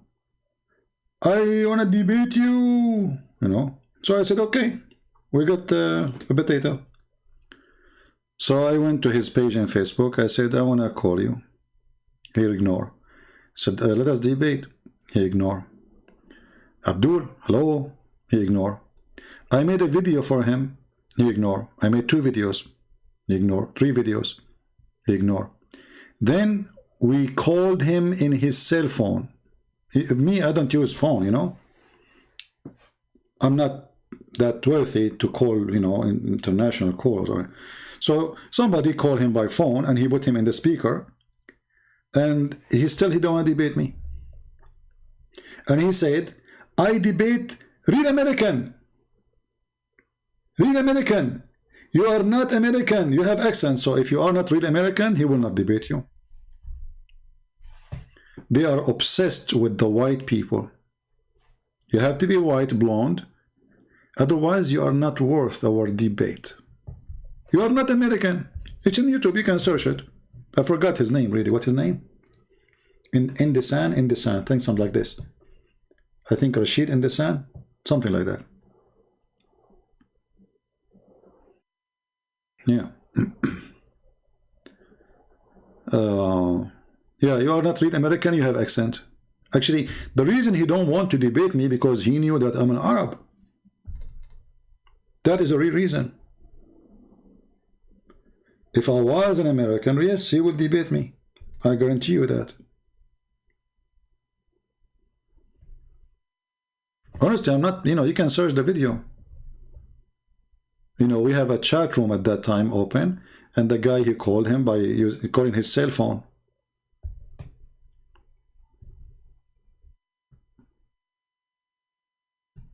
Now, this video is long now. It's like 4 hours. But, you know, you guys, you can download it and you can cut parts based on those colors. Okay, we have a Muslim. I don't know if this is ultimate part.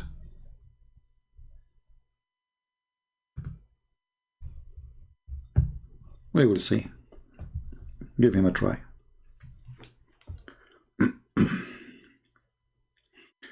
Let us try our tea first.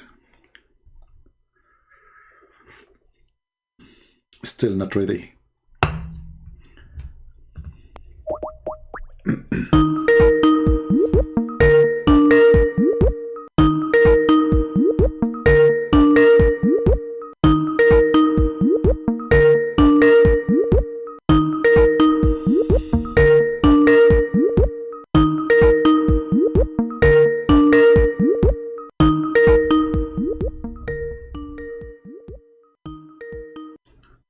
Hello? Hello? Ultimate daddy all day. Gonna run? You see, You are just a person who have no honor. I mean, obviously, we don't want to talk to you. You're just a kid. You keep calling, and you don't know what you are talking about. Yeah, okay. Listen, are you the one who said to me you accept Rashad Khalifa translation? Yes. Okay. Rashad Khalifa, when you called me, you said that the Bible is the same as the false hadith. Yes. Okay, and this is Rashid Khalifa translation. Chapter 2, verse number 89 says, and which, you know, what you have, Allah, He agree, confirming what you have. Yes, to the Jews. Go to 543. when they came to just get out of here. Guys, he confirmed to the Jews. Stupid donkey. Don't call me, you stupid idiot.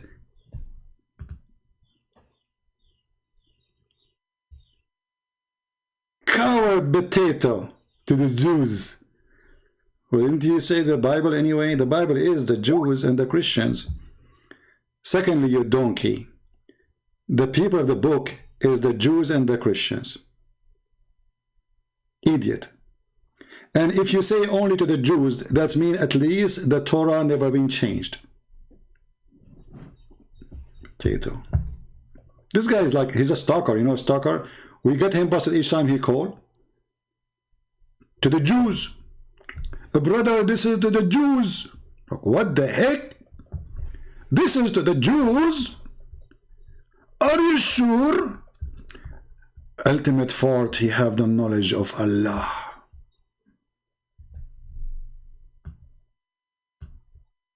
Where it says to the Jews, read with me.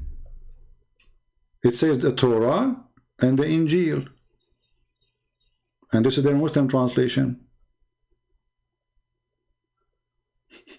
This is why, you see why I don't talk to you. You are so silly, you are so stupid, and you have no dignity, and I spank you in a second, and then I hang up on you, and you call me again, and because supposedly you are scary.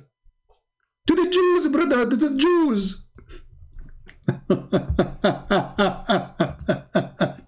He tried to fix it, he make it more blind. Because if the Jews, they have the true book, that means they do not need Muhammad still. They have the true book. Why do they want to follow him anyway? There is no need for me to follow a new prophet when I have already the book and the prophet. So if you say this is only the Torah, that means the Jews should not follow Muhammad, should not listen to him, because they have the book. Stupid idiot. And he add his own, like, you know, this guy, he have his own touch for everything, you know. And yeah, Abdul, don't forget to download this and put it in your page. Make a new name and call me. You answer, you know, we got you busted in 2 seconds, and we send you free shipping and handling.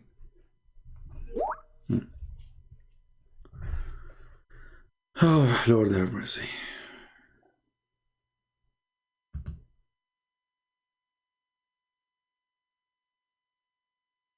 All right. Do we have any real Abdul? Beside this guy who fabricate things is not there?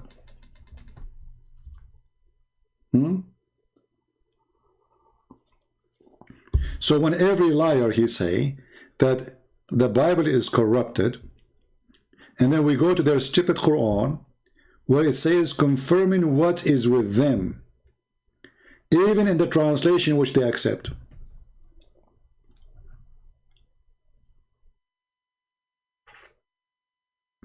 Stupidity is amazing. Any Abdul? But you know, I have to say that this guy is a kind of, you know, like when you walk in the street and there's a dog, he stalk you. Oh, you stop, he stop. You walk, he walk. Once I was in Asia, and there was 2 ladies, you know, one of them is old and the other one is young, and there's like 6, 7 dogs around them. Oh, scary, you know, I want to say scary. I mean, dogs can kill you. So I don't want to be there, me myself, but I could not just watch.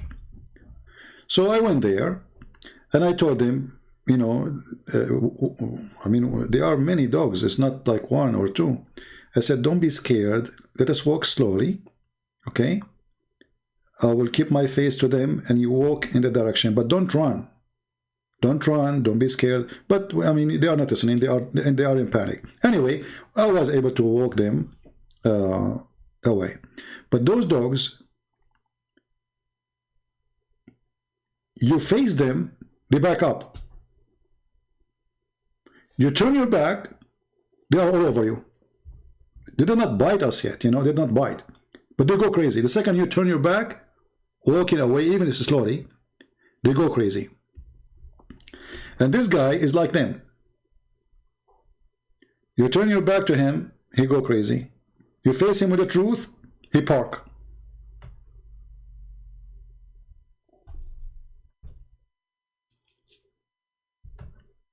And now, this verse is about the Torah only. If we ask him where it says the Torah, where? He's the guy, he said he don't believe in the Hadith, right? So, where in the verse it says this is about the Torah only? Stupid idiot.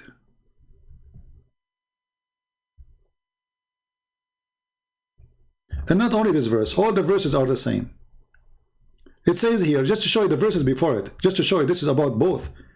We gave Moses the book and we gave Isa the gospel.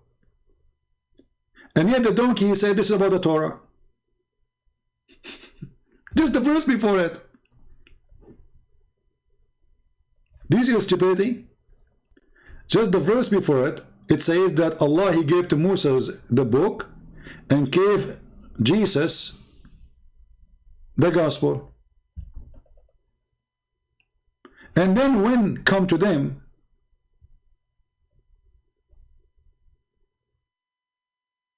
a book confirming what is with them, which is the Torah and the Injil.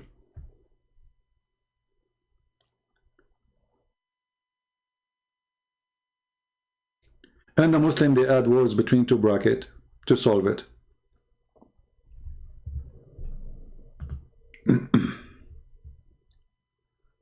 Stupidity is amazing.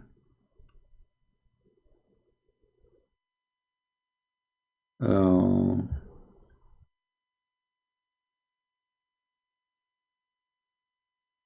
And by the way, why in your favorite translation did not say the Jews? Why it doesn't say that? Where is the word Jews here? At least, you know, quote for me a translation, agree with you. And if it is the Jews, the verse before it says the Christian and the Jews. Allah gave the scriptures to Moses and to Isa. And we supported them with the Holy Spirit.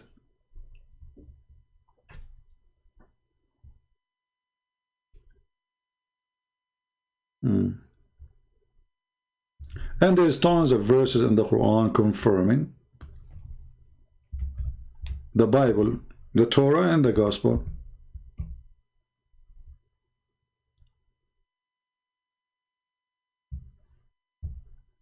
And actually here, there is something very important. This is the translation this guy he like. And when they are told, you shall believe in their revelation. Very funny translation, but we will go with it. They say we believe only in what is sent down to us. Okay, what's wrong with that? What's wrong with the saying we believe in only what is sent down to us? That means they believe. Thus they disbelieve. But why?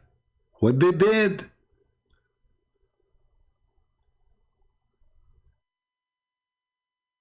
And then it says that those Jews, they killed the prophets.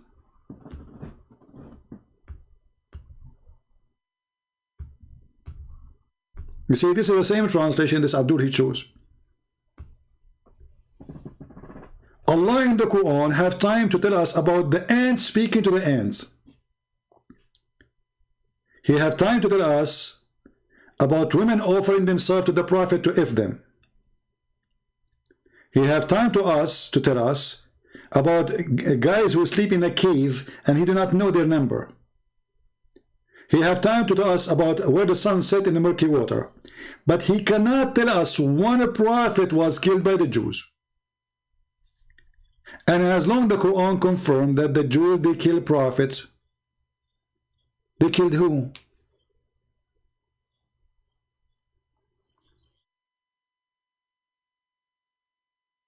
Jesus?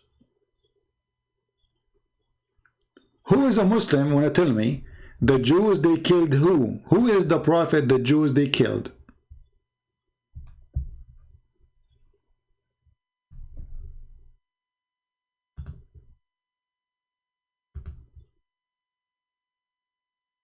Any Muhammadan can tell us?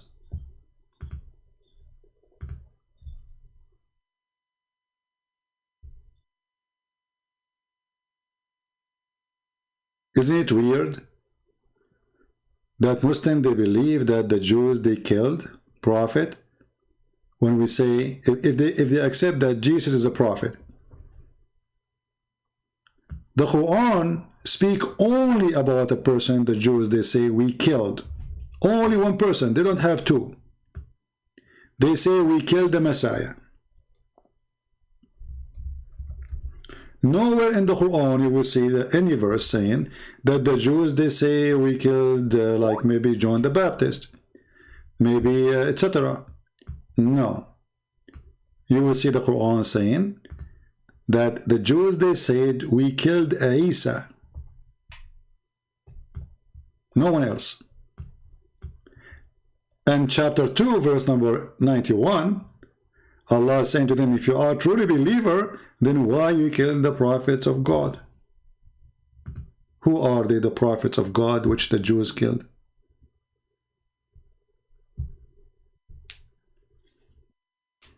We have somebody, he says he is from Indonesia. We do not know. Maybe this is ultimate fault again.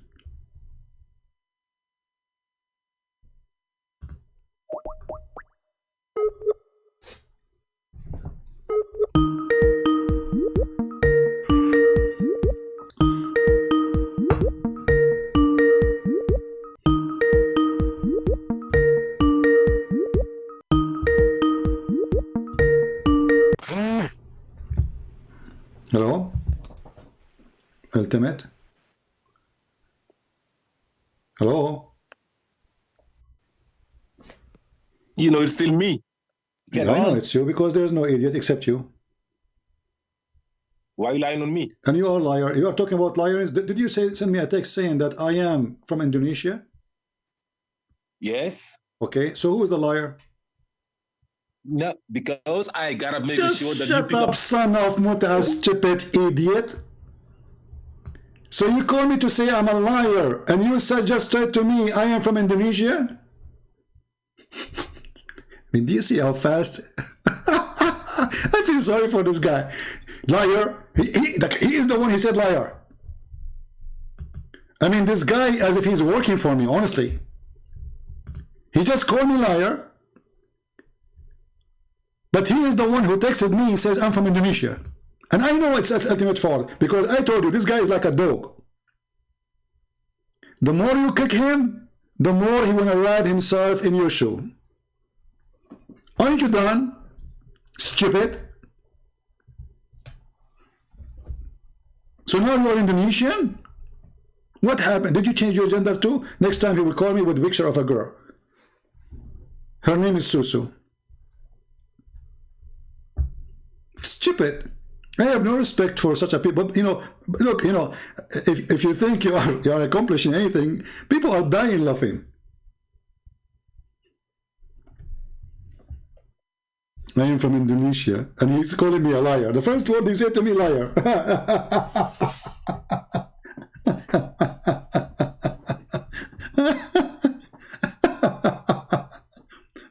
Unbelievable. The tea is ready now. It's fun, isn't it? Hey guys, honestly, isn't this the best entertainment ever you can have? I mean, forget about TV, forget about Mickey Mouse and cartoon. I mean, those guys are hilarious. You know, once someone told me, do you like when you are alone, like, do you remember things? I said, actually, once it happened, to me. I was driving my car, and I just remember something Muslim they said to me before, and start laughing, but people don't understand what this guy is laughing about. It's like, it's like a crazy guy, like, why he's laughing? So those things, they will come back to your memory later, and you will laugh. You cannot hold yourself, because when they come to the memory, it's really funny. You're a liar. Look, you are the one just told me you're from Indonesia. Look how decent he is. He became Asian now. Change your name and call me back so we can laugh more. What is the first word you wanna call me next time?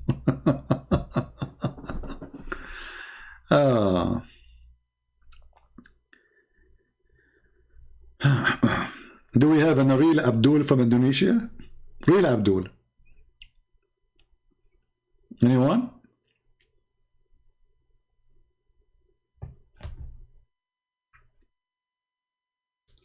No, it's not, sad or not. I mean, don't feel sorry for anyone.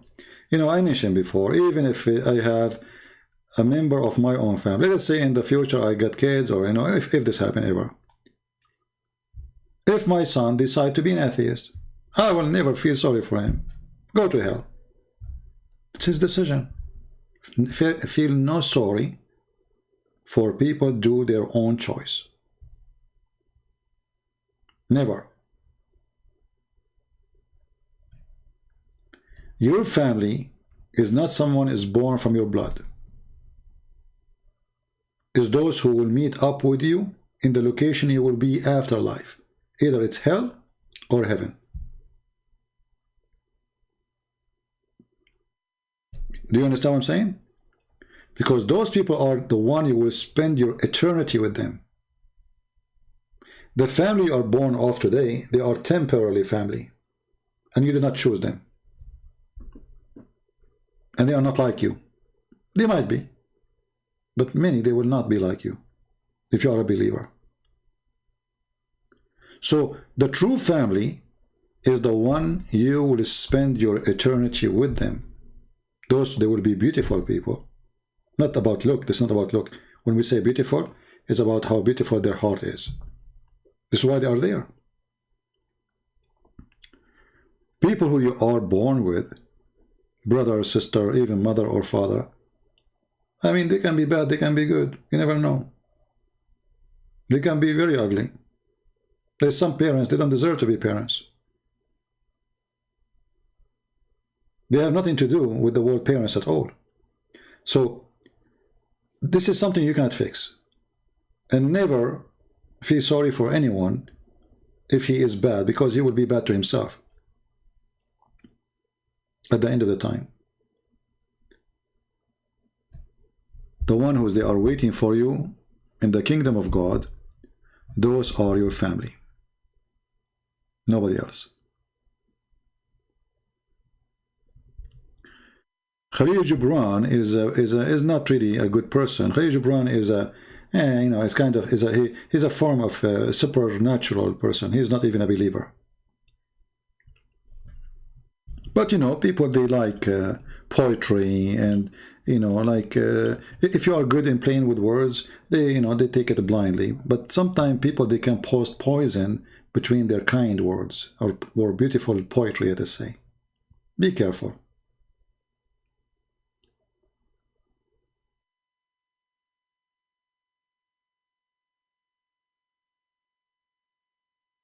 No, if my son became an atheist, I will never be sad for him. Why am I be sad for him?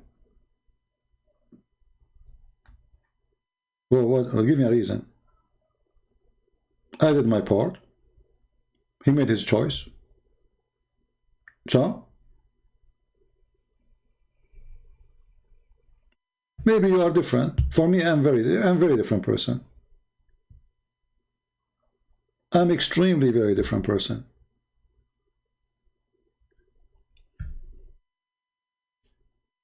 But, It's your opinion. You will be sad, maybe. I will not. Let us say you have a family member. He became a Muslim. Okay, he's stupid. What I will do to him? Yeah. What's my problem? It's not my problem. It's his problem. Because I am saved, he is not, and he chose not to be saved. This is his business. Never be sorry for anyone. Never, ever, ever.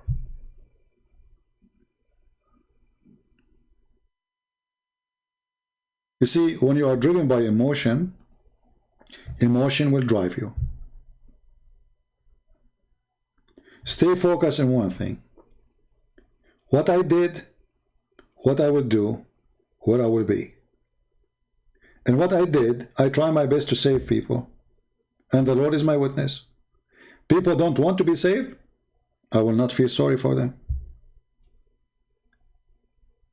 Never. They made a choice. You decide.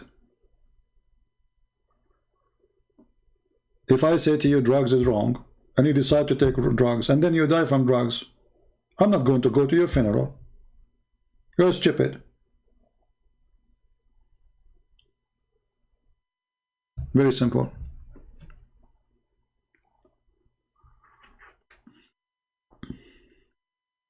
You know, people always are driven by too much emotion. This is why myself, I try to stay away from emotional people, because it's hard to communicate with them. And it's hard to reach an argument which lead to something right. Because it's always you are driven by emotion. And, you know, I noticed that emotion somehow is attached to culture, like Middle Eastern, Eastern, Asian. They are very emotional people. And that makes it very difficult. If you are a person who speak about, like, I'm a thinker, I want to be a thinker, I want to think, I want to use the gift of God, which is the logic. God, he give you emotion not to control your thinking, but to control, let us say, the good of you. So do you have feeling for the poor, you have feeling for a family member, you know, to a child you take care of, you don't throw him in the street. The emotion, it was for a good reason. But there's many of us, we abuse the emotion, and the emotion became our enemy. Yeah. Ultimate Fart is texting me again. And he is using Google Translation to type for me in Arabic. And he called himself Hafsa. I told you he will come back as a girl. Did I tell you he will come back as a girl? Let me call him.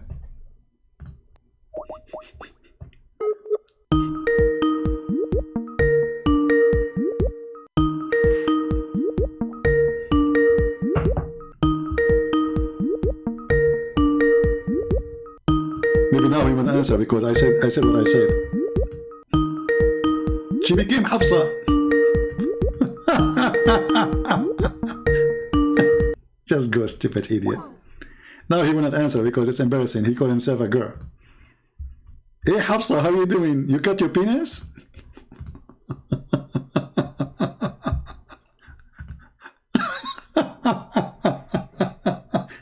He is willing to change his gender. First he was African, then he became Indonesian, and now he became a girl. Hafsa.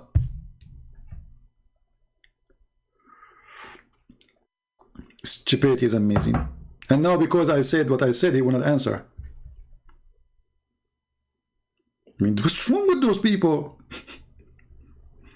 You know, imagine that this guy is your neighbor. God forbid. I will end in jail.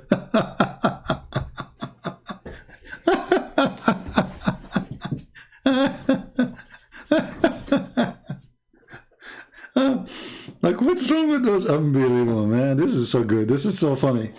This is a priceless, you know. Stupidity is amazing. Hafsa is the wife of Muhammad. So ultimate fault, now he became the wife of Muhammad.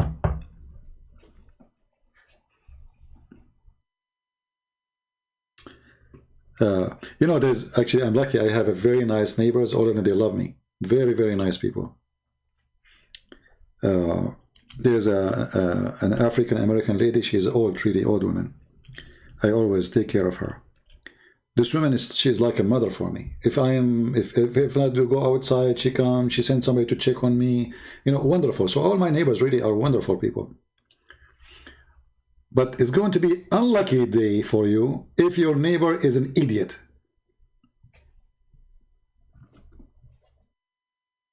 Unbelievable. Do we have any Abdul? Beside Hafsa?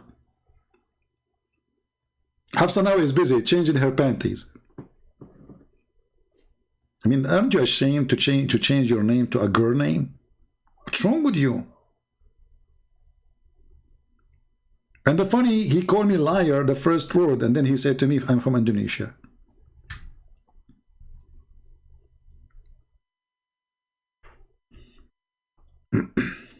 Sorry, I'm drinking tea. I don't know if the sound is coming. Do we have any Abdul?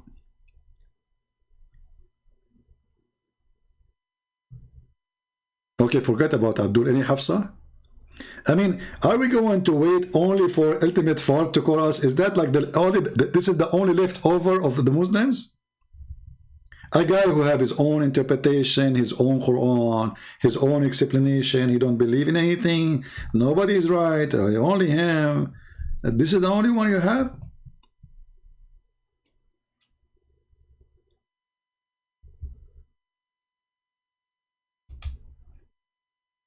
Hmm.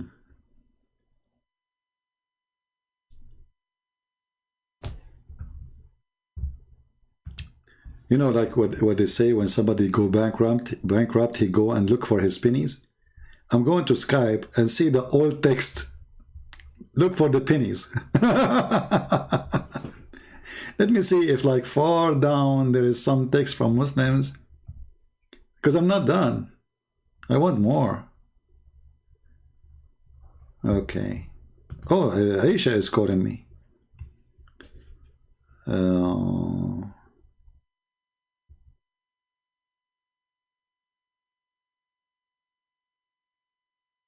Aisha, let's see what Aisha she want.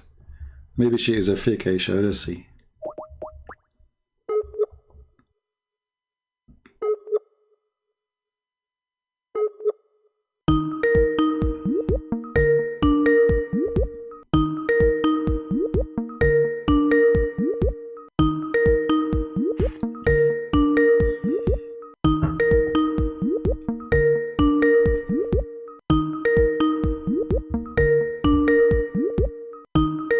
Okay, Aisha is busy. I don't know.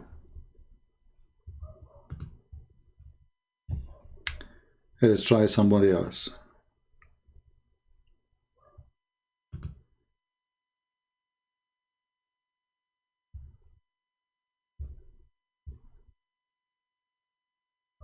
Oh, this guy is a Christian.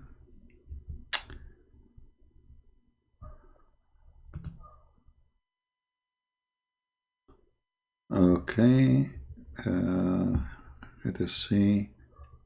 What is the time now in Pakistan? I think it's very late, right? Maybe I should not call this guy from Pakistan.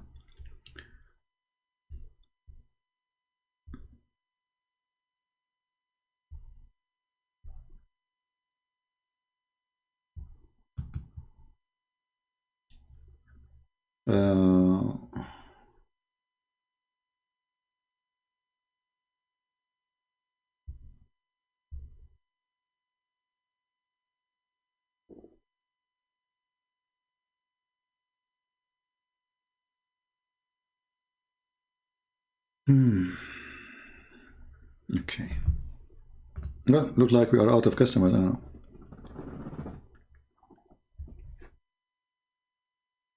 If you are a sheikh, enough with kids. Enough with kids. We don't want people to come and say whatever they want. We want people who have knowledge to say what Islam is about teaching. Not everyone has given us his own fantasy. If there is anyone here, he have knowledge of the cult of Islam, he's a Muslim.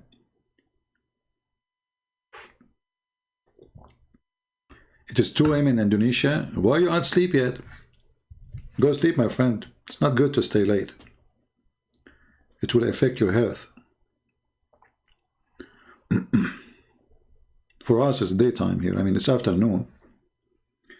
Actually, I was planning to go out to do something, but I don't know.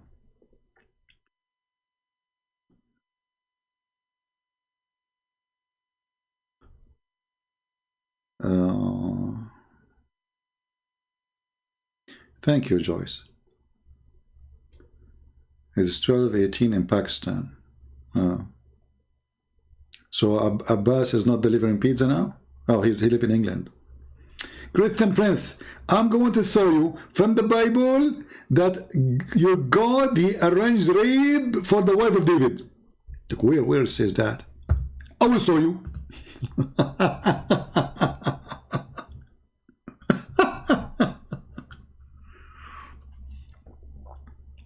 Potato.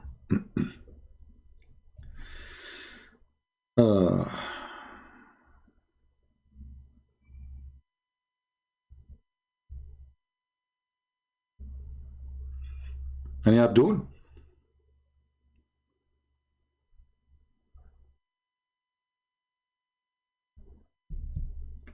Anyone?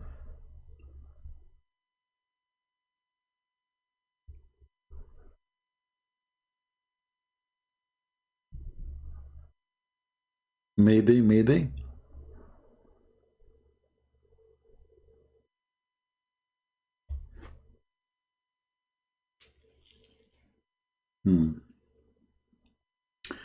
All right, well, look like now things is slow and we are out of customers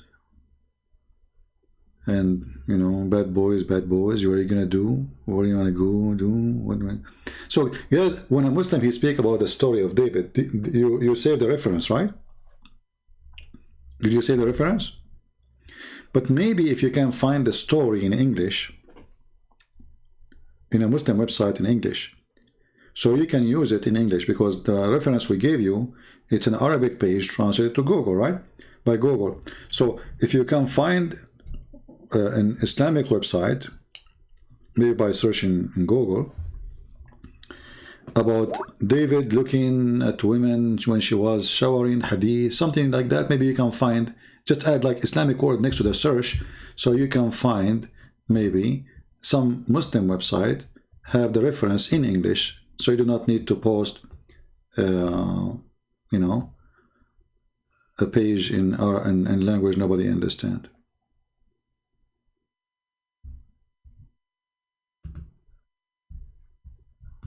I receive text from people. You can tell that this earth is full of stupid people, by the way.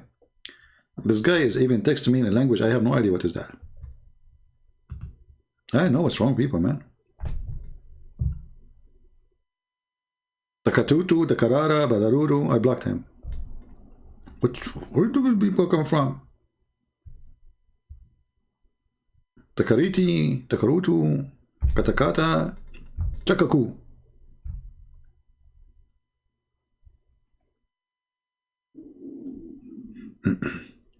You have a story about Shaitan resurrecting Adam.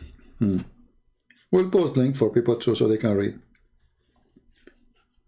There's tons of Islamic stories, all of them they are stupid.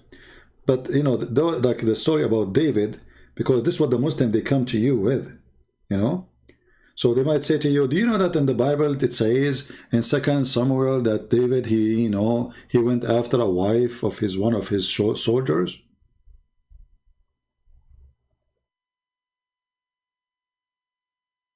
So you need to show them that this is in their religion too, and David, he did that in their religion too.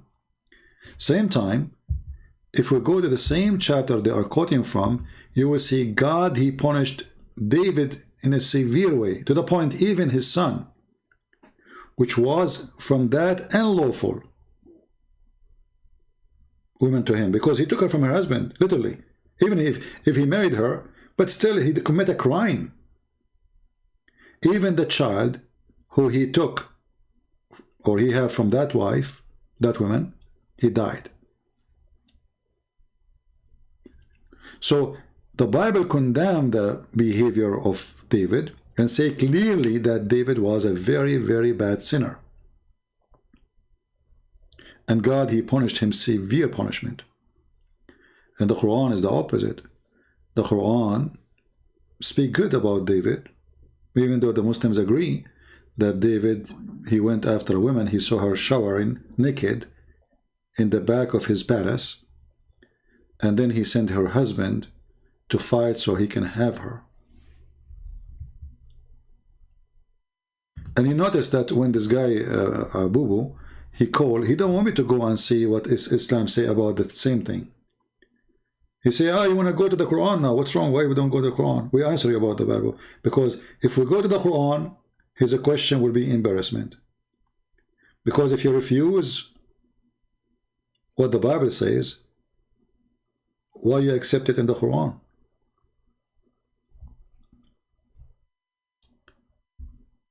Debate halal? I can debate halal hamburger, anyone. Why you don't ask them to call me? Or to give me their Skype, I will call them. Why you don't debate halal hamburger and Fifi? I will. Give me their Skype, I will call them right now. Right now, not tomorrow. I challenge you. In front of everybody, give me the Skype of halal hamburger or Sisi sister, and I will call her, both of them, now.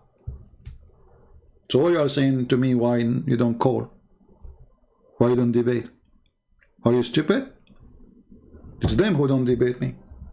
I'm here. Here we go. I am here for the last 5 hours. Who is holding them from calling me? They can go even live in their program, and I will call them there. And if they are saying I will mute them, I'm calling you in your program. How can I mute you?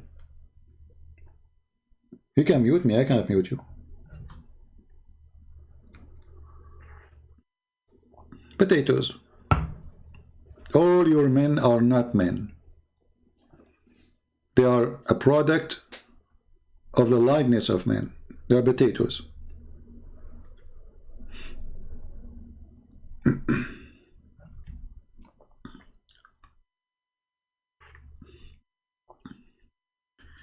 Carl, how are you, Carl? Allah and the angels send the blessing on the Prophet. Okay, guys, let us see what this Carl is saying, just to show you how silly when the Muslims try to change the translation of the Quran. Thank you, Carl, for giving us an opportunity to laugh. This is his post. Okay. I will take a selfie for you. Here we go. Allah and his angels send the blessing on the Prophet. Okay, where is the word blessing in the verse? It says, Allahu wa malaikatahu yusalluna ala nabi. Secondly, if Allah, he sent the blessing, why he need the blessing of the angels? I mean, all the blessing come from God anyway. So if God, he blessed me, who need the angels? Who is angels? So you Muslims are mushrikeen, because when you switch the word salat, you made the angels equal to Allah, and both of them, they can do the same thing. They can send blessing.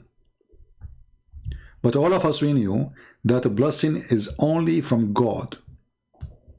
I can say to you, bless you, but doesn't mean I am the one who bless you. I am saying, may God bless you. But just to make it short, I say, bless you.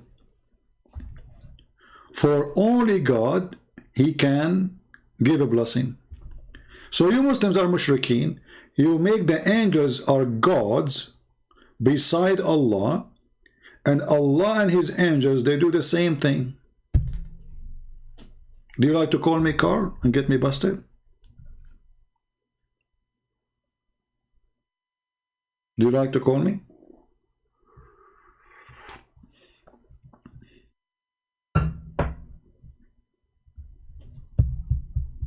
This is shirk. Muslims are pagans. They are associating angels with the act of God. Both of them, they can do the same act. In addition to that, if God, he blessed me already, that's it, I'm blessed. What this is sending blessing?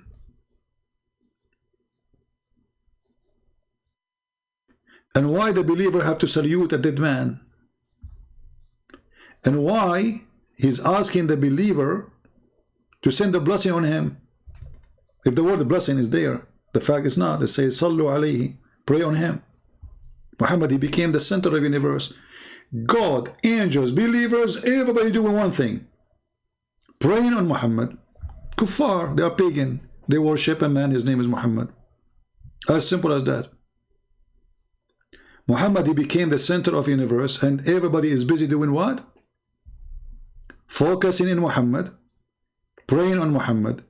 Allah, angels, believers, who's left?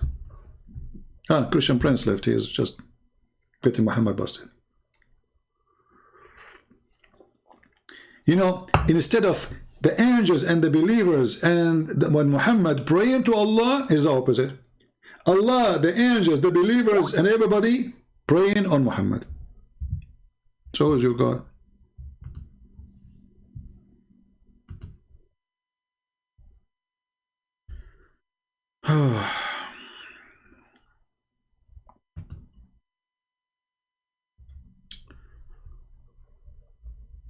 Yeah, I know this that story. Yeah.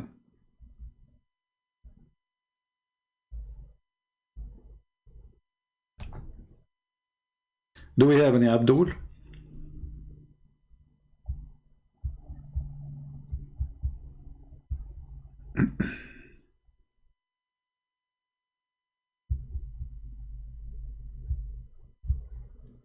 Actually, if you go in my book, you will see that each time Eve, she delivered a child, he died. And then Shaitan, he told Eve and Adam, if she called her son Al-Harith, which is a name of Shaitan, he will live.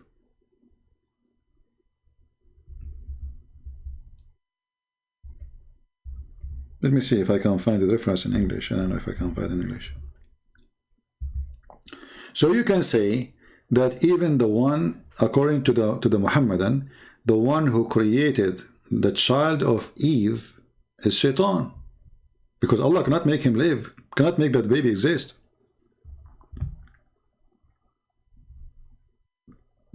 Excuse me. Let us see if we can find the reference in the English.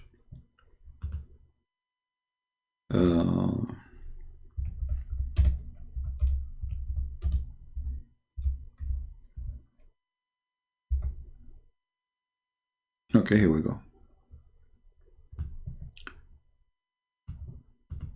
And the Muslim, they will say to you, this is da'if. But you know, da'if is accepted still.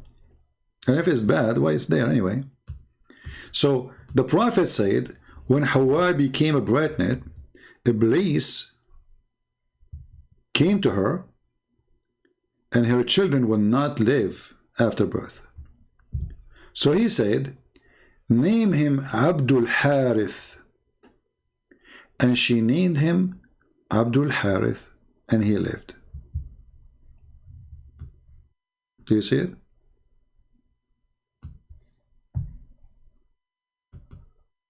So the first son of Adam was the slave of Satan. His name is Abdul Harith, which means the slave of Satan. Remember, Harith is one of the names of Shaitan.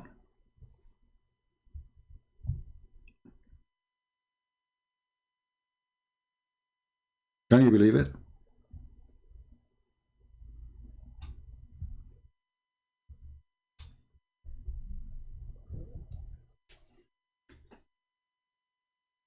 Do we have any Abdul?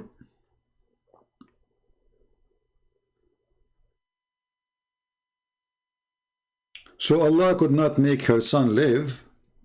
Shaitan, he can make the son live.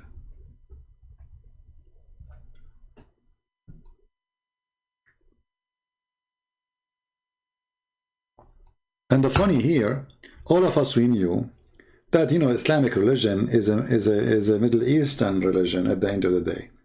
And the one who decides the name of the son is the father, not the wife. So when he say that Hawa, she is the one who did that, that's mean that Adam was a potato. He was washing dishes. She said to him, no, we will name him this. And the guy, he was like, okay, okay, okay. Because you see, he did not say that Adam, he named him the slave of Shaitan, the slave of Al-Harith. She named him. So Muhammad wanna blame the women.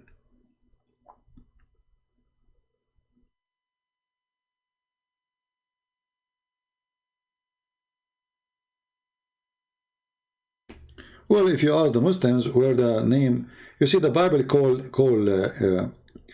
both Adam and Eve call them Adam, because Adam simply is not just a man. Adam is a human. Then to differentiate between the two Adam the male and Adam the female, then one is called Adam still, and one is called Eve. And as usual, because Muhammad always he steals, you know, things. So you know he took the name. He do not know what it's mean. And this is coming from the Hebrew, like when God he breathed, you know, because God he took, according to the story, God he took like a bone from Adam and he breathed into it, or like he recreated, and he made Eve. This is where the original name coming from.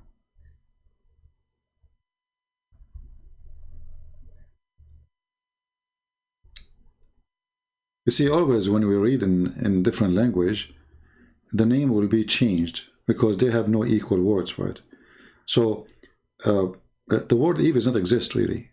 I mean, this is an English way to say it, because always we try to find in the new language, the target language, when we transform the information, something close to it in that language. So there is any words in Hebrew or in Greek or anything, or Aramaic, is not exist in the target language, then we try to find the letters close to it. The same as when you say Jesus. I mean, in the Old Testament, in the New Testament, the word Jesus does not exist as a word, Jesus. But because the Greek language was, short. This is why if you go actually, even the letter G is a new letter in the language.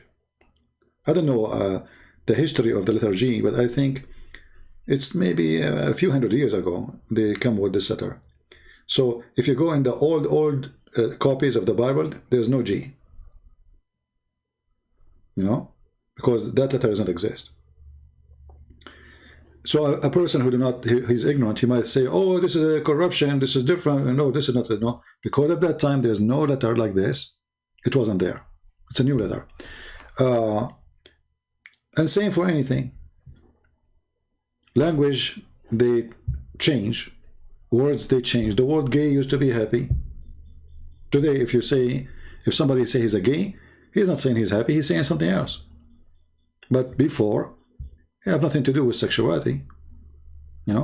So languages, they change. Letters, they are added, or even they can be shortened. Sound can be changed. There is dialect, there is etc.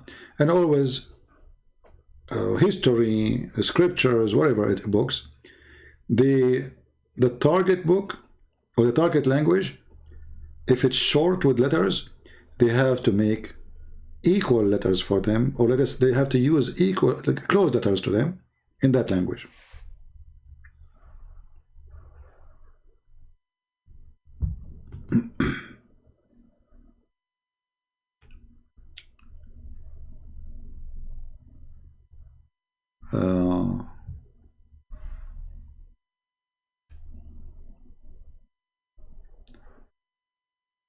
Any question? And actually, it's fascinating, by the way, if you are a person who like to study languages, if you study the Aramaic language, The Aramaic will lead you to understand better the Hebrew and even Arabic. Me myself, you know, I wish really I can go like and have a full Aramaic time to study it. I wish when I was really, I mean, in my 20, if I was able to go to an Aramaic school to learn the language, to learn the original, the old Aramaic, not the new Aramaic. That can help a lot to increase in a fascinating way the knowledge.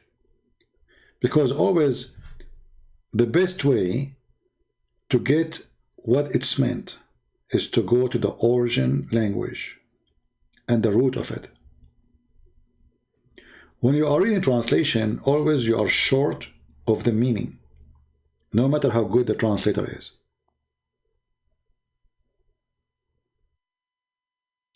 Because remember, languages are connected to history. So, like you can find out by a name what the name meant. You find that this name is a history event. And when they gave the name for this person, they wanted to use that history for this person and his name. You know what I mean? So, if I want to say, I want to call my son Peter, for somebody who doesn't know what Peter means, he will say, okay, he just named him Peter. If I am shallow, I just gave a name, I do not know what it means, that's a different story.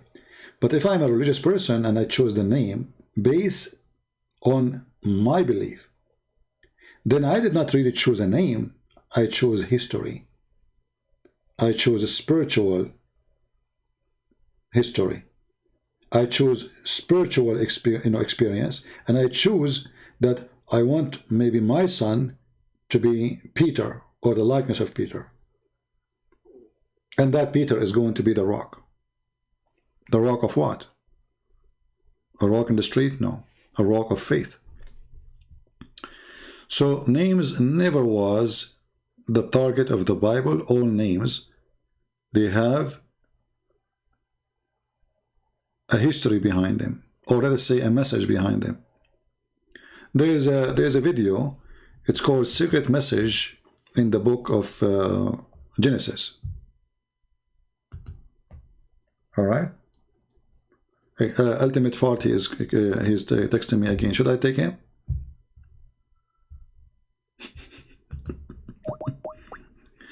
Okay, Fault, I will take you because we are bored.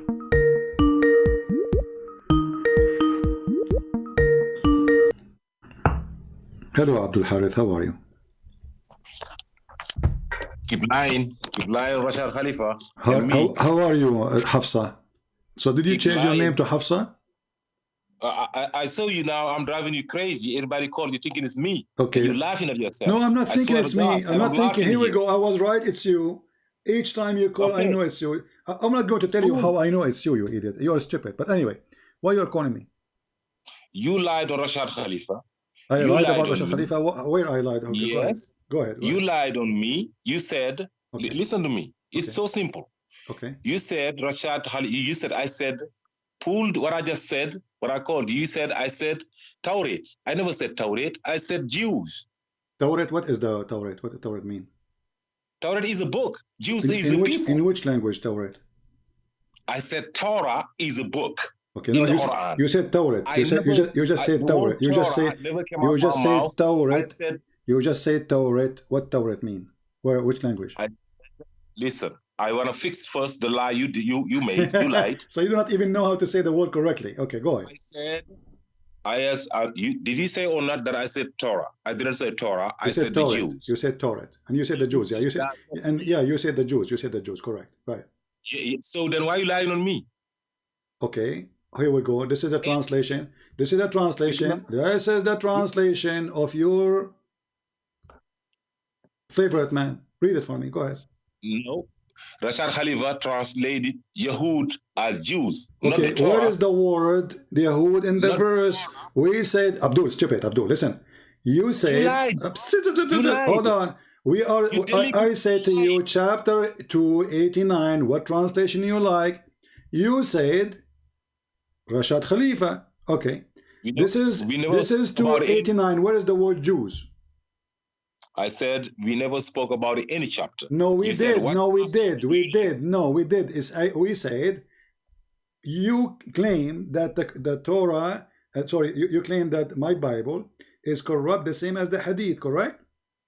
Correct. Okay. Then I say to you, so how come the Quran in chapter 2, verse number 89 says, I confirm what is with them? You said he was confirming the book of the Jews.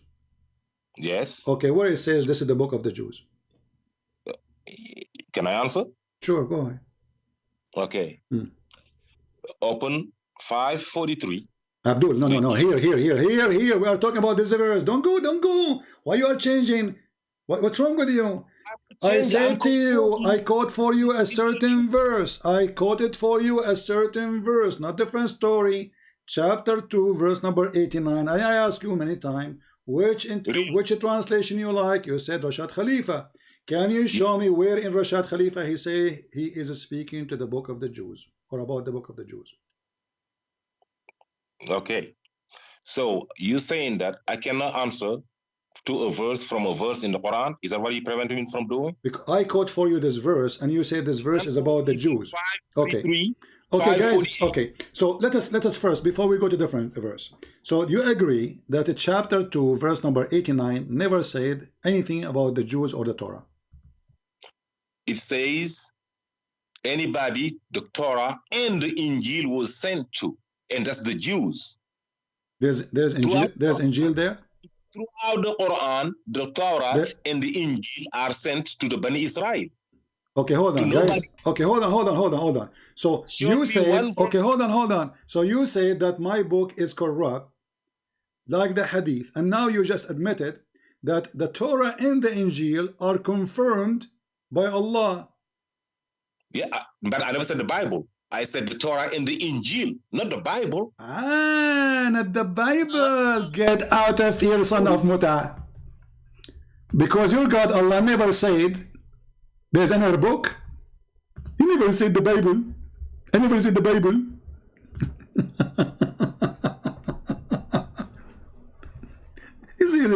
I never said the Bible. Look, he changed. It was the Jews first. Now he added the Torah and the Injil. He went into the bathroom, he scratched his ass. He said, no, I told him this is about the Jews only.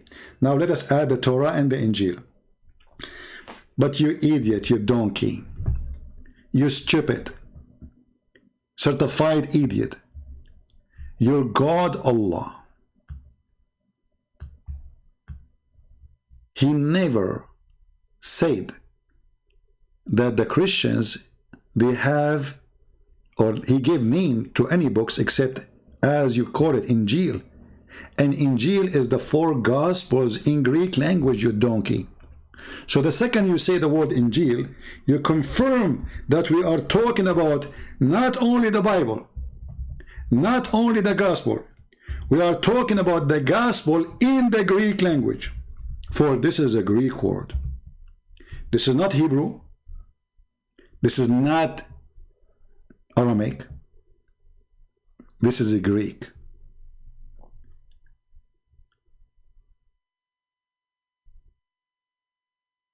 So when the Quran confirmed the Torah,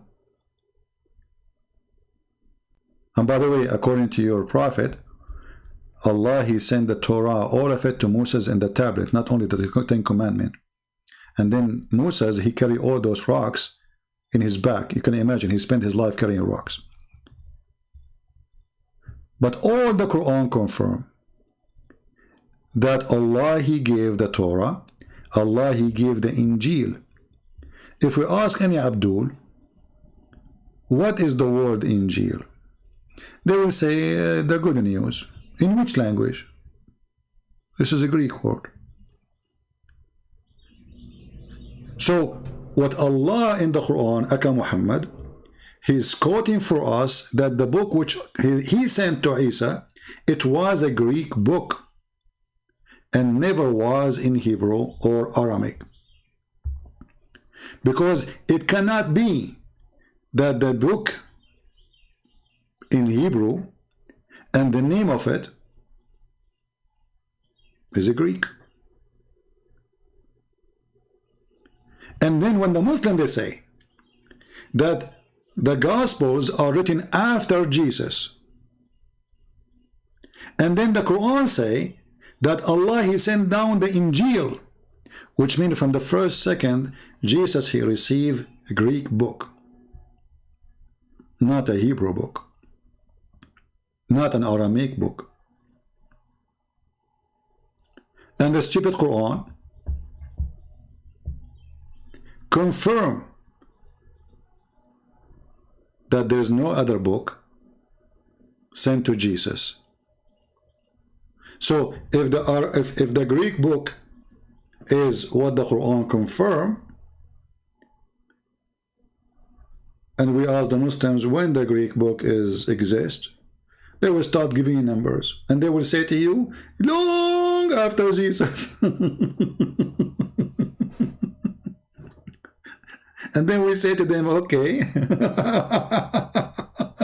so why you stupid God? He chose the book which is in the Greek. Remember, the stupid Quran says that Allah never sent a messenger except in the language of the people.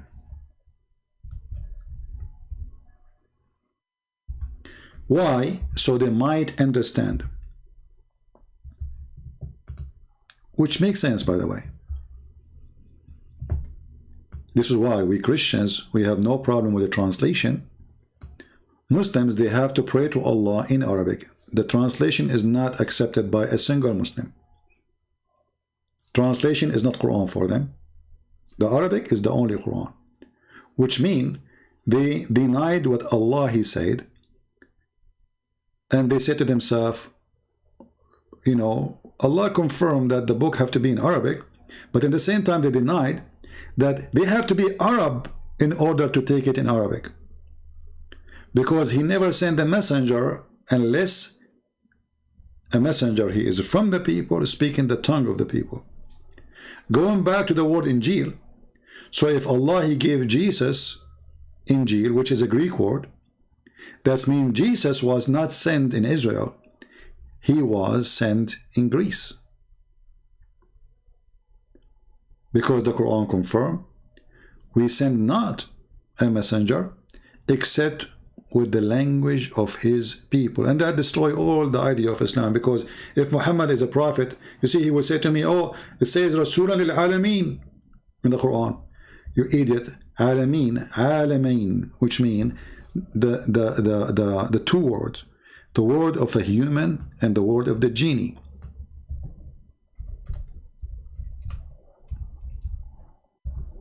The word of the seen and the word of the unseen. So when the Quran says, we send you to all, all people of Israel, remember when I favor you upon al-alameen.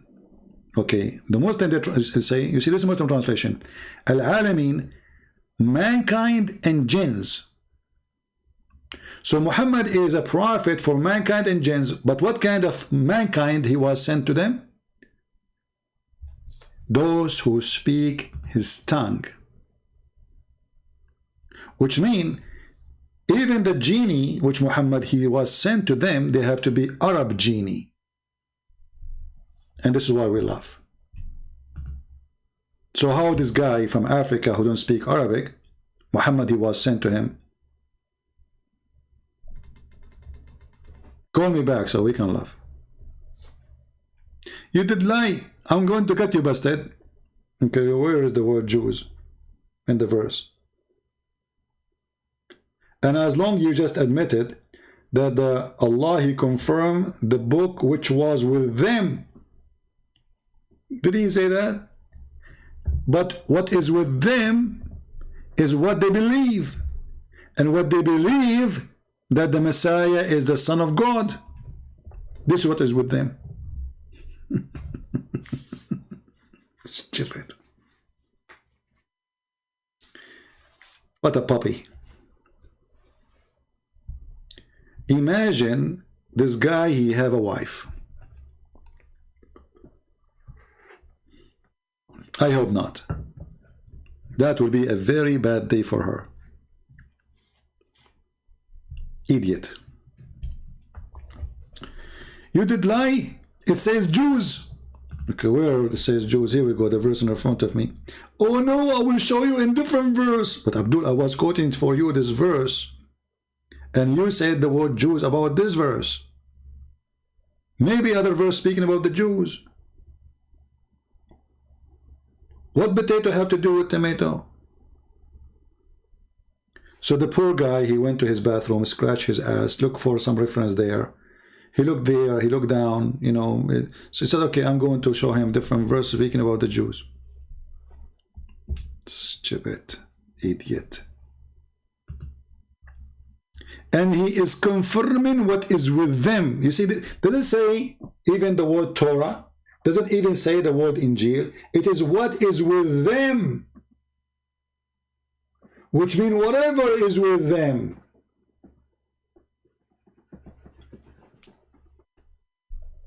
Didn't say Torah. He said Toronto. I said to him, what is this? In which language is that?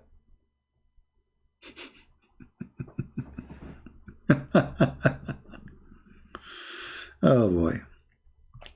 When you confirm whatever is with them, you are just a stupid idiot.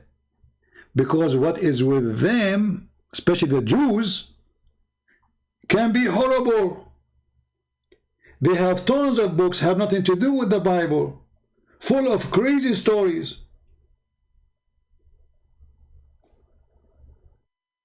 Do you see the stupidity? When the Quran says, I confirm what is with them, then we are stuck with what is with them, whatever it is. When I say I believe in whatever with you, without saying the Torah, that's mean whatever with you, I believe in it. And all those verses saying the same, whatever is with them. Even sometimes translation, they try to add like some names like Torah and Gospel. It doesn't say that. It says whatever is with them. What is with them? The rest is between two brackets. It's not there. So I confirm what is with them. If we go right now to the Jews and say, okay, what was with you in the time of Muhammad? They have tons of books of rabbis, the same as the hadith, which is not hadith of a prophet, it is a hadith of a rabbi.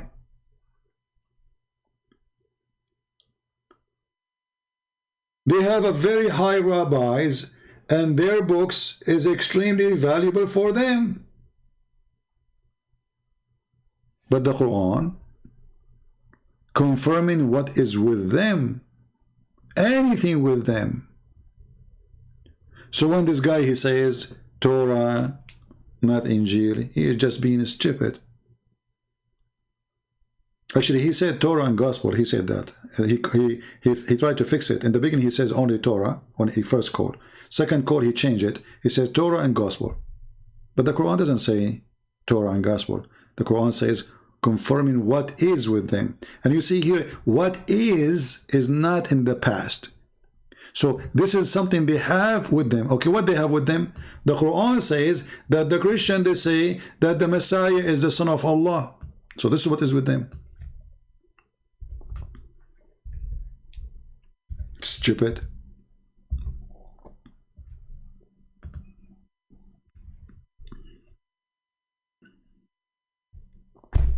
Do we have any real Muslim? Or this is the only kid we have, if you want to call us? Whatever with them. Confirming what is with them. And what is with them? The Gospels are our witnesses. In the time of Muhammad, nothing changed. Here we go. They say that the Messiah is a son of Allah. We don't say that. We say the Messiah is a son of God. We don't believe in Allah. And Muhammad, he added another story, funny story. We cannot find it anywhere in the Torah.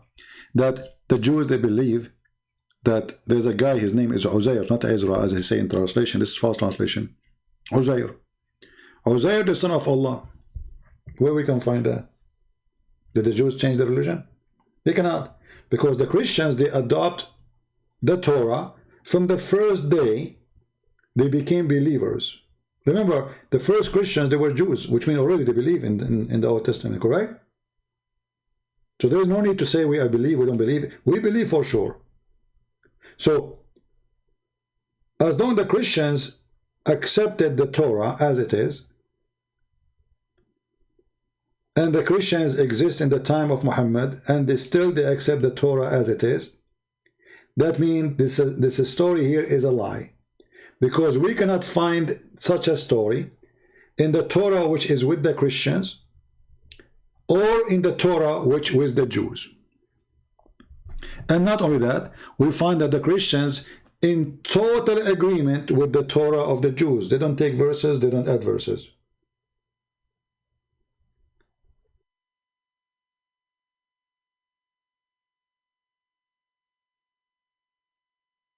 So when the Quran says confirming what is with them, then whatever with them is confirmed.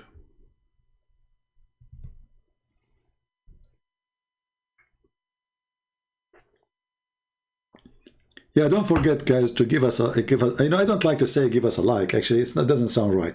But because those Abdul, they come and they try to flag us, so in order to show YouTube that there's a lot of people, they love this video because they have automatic system, you know. So give a like, you know, support if you really like it. I'm not asking you to give a like if you don't like it.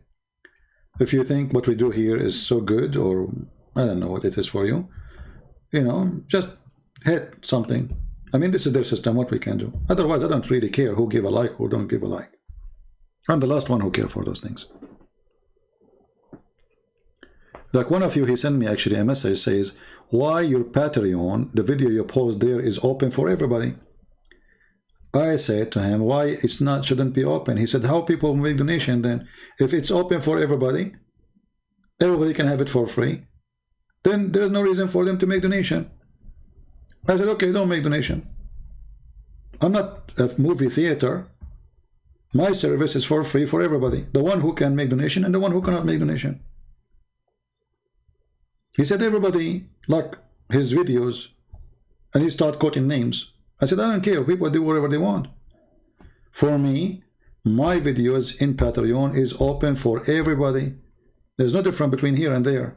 I'm not providing private service for somebody because he donate to me. People donate because they support what I do, not because I'm providing them with customer service. They don't have to. I believe when somebody, he like his videos in Patreon, he is trying to say to you, if you don't pay me, you don't see it. As simple as that. But this is not the purpose of my work.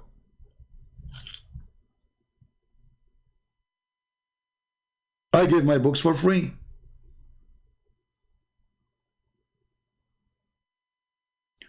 And don't give me names of people, even if they are Christians. This is their business, none of my business. For me, my videos is always open for everybody. I don't make private videos for those who they make donation. And I don't treat them even better. Actually, if you are a person in Patreon, you will see, you know, many of your experience. If you send me a question, I find it silly, I said, you are being silly. I don't sugarcoat. I say, you are silly. Get upset? Okay, don't donate. I don't even treat them better, actually. Sometimes I'm very tough on them. I say, don't email me, please. If you have a question, make the question in the chat. Because I'm not doing a private service there. You are the same as everybody.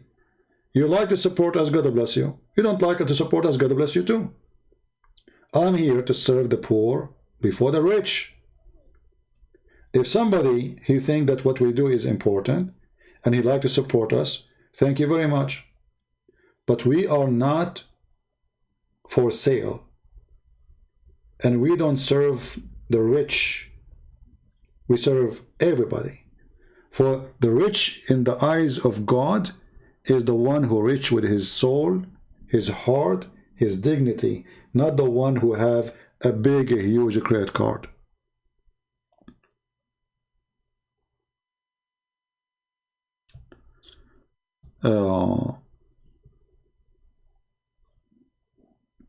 from what you do live. Well, you know, God, He provide. Do I need to give you a list? Do you want to come here and give you a list? I sell hummus. Are you happy now? I have my books. People make donation. I have many. Thank God. I mean, even people, they are really nosy. Well, how you make living, CP? Hey, my friend, I'm an Arab. Very easy. I go to the grocery store. I said, I'm a refugee. They give me for free. Joe Biden, he will pay for it. I go to Germany. They'll give you free apartment, free housing, free health insurance. I just say I'm like an Arab refugee. Very easy.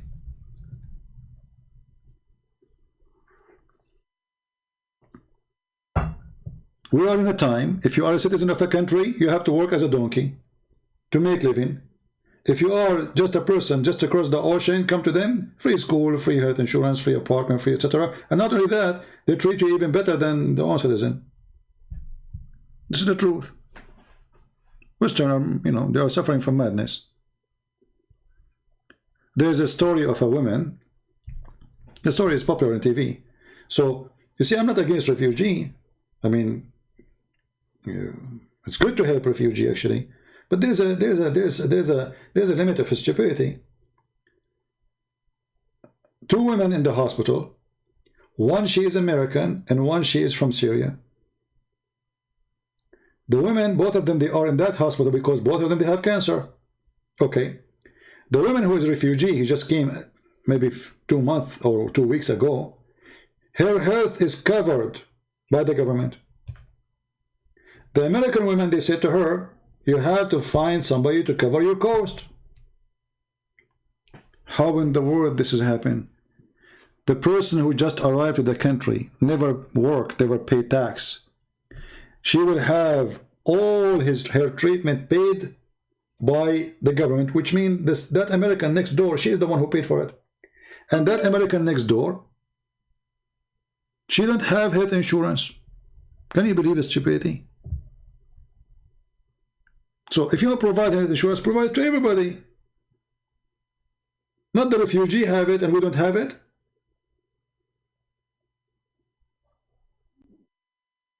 If you are an American, you have to pay for your son when he go to school. If you are a refugee, you don't pay. So it's better to be a refugee.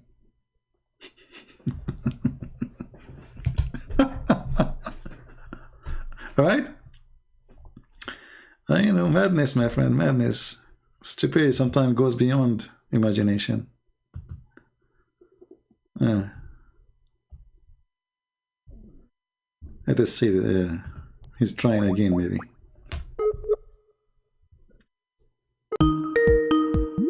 You want to laugh? Here we go. The laugh is coming.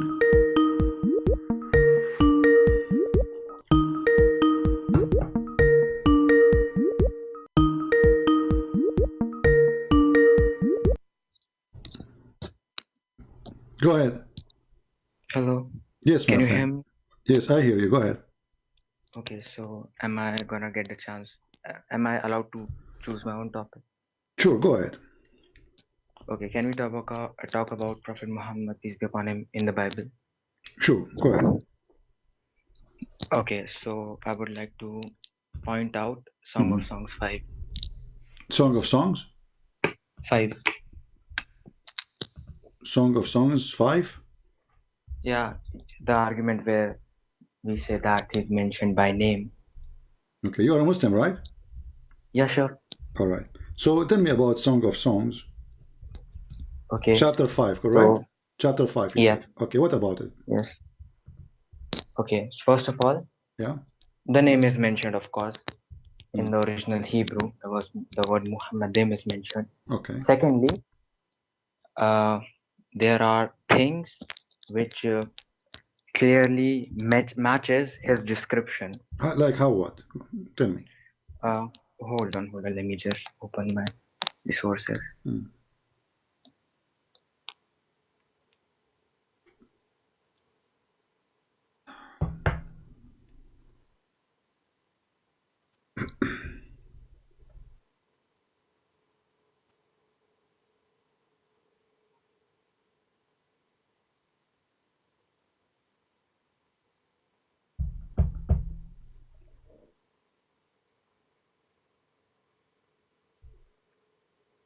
Verse number 10. Okay.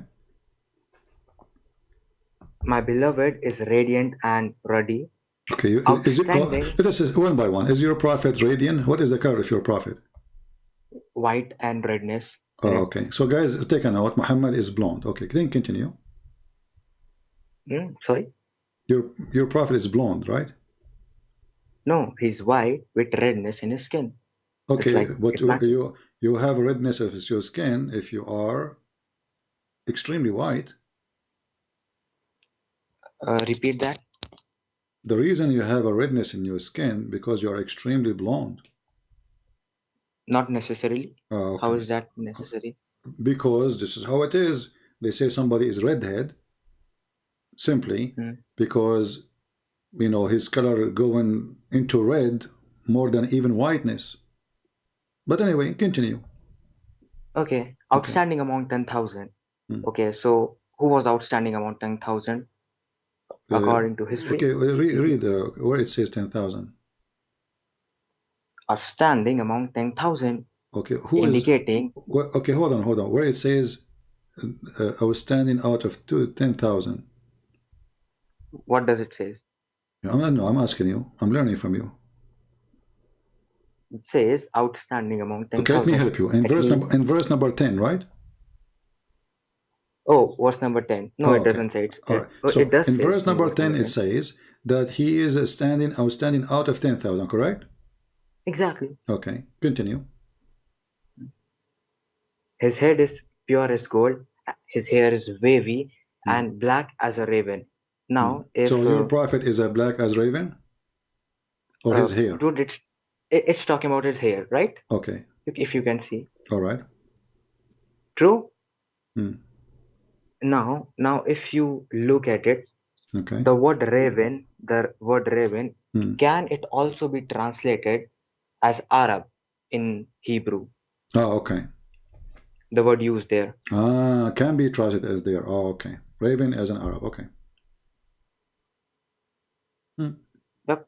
And so I'm asking you. Okay, let me ask you. How beautiful the legs of your prophet? How beautiful Pretty the much. legs? What? Pretty much, because he was the most beautiful man ever made. Okay, so his legs is so beautiful, and his legs is standing in a base from gold. Yep. What does that mean? Well, it's describing it. Obviously, this book is describing a person, right?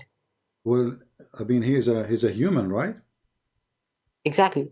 Okay, so why? You see, now we know that he is white. We know that he is very pretty, and now we are. His hair is wavy. Listen. Wait. His hair is wavy. Yeah. His hair is black as a raven. The word used there for raven can also be translated as Arab. Okay. Outstanding among 10,000. Okay. Okay. So, but now we are talking about something specific.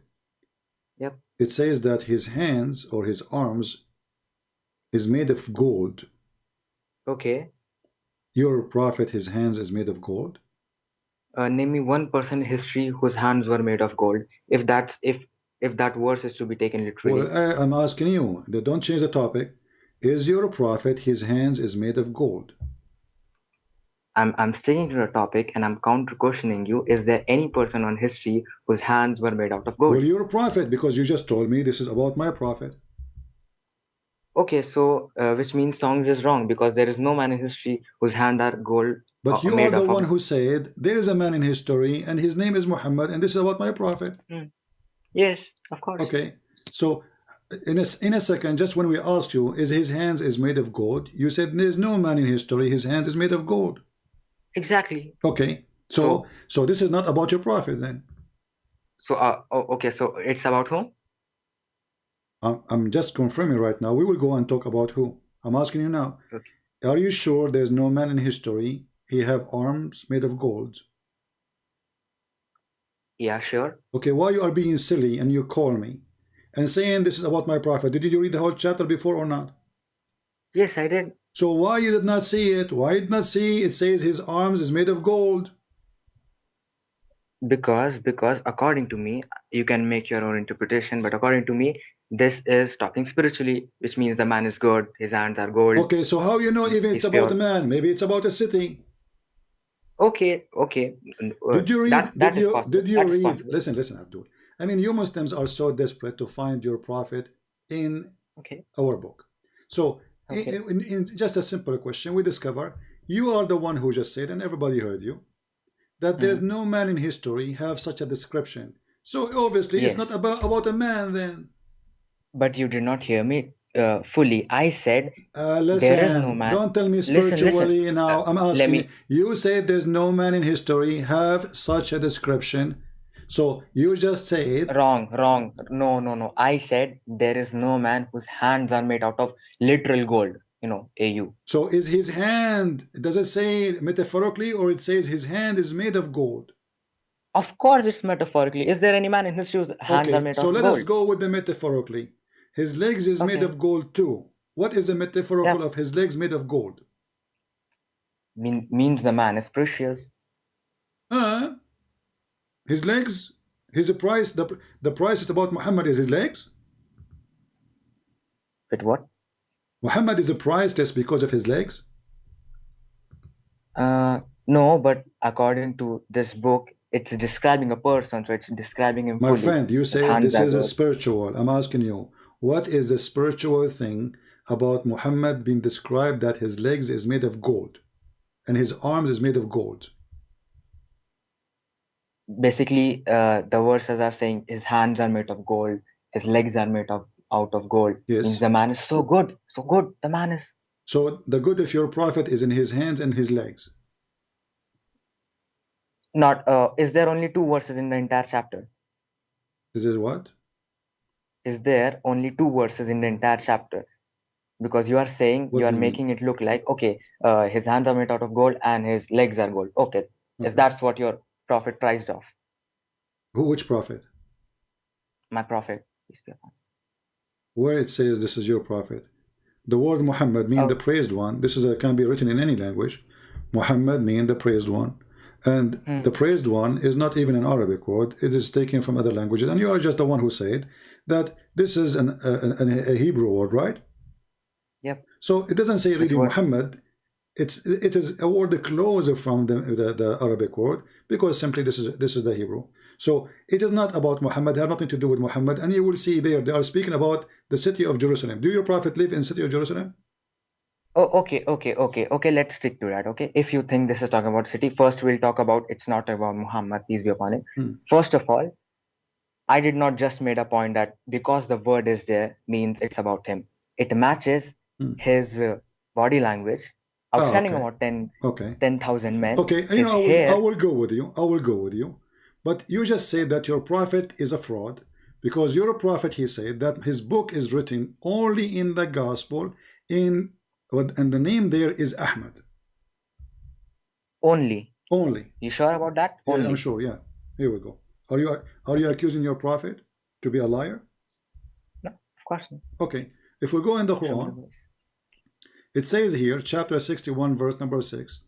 And remember when Isa, Jesus, the son of Mary, he said, there's a messenger will come after me. His name is Ahmed, not Muhammad. Exactly. Okay. Is your prophet name is Ahmed or Muhammad?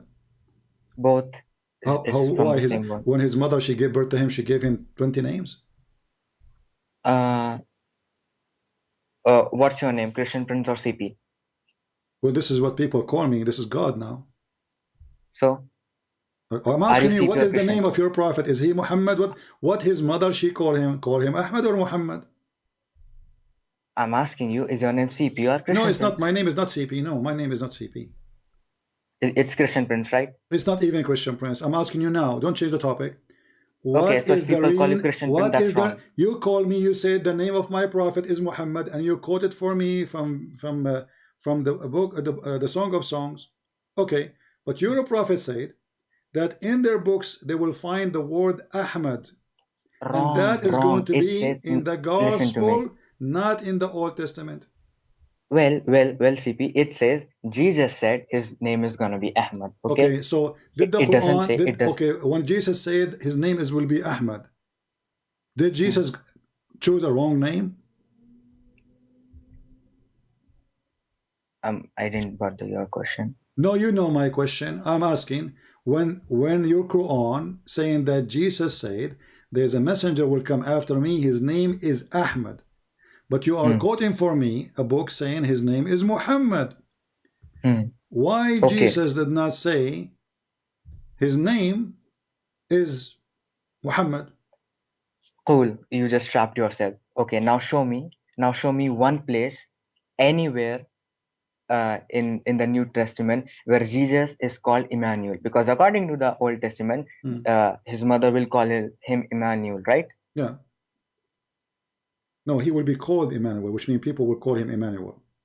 Show me one place where he's called Emmanuel. All over, because Emmanuel present that Jesus who is God with us. So Jesus is with us. Show me. All over Emmanuel, we call him Emmanuel. All over. The second you say he will be called, that means people will call him Emmanuel. That means people show me will one place. Abdul, listen. Show me one place. I just showed you. I call him Emmanuel because he is my Lord. Do the Christian believe that Jesus? Hold on. Do the Christian believe that Jesus is God?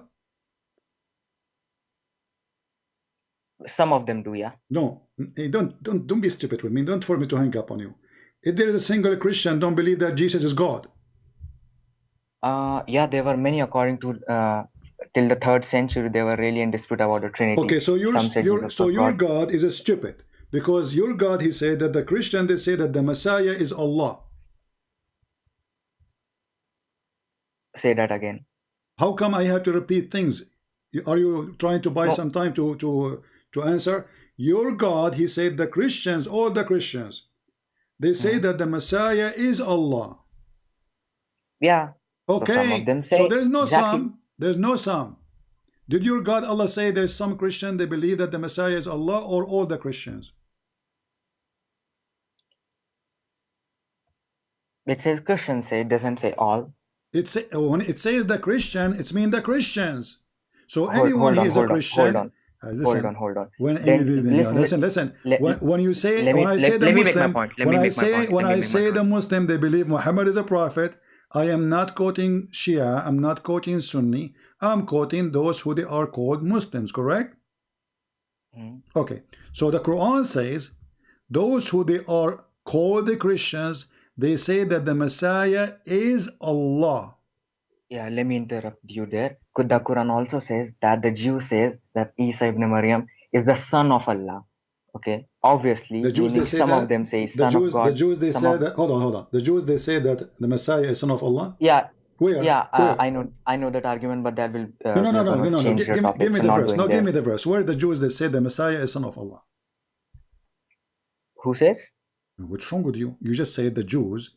Oh, sorry, the Christians, my bad. The Christians, my bad. Oh, you mean the Christian? Okay. So the Christian, they say the Messiah is the son of Allah. The Christian, they say the Messiah is Allah. You just got your God busted. Okay, how? Because how he is the son of Allah and he is Allah? Well, that's why the reason. That's the reason Quran says.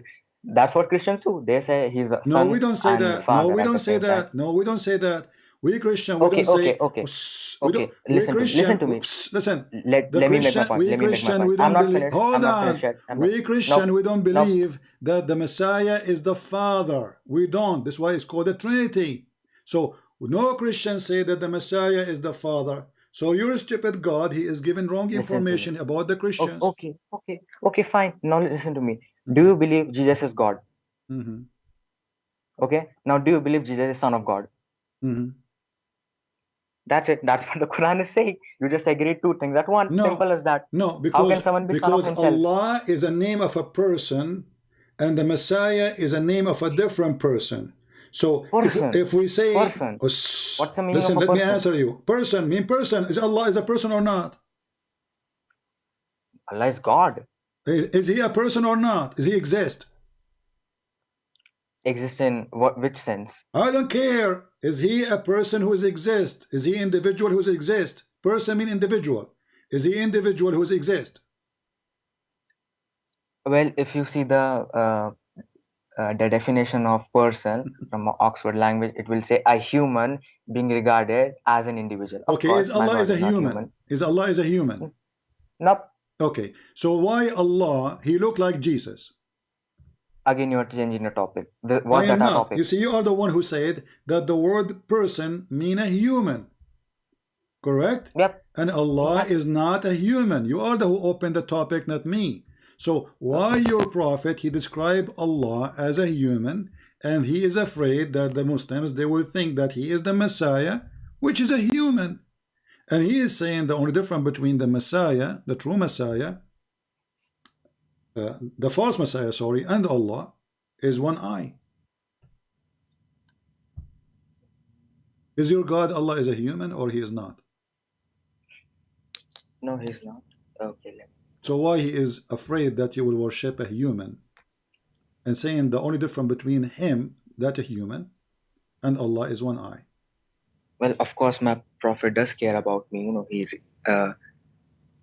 tells me about things of the future, so we do not be deceived like the Christians. You know, Jesus didn't care to mention Prophet Muhammad, peace be upon him, even once explicitly, so that at least 1.3 billion people could be saved. Sad.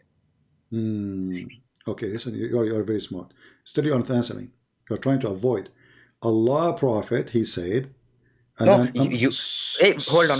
You made the argument. You told me. Are you against what your prophet said? Be honest. Are you against what Jesus said? I'm not. What I said, I'm against it.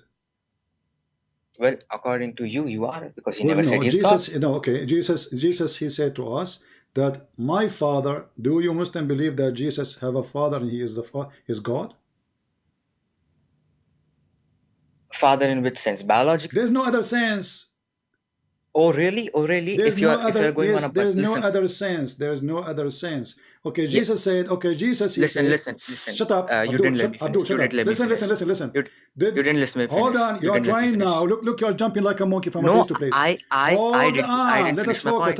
Let us focus. Did you say? I did not finish my point. Did you agree that the Christian they believe that Jesus is God? Again, you're changing the topic. Listen, let me complete the this first. Is the topic. So you are the one who jumped from place to place. I asked you, is your prophet his legs from gold? I asked you, is your prophet his arm from gold? You said there's no human being with such a description. But you are the one who came to me and said that this is about my prophet. Exactly. Okay. Do the Jews believe in such a thing you are saying, or this is your own fabrication? Oh, they does. Oh, they do. What? Of course they do. Can you show me interpretation of the Jews that this is about Muhammad? How will they point to it about Muhammad? You are the one who said they believe. You are the one who said that this is the Jews they believe. Let me make it more simple. Did your prophet say to the Jews, if you open the book of Song of Songs, you will see it speaking about me? Well, if you are a Christian, you should know that. Stupid! Don't play games. I'm asking you. Did your prophet? Hold on. Did your prophet? Let me repeat the question again. You will speak over me because you are in trouble. Did your prophet say to the Jews ever, if you open the book of Song of Songs, chapter 5, you will see this is speaking about me? Well, I think he should have, but he did not do it the same way. Jesus did not do it in the Old Testament. So your prophet, he was a stupid. Okay, hold on. Did your God in the Quran? Okay, so Jesus was stupid. Shut up. Jesus was stupid, right? Shut up. Jesus was stupid. He didn't mention it, right? Did your God? So now we prove that Muhammad he should mention it. You are the one who said that. Did your God Allah said to the Jews, if you open Song of Songs, you will find the name of Muhammad there? Did your God tell you that open Old Don't Testament change Azhar the topic. so they will find Jesus? So you are saying your God is a stupid, Muhammad is a stupid, you Muslims are Jesus smart, is stupid. Because you Jesus can say whatever stupid. you want. Christians are idiots. You are insulting a prophet of Islam now, and that's mean you are not a Muslim. Shame on you. No. You will go to hell based on this because you insulted Jesus. But listen, no, I'm insulting Jesus Jesus of the Bible. You're angry for no reason. I proved from your words that your God never mentioned it, your prophet never mentioned. That means both of them they are your ignorant. Jesus never mentioned. Okay. Your Jesus never Hold mentioned. on, but this is not about Muhammad. This is not about even Jesus. So you come after centuries of Muhammad, 1400 years, because of stupid Ahmed did that. And by the way, the same guy did that. He was making fun of the Song of Songs. He was saying to them, you're oppressed, your chest, but this is about Jerusalem. So you stupid you, Ahmed did that, followers. He is the one who was making fun of the same chapter, saying this is nothing but filth. Are you going to read this to your kids? Later he heard that somebody saying to him there's the word Muhammadim, and suddenly it became a holy chapter. It became about the Prophet Muhammad. Hypocrite Abdul. And now we ask you, did your prophet mention to you that my name is in the Song of Songs? You said he should mention it. So your prophet is stupid. He made a mistake. Again, listen to me, CP. Are you listening? Yeah, I'm listening, yeah. You cut me in between. What I said it, if he should have done it, then Jesus should have also done it, because Jesus did not do it and Prophet Muhammad did not do it. Same, because you know that prophecies do not work that way. What does this have to do? Hold on, you stupid. Jesus should say that this is about Muhammad? Jesus should say it's about himself at least. He should say, look, this is in Azhar 42, it's talking about myself. But who said to you this is about himself, about Jesus? About what? You said Jesus should say this is about himself. Who said that this is about him? Yep. Who said? Okay, so Jesus is not mentioned in the Old Testament, right? But I'm talking about the same chapter now. Don't be stupid. The chapter 5. Well, why chapter Jesus 5 should say this is about me? You are the one who quoted chapter 5. You are a stupid fool like your prophet. Now, as long as we answer you about this, let us go back to what your prophet said. Your God, Allah, is a human being. Your God, Muhammad, saying that he's afraid that you Muslims are going to worship the Antichrist, the Dajjal, the Masih al-Dajjal. And look what he said. I have told you much. Before you shut up. Shut up. No. You shut up. I have told you so much about Dajjal, the Antichrist, but I am afraid that you don't understand. The Antichrist is short-hinted and woolly-haired, one-eyed and eyesightless and neither protruding. You have no respect to your prophet words. I'm reading his words. At least shut up. I'm reading your prophet words. What's wrong with you? So he is neither protruding or deep-seated.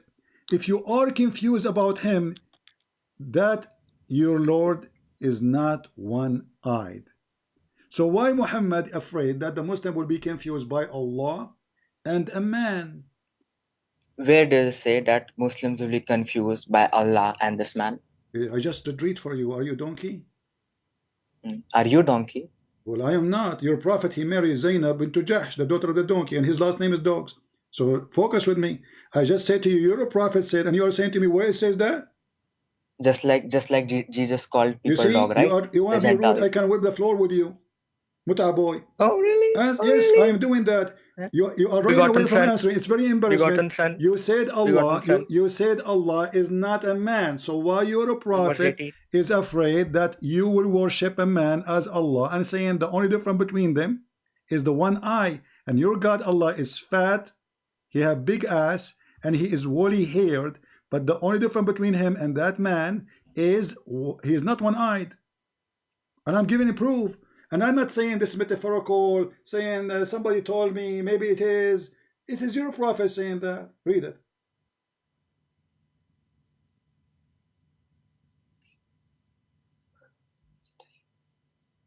Okay, so read it loud. Can I speak now? Yeah, you can speak. Can I speak now? Yeah, I give you the mic to speak. I want you to read it loud. Go ahead, read it loud. Okay, sure. So first of all, I want to mention where you cut me last time. Okay, you said Song of Songs. Jesus should have mentioned this about him. First of all, according to Barnes' notes on the Bible, Matthew's Paul's commentary, Gill's exposition of the entire Bible, and Matthew Henry's conscience commentary, they say that this is about Jesus. Oh my God! They can say whatever they want as long as Jesus did not say this verse is about me. They are scholars. Abdul, listen. And even it's about Jesus, you just got yourself busted. So if it is about Jesus, it's meaning you are a liar. Look how stupid you are. You just busted yourself. You just busted yourself. You deceiver. You just busted yourself. Tell me.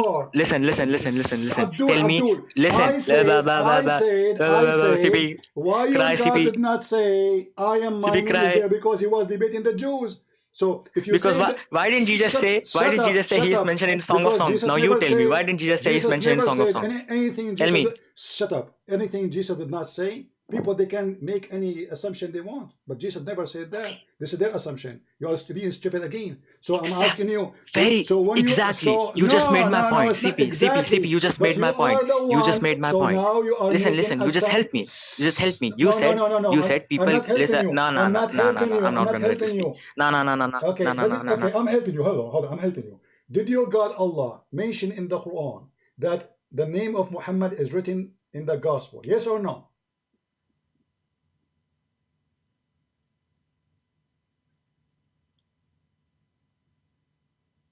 Hello? Okay, can I speak now? Yeah, I'm waiting for you. Did your God Allah you mention? Said, listen. Did your I just God want to. Allah? Let us show everybody how stupid you are. Did your God Allah mention that the name of Muhammad as Ahmed is mentioned in the New Testament? Yes or no? Let me just recap. It does not say New Testament anywhere. Okay, it says Injil. So okay. The Injil. Hold Injil. on. Okay, Let me speak. Let me speak. I'm letting you speak. So did he say the word Muhammad in the New Testament or the Injil? Did the Quran say that? Let me speak. I'm letting you speak. Did the Quran say that? No, I'm gonna make my own point. I'm not finished yet. No, you have to answer me before you make a point. Answer and go for a point. I'm not going forward. Listen to me. I'm listening to you. I'm listening to you. Did your God Allah say that Isa he said, which means this is something mentioned in the Injil? Did who said that? Okay. Hey, wait a minute. Listen. Okay. Now you're gonna move on to another topic. Let me answer. You made a point.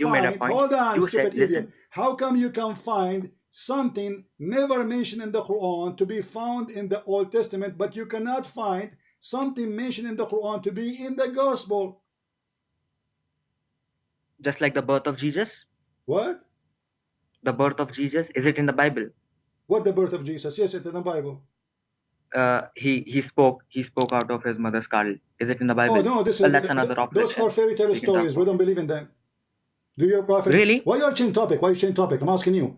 The Quran mentioned. Now I am changing the topic. We are talking right? about Muhammad mentioned in the Bible, Abdul. So the Quran mentioned that Jesus is the only one who said, "There's a prophet will come after me. His name is Ahmed." There's no other person mentioned Muhammad to be coming except Jesus. Do you agree or not? Does Quran say that? Okay. Yes, the Quran says that chapter 61, verse number 6. Dude, you can't even understand. Listen to me. Does the Quran say that no prophet other than Jesus say that there will be a prophet coming whose name will be Ahmed? You are adding words. And? Yeah. Hello? Hello, yeah. Can you hear me? Okay. So the one who said that is Jesus. So where we should find that? In the gospel, correct? No. Who said that? Jesus said that. Not necessarily. Not said necessarily. So what the book here will find it in? If Jesus said that, we will find that. In Mickey Mouse magazine? No, but who told you you have to find it anywhere? It does say that. I'm not asking you where to find it now. I'm asking you as a Muslim.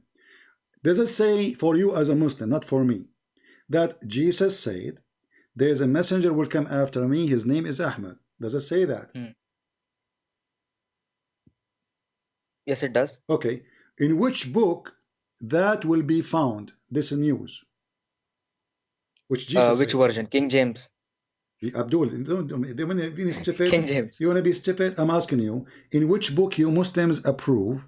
To make it simple for you, we can find this that Jesus said, "There's a prophet will come after me. His name is Ahmed."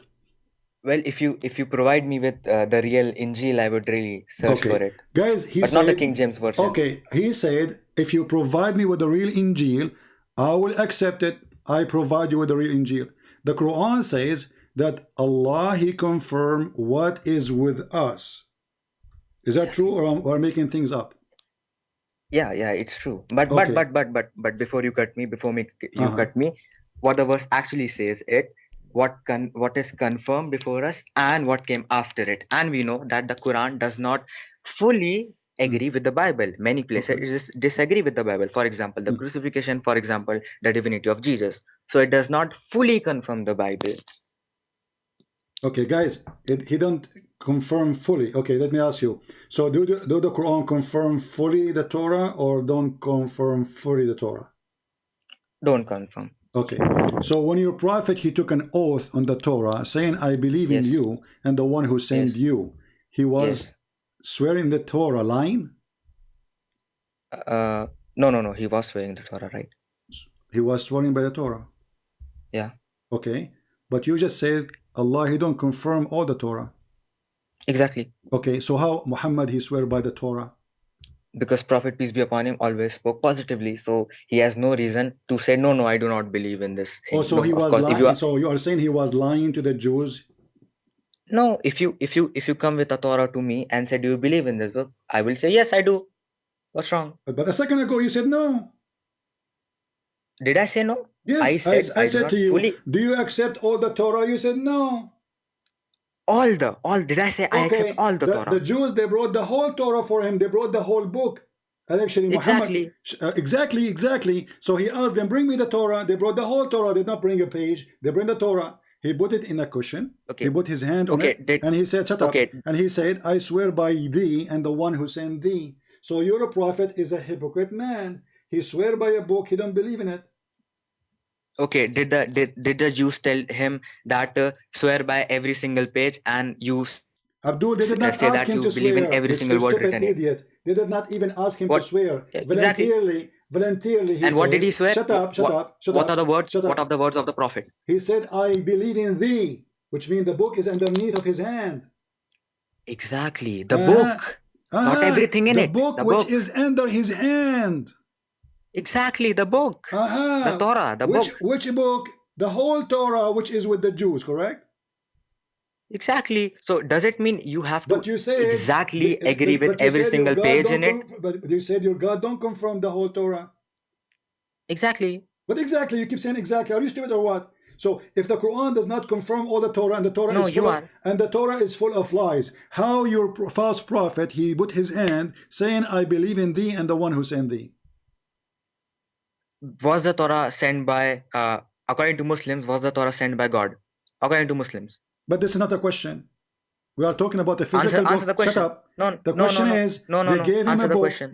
They gave him a book. The question. This is the question. Let me repeat again. Answer the question. They gave a question. They gave a book. He said, give me the Torah. They gave him the Torah which is with them. That's not my question. When I said to you, Abdul, that Allah, he confirmed which is with them, you said that he confirmed not all of it, correct? Exactly, son. Okay, but you stupid. The Quran says what is with them, not some of it. So your stupid God, he said the wrong words. Which verse? What do you mean which verse? So what we are talking about for the last 5 minutes or 10 minutes or 20 minutes? What's wrong with us, Abdul? Chapter 2, verse number 89, it says, confirming what is with them. So whatever is with them, Allah confirm it. Did Allah say repeat your sentence? Wait a minute. Let me confirm it. You said the Quran confirms what is with them. Then the next line you say the Quran confirms whatever is with them. What's wrong with you? Okay. When I say I confirm what is with you, it's me whatever is with you, stupid idiot. No. Okay. If I say I will take whatever in your pocket, huh? What is with you? Whatever. It's me, whatever. Exactly. It's me. Just shut up, son of Muta, coward donkey. I mean, they asked me to have patience. What is with them is what is with them. This is what they have with them now. And what they have with them now is what Muhammad, he took oath in. And this is goes for the Jews and the Christians. Not some of it. Is your God stupid? Don't he know he can say, I confirm what is some of that with them? Can he add the word some? Stupid donkey. What's wrong with you? You say what is with them. Now you are saying whatever with them. So look at this foolish, stupid people. First, the Song of Songs is about Muhammad. Where you get that? Is your prophet is made of gold and silver? Do your prophet he have a garden in his chest? Because if we read the Song of Songs, we read all of the Song of Songs, not one verse. Stupid people. They are desperate to find their child molester prophet in any book, even in a book which they don't agree with, they don't believe in. Stupidity is amazing.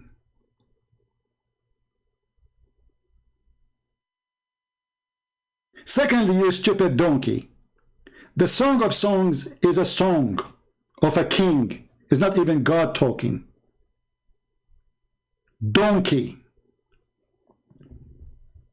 Stupid.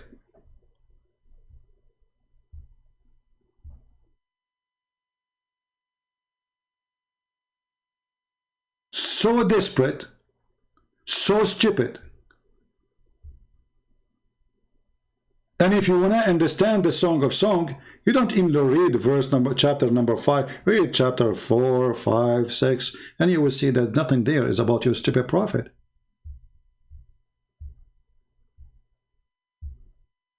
His cheek are this as a bed of spice, as a sweat of flowers. His lips is the lips of lily, dropping sweet smelling myrrh. His hand as gold rings set in the berry. His belly.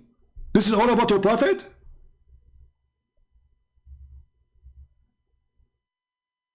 What a stupid nation.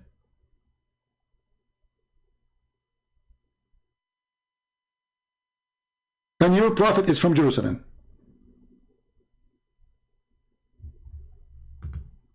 So stupid. So their prophet, he took an oath on the Torah. He didn't say, and look what he said, do you want me to say to you I don't believe? So he lied to them. What a scumbag.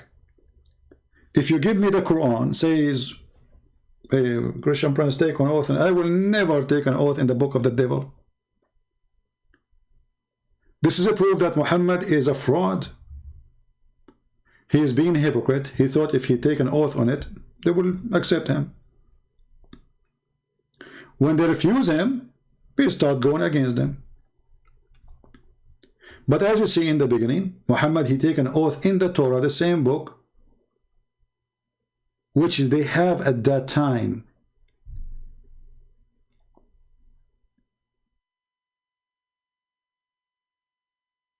Then you know, anything about the Old Testament, if somebody give interpretation saying this verse is about Jesus or this verse is about Jesus, if Jesus said this is about me, it's mean Jesus said this about me. If not, this is interpretation. Here we are talking about you giving interpretation of a book you don't believe in anyway, because you are so desperate to find Muhammad in the Torah. But the Quran says that the one who mentioned the name of Muhammad first time is Isa, which means that should be mentioned in the Injil, which is proving Allah again to be stupid God, because the stupid prophet, he quoted the name of the gospel in Greek. So the name of Muhammad should exist in a Greek book. We ask him, did your prophet say to the Jews at that time, open the Song of Songs chapter number 5 and read what's speaking about me? He said he should mention that. So your prophet, he's a stupid fool. Allah did not tell him to say it. And you are smarter than your prophet? Yes, brother, we are smarter than the prophet. When your God, he says, I confirm what is with them. Is that whatever with them or some? It's whatever with them, because what is with them? What is with them is what is with them. Not some, not a few, not little. And they say to me, you have to have more patience. Little tiny lizard, you've been smashed and cooked. And when you say to me, it does not say whatever with them, prove it. Here we go, your prophet, he took an oath on it. Whatever in it. Saying, I believe in thee, and the one who sent thee. He did not say, I believe in the one who sent thee alone. He said, I believe in thee and the one who sent thee. Which means wherever in thee, I believe in thee. And here we go, the Muhammad is sitting with the Jews. Why didn't say, okay, let's open the Torah here and let us go to Song of Songs, please. Because my legs is made of gold.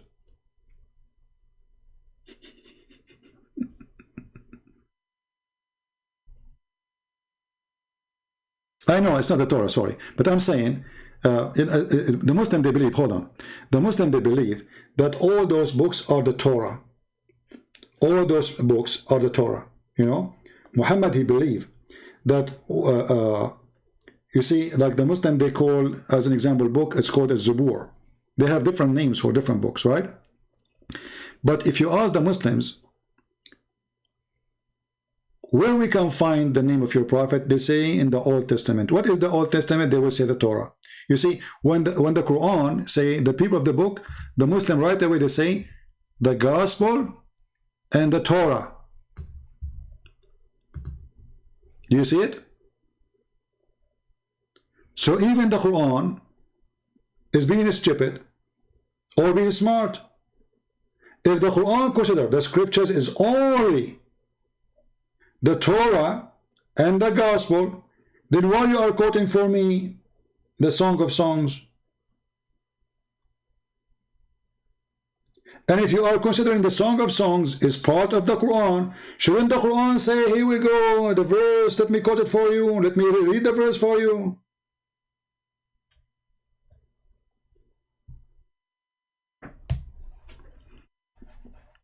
You know, like, because we speak to Muslims, always we say the word Torah, Torah, you know, because they mean that the Old Testament.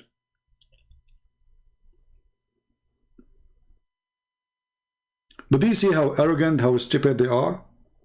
I'm going to call him back to give him a chance to fix it. Shall we? Just for fun.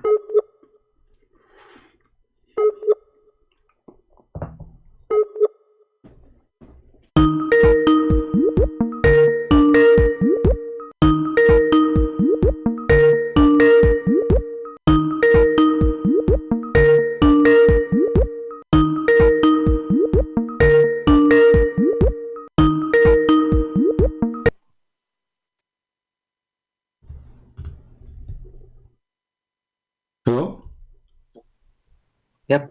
Okay, so let us go back to zero now. So did your God Allah confirm what is with them, which is whatever with them, or only some of it? Okay. Hold on. Did you again use the word whatever?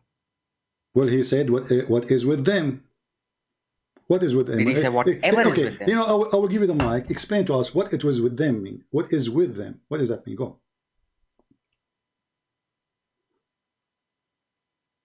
Some part of it, of course. Okay, so when I say to you, what is with you, I mean some part of what is with you. Yes. Well, in which language is that? Because you previously mentioned that the things which you denied, for example, the crucifixion, for example, divinity of Jesus. Okay. After that, if you say that we confirm, so obviously you are confirming the rest of it. Okay. Sabi? Okay, let me answer you now. So you are saying that the Quran is a book is full of contradiction, because in one side he don't accept the crucifixion of Jesus, in the other side he says I accept what is with you, but this is what is with them. What? Again. Okay, hold on. The silly you made the contradiction here is about the Bible when it's about the Quran, because if he confirmed what is with you, he did not say the word some. He did not say except this. And then in different verse, he have different story for the crucifixion. And by the way, the Quran did not deny the crucifixion. Actually, it is agreeing with it. Yeah, I know that. It denied the crucifixion. You know that, right? Huh? Yep. Yeah, so, exactly. So the Quran agreed that there is somebody, his name is Jesus crucified, correct? His name is Jesus. Nope. No? No. Oh, that's again changing the topic. Not gonna go. No, we are again. not, because you are the one who mentioned the crucifixion, saying as an example, the Quran does not accept the crucifixion of Jesus. You are the one who brought it. Why you want to bite your tongue? No. No. Hold on. No. Hold on. No. You are the one who said that. So did the Quran agree that there is somebody, his name is Isa, he was killed on the cross, and the Jews, they confirm that according to the Jews? Yes or no? Related to a topic, it doesn't matter. What? Related to a topic, it doesn't matter anyways. You are the one who mentioned it, not me. What did I mention? Repeat You it. are the one who said, as an example, the Quran does not agree with the crucifixion of Jesus. Did you say that or not? Exactly. Okay, you are the one who mentioned Yes, it. I Why did. don't want to talk about it? So I said to you as a response, that is false. The Quran agree that the Jews, Okay, show me. they Okay, say, cool. Okay, as you want. chapter 4 verse 157 says that the Jews, they say, we killed the Messiah, Isa, the son of Maryam. Did the Jews say that? Yep. Okay, but it was Allah who made that appear to them. Does the Quran says that? Yeah. Okay. Repeat the chapter. What repeat the chapter? What's wrong with you? Let me open the verse. Oh, okay. You want to open the verse? Go ahead. Yeah, cool. Done. Okay. So Allah, He made someone look like Jesus in the cross, correct? Again, not related to the topic, but go ahead. We are talking about the crucifixion, not about who He made. Then you're gonna, okay, so He made deceive the people, etc. That shit. Okay. So did you just say Allah, He deceived the people? Oh my God. That's the reason I'm telling you not to go into that argument, because you're gonna make it go there. That's the reason. Let's talk about. You're the one who said that word, not me. That It's you who described it for me. You said Allah, He deceived the people there. Anyways, I do not want to talk about it. What do you mean I don't know? What do you, I don't know? You just made a poo-poo. People, did you hear the poo-poo? No. Allah, He deceived the people there. He said that, not me. And now He don't want to talk about it no more because He just did the poo-poo. I said, my friend, in the park they have a rule. When somebody have a dog with him, right? And his dog made the poo-poo, you're again changing your question, right? The poo-poo after your dog. CP. So clean the poo-poo you just made.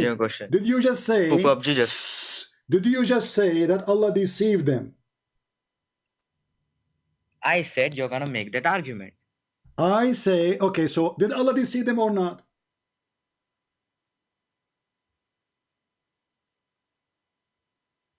How is that related to our topic? Again, why you don't want to answer? Because then you're going to be diverted from the question. You remember you said the thing that it's embarrassment. Does the Quran deny the crucifixion? Did Allah deceive does the Quran deny? Shut up. It's embarrassment for you. It's embarrassment for you. If you want me to continue, show me where Quran denies the crucifixion. Show me. What? Hold on. Did Allah confirm that He made somebody look like Jesus? You said yes. Allah, He deceived them. That's not. Yes or no? You said that Jesus, that Quran does not deny the crucifixion. It does not. Correct? Yes. Exactly. That was the point. What? That was the point you were making. I said, yes, it does not deny the crucifixion, but it does deny the crucifixion of Jesus. Okay. So now tell me, listen, related to the previous topic, because okay, hold on, but this is gonna go never ending. We don't want to cut the story. Hold on. So did Allah, He put someone look like Jesus? His name is Isa in the cross. If He does it matter? Don't tell me if or not. Did He or did not? If He did, does it matter? I'm not asking you if no, it mattered for me, you stupid idiot. Did He or He did not? Don't tell How me it if. Mattered, you don't tell me idiot. if. Don't tell me if. I'm asking you, be a man. Why? Did Allah place someone look like Jesus? His name is Isa in the cross. Yes or no? It doesn't matter. It was not the question. Okay, it doesn't matter then if I speak to a donkey like you, because you are embarrassed. This is why you don't want to say yes. Which means that we Christians, our book is a true book, because we wrote there what we saw. Stupid. How can it matter what is written in the Song of Songs? And now what is written in the Quran, it doesn't matter. Do you see how they embarrass and right away they deny to answer? I want to talk to my lawyer. Okay, I want to talk to lawyer. I'm not going to answer you.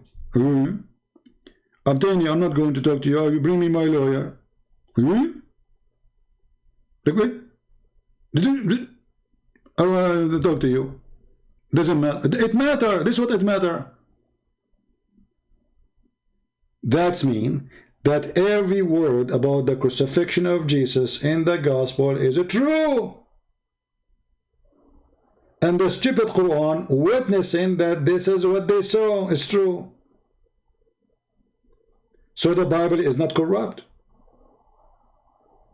And the Bible never reported false story.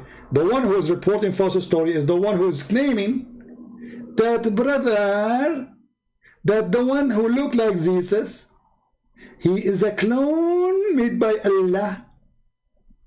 And Allah, he placed him in the cross instead of Jesus. Well, that's mean the Christian, they are truthful. And how he refuted, I'm not going to answer. If or not, it doesn't matter. No, it matter. Doesn't matter. Bring me my lawyer. I will talk only to my lawyer. They are so confused, they are so silly, they are so stupid. They are so desperate to find a prophet who have no prophecy. And this is a very good verse actually, to prove that Allah is Satan, because if we Christians are deceived, we are deceived by Allah. As simple as that. All of Christianity is based on the crucifixion. So, if the crucifixion, it was a lie created by Allah, Allah is the devil.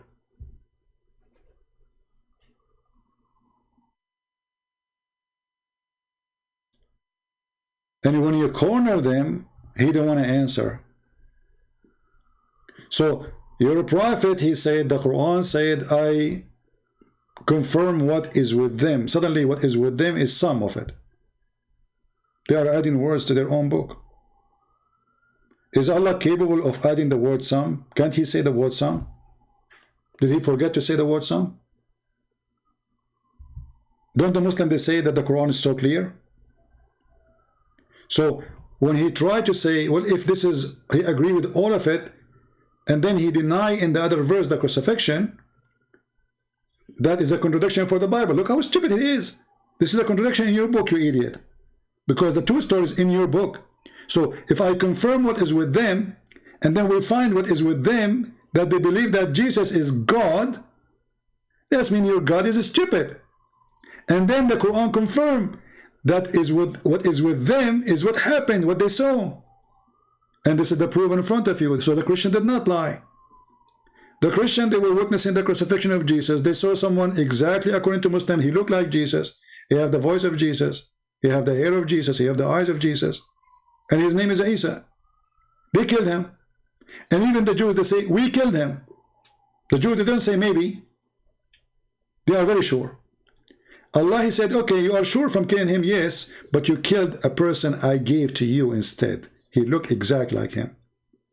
So 600 years after, a stupid Abdul who take a shower with dead dogs and women blood from period, and he's a child molester, he come to say, oh, this was not Jesus.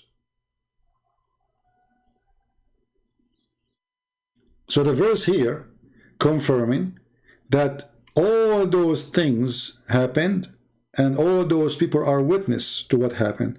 What they witnessed? Crucifixion, Jesus on the cross, and was killed. The Jews and the Christians both, they witnessed this by tens of thousands. Remember when the crucifixion happened, this is what they do actually in occasions. Everybody in the city, in the town, or even whoever doing shopping in the town, they come to see the execution. Especially at that time, there was an execution for someone who was trying to make a revolution against the Roman, which the Jews, they support him. So you can imagine how many people came just even for that guy. So all those people, they are there witnessing, including the Roman, an historian who wrote the crucifixion, who they are not even Christians. The Quran confirms every single word in the Bible.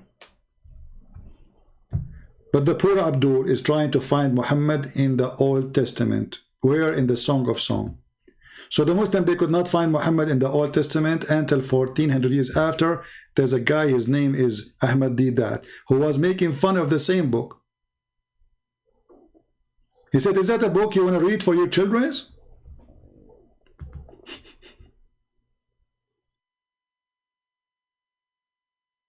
Cowards.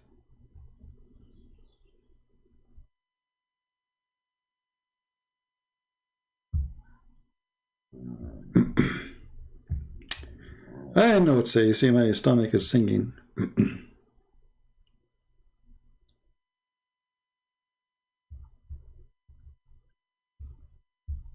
Stupidity is amazing. It doesn't matter. That's what he say. If or if not, it doesn't matter. No, it does matter. Oh.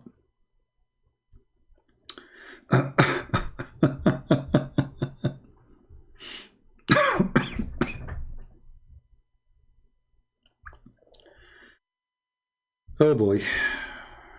Bad boys, bad boys. What you gonna do? What you gonna do when they come for you? And you will notice, by the way, the Muslims, they are very much try their best. Don't use our books. Because the second you read their books, use their books, their madness collapse.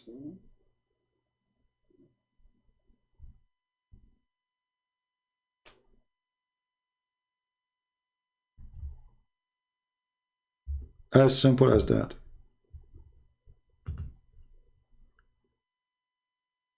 Actually, yesterday we have a Muslim, we asked him, who is the one who deceived, who created this lie that Jesus in the cross? He admit, he said, it's Allah.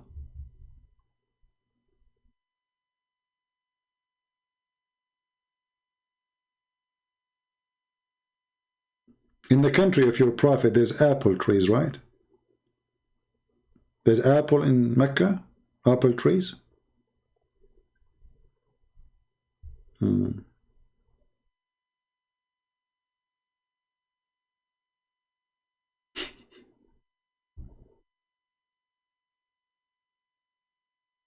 boy.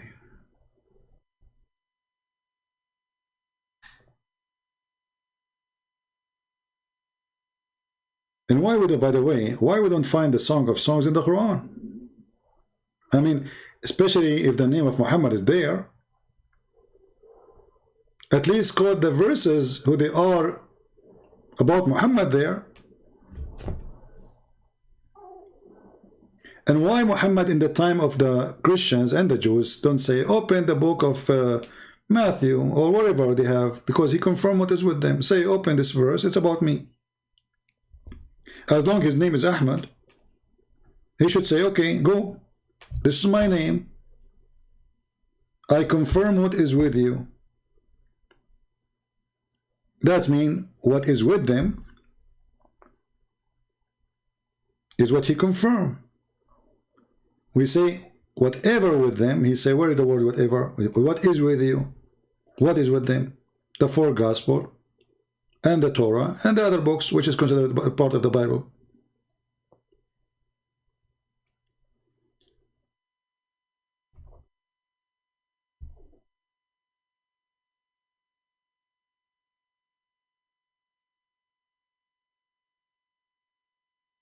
And remember, the Prophet of Allah, he have his beloved, she have a fence.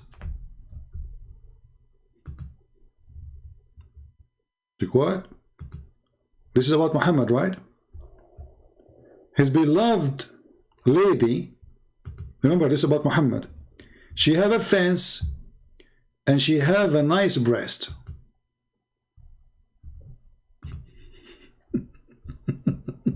This is what he was to say to the Christian. This is what your book? This is what your book say? Is that what a book of God? Stupidity.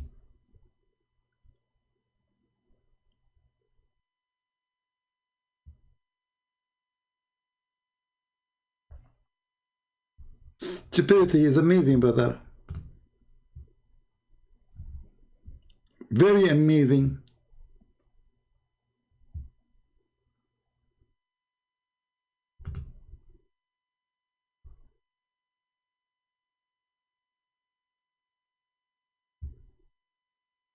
The one in the Song of Song, his mother, she gave birth to him under the apple tree.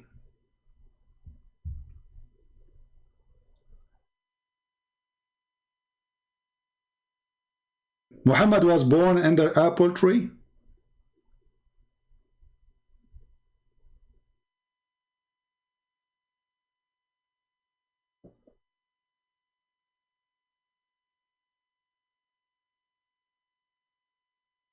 What's wrong with those people?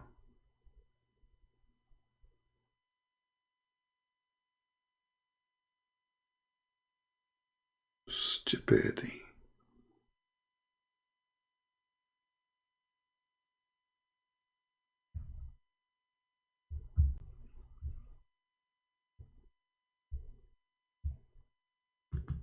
You know, you do not need really to be a genius to find answers about anything in the Old Testament. Just read the whole chapter, then you will come to the conclusion.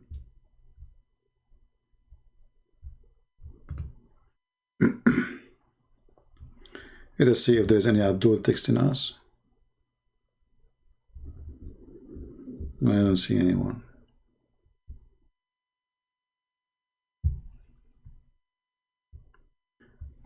So when the Song of Songs says that this lady, she says, I am a wall and my breast like a tower.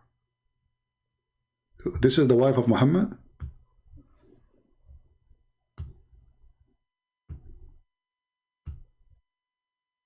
Is that the wife, the beloved of Muhammad?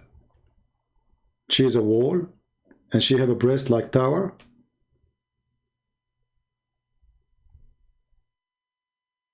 They copy paste. Somebody made an article, they write the article, they copy it, they spread it, and they repeat it.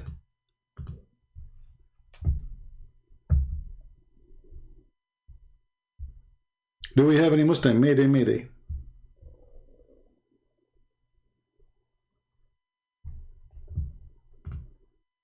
Anyone?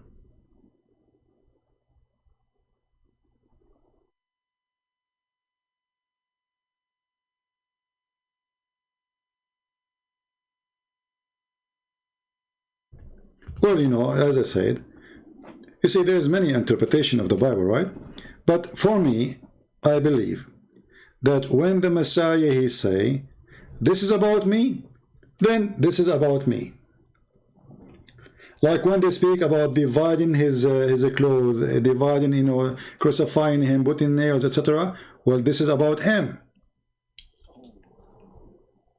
A bone they wanted to break, you know. This is exactly what happened. So, if Jesus did not say, this is about me, people, they can say maybe it's about Jesus. But it's maybe. It have to be confirmed either in a verse, by the disciple, or by the Christ himself. As simple as that. Otherwise, it's just interpretation of somebody. Right? However, because they are so desperate, they try to find their prophet in our book. And the funny, they make fun of our book, especially the Song of Songs, 24 hours, 7 days a week. After that, he mentioned that Muhammad's name in the Song of Songs, Muslims, they start respecting the Song of Songs. Suddenly, the Song of Songs is a book of God. But it wasn't before.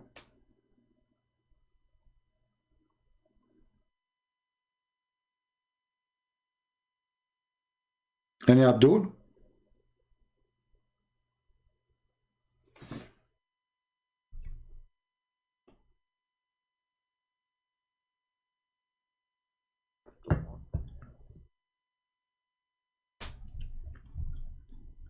And you know, you need to learn that when you speak to the Abdul, they try so fast to change topic. And like, you know, especially like if some of them, they are like, they can be very successful if you are not consistent. You have to force them to stay. Like he repeat, hoping that you will give up and he will continue in his change of topic. So, he mentioned the crucifixion, but he didn't want to talk about crucifixion. He mentioned this is about Muhammad. I say, okay, is your prophet, there's your prophet, his hand is made of gold and silver. There's no human according to him, have such a description. So how this is about your prophet? Is your prophet from Jerusalem? Is your prophet, his mother, she gave birth to him under an apple tree in Jerusalem?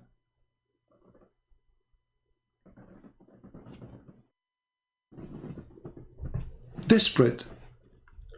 And if so, why the Quran never say open chapter? I mean, how easy it is. Allah, he made the stories about the ant, about the cow. Things are not so important. This is Muhammad now. The Jews, they keep saying to Muhammad, why you don't give us a proof that you are a prophet? Once after once, why didn't he say, not only say it is in your book, he should say, open this chapter. Did Muhammad knew? Did Allah inspire him, or he did not know? No. So we wait for 300 years until a Muslim, he discovered it.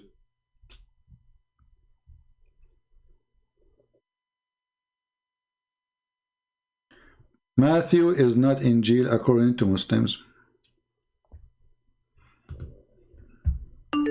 Yeah, you see, but Muhammad is a foolish man. The word Injil, this is what happened to this stupid Muhammad. At that time, the Christians, they used the word Injil for all the 4 Gospels. You know what I mean? But remember, Muhammad, he is receiving revelation from Allah. So he should not copy what people say. So when he say we send the Isa the Injil, he is choosing the wrong word. Because according to the Muslims, Allah, he sent the Isa only to the Hebrew. And Injil cannot be the book of the Hebrew, because the name is a Greek word. So why Allah, he chose the word, the Greek word, to name his book? Because remember, at the end of the day, this is supposedly the book of Allah. This is not the book of Isa.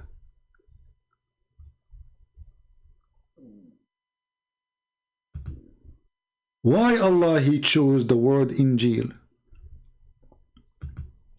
Because Muhammad is a fraud. He heard the Christians saying Injil, Injil. Injil sent by Allah.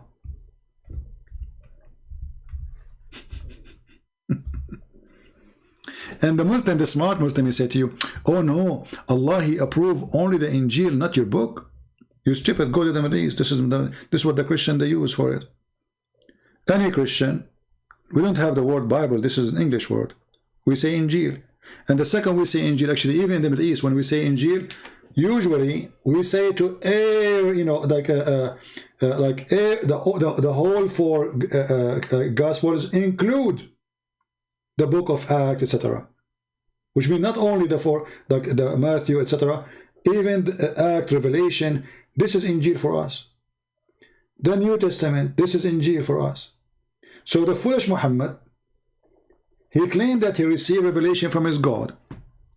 He heard the Christians say that they believe in the Injil. He took the word without knowing what Injil means. But by doing that, he agreed that whatever Paul he wrote is from Allah.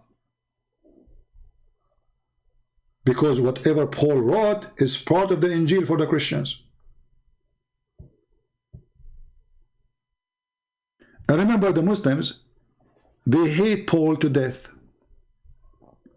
Especially the new generation today, because they, you know, they've been fueled against Paul. But we go in the books of Islam, we will find that Paul was a messenger of Allah, and Allah made him blind because he was going after the Christians.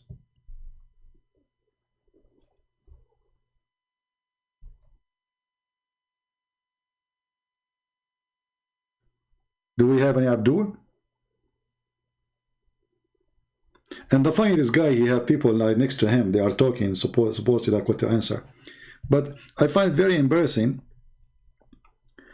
that a religion, they say that our prophet should say that. He should say that. I mean, those people, maybe they would capture Muhammad and beat him up and say, you eat it, why you did not put it?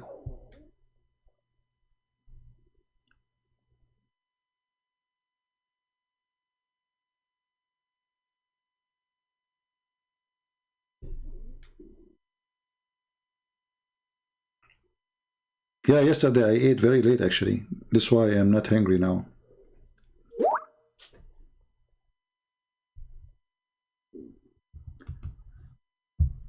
Can I call you? It's urgent.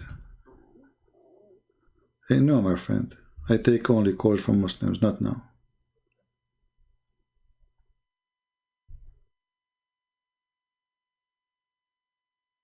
Do we have any Muslim?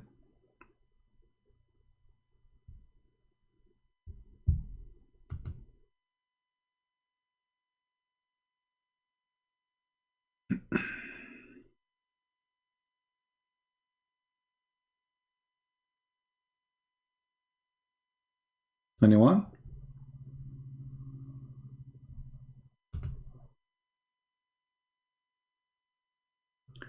I have important question about Islam. Ask it in the chat. People, don't send me text messages in Skype. I will block you. You have a question? That's why we have the chat open. This is why we have the chat open.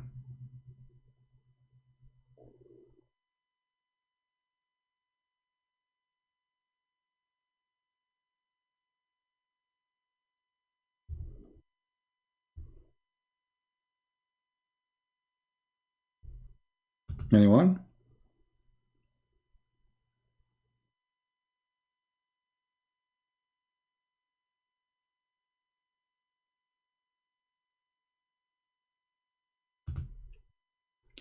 I learned that Sabian originally say Shahada and Muhammad stole. You see, everything Muhammad have is coming from somewhere. But just to give you an idea about what Muhammad do, very clear idea. If you open chapter number 1 in the Quran, the first chapter, what it does say? It says, Bismillahir Rahmanir Rahim. Correct? Rahman. But do you know that Muhammad, he spent half of his life never mentioned the word Rahman? Suddenly Muhammad, not a single time he speak without saying Ar-Rahman. Okay, what happened?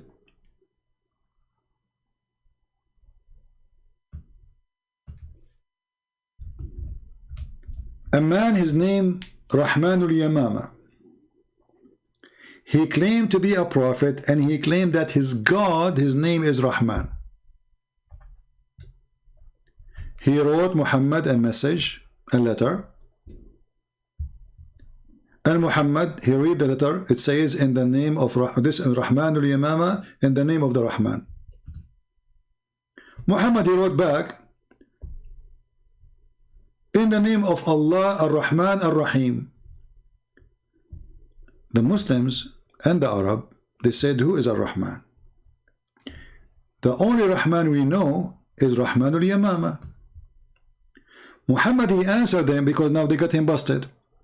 They said, all beautiful names belong to Allah.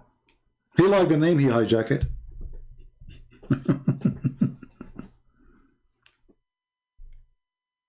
Do you see it? He never mentioned Ar-Rahman before. Okay, where was the name before? Why Allah hide it? Only when the guy who is named Rahman, he contacted him, he remembered that he should say that name.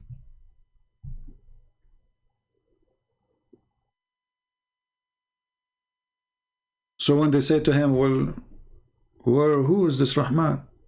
If you go, there's a book, it's called the Book of Asbab al-Nuzul, which means the reason for the verses to come down. This is chapter 7, verse 180.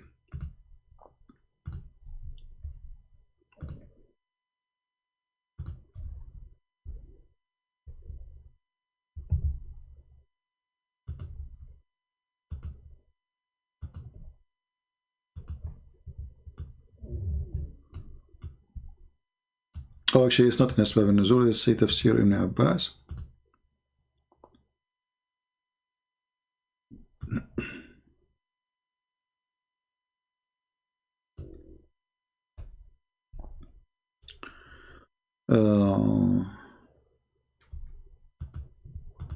الجلالين.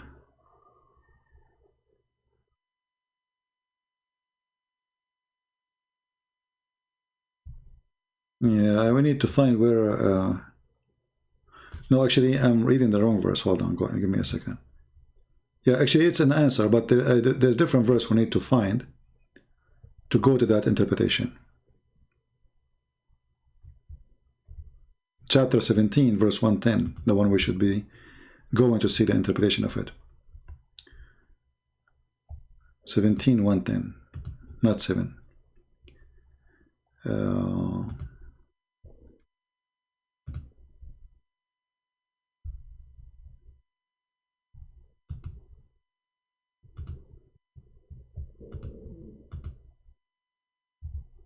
Okay, look at this.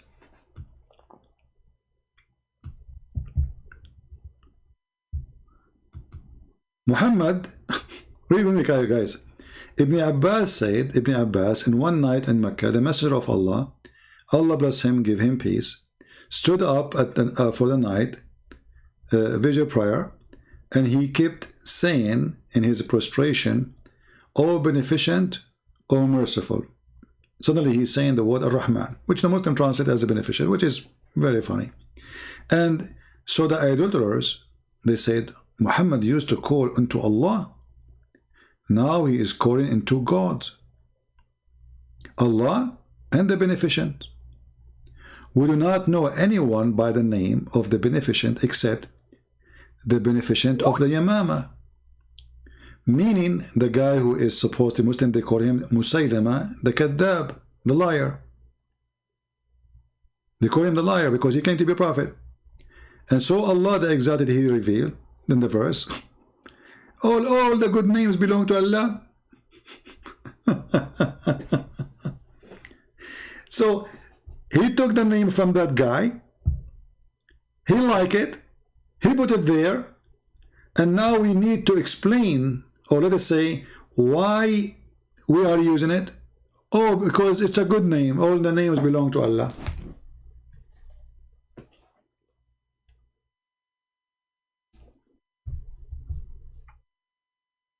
Do you see the stupidity? So why Allah did not say to Muhammad from the first time he sent him a message in the name of Allah Ar-Rahman Ar-Rahim? Why he waited all those years until the guy whose name is Ar-Rahman and he worship a God, his name Ar-Rahman? Muhammad, he saw the letter, he remembered that this is a nice word, let me use it. Now this is explanation based on Muslim books. We can go to different explanation coming from the Aramaic language, but we will go with the Muslim books for now, which is enough to expose Muhammad to be a fraud. And you notice here, the Arab, they were surprised because, oh, they thought he is worshipping two gods, because the other word Rahman is a name of other God. And this is a God of a person, according to Muslim, he's a fraud. So how Muhammad accept the name to be him?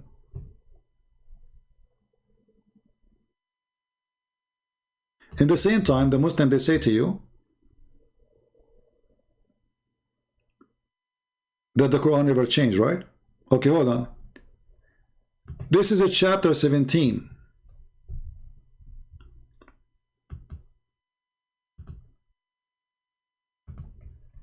Chapter 17 is not in the beginning of the Quran.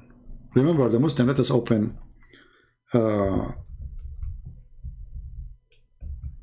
Muslim webpage, Quran according to Revelation.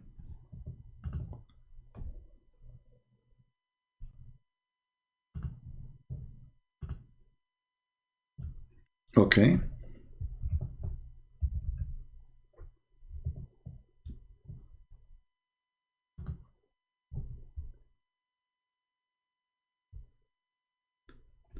Read carefully what you will find, the discovery you will find in this scenario.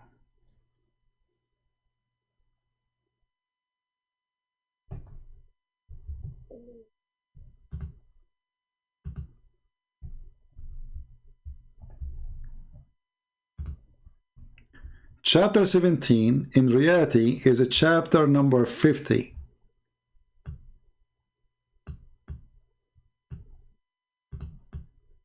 This is the original number of it, which means Muhammad, he made 50 chapter, yet he never mentioned before that day the word Ar-Rahman. Half of the Quran should not have the word Ar-Rahman. So listen carefully. That means all those names of the verses before or chapters before should not have the word Rahman. But if you go, you will find the word Rahman in every single one of them.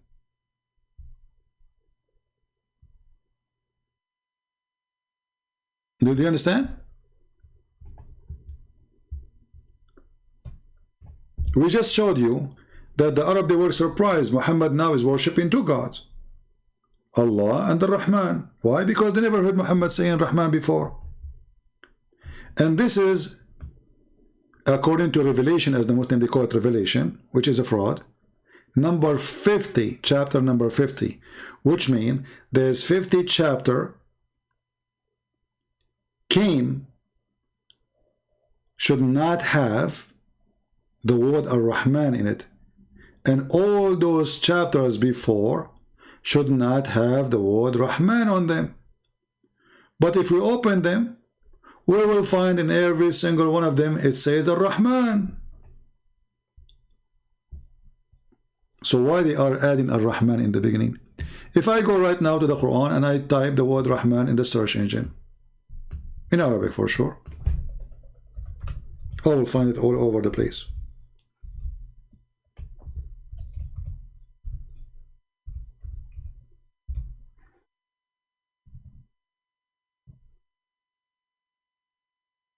And by the way, it's written wrong in the Quran. There's no Arabic, it says Rahman like this. So they cut the alif, the letter A, to shorten it. Chapter 1, verse number 1. Chapter 1, verse number 3. Chapter 2, verse 163.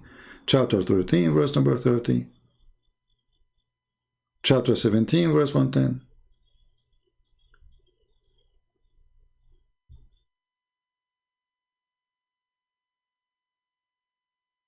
But all of those.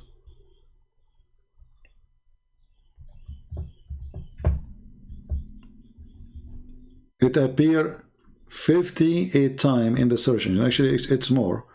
I think the search engine is wrong. But here it shows 58 times.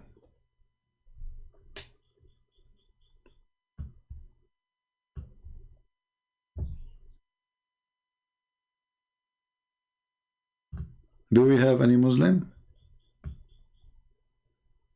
The first chapter Muhammad he received is Al-Alaq.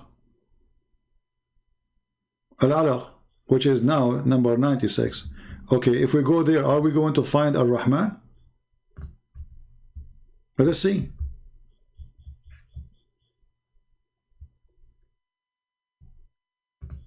This is the first chapter Muhammad he received. Look, the Rahman is there. Look what happened. But notice with me, do you see it does not have number? Did you notice that? Did you see that? There's no number. Aha!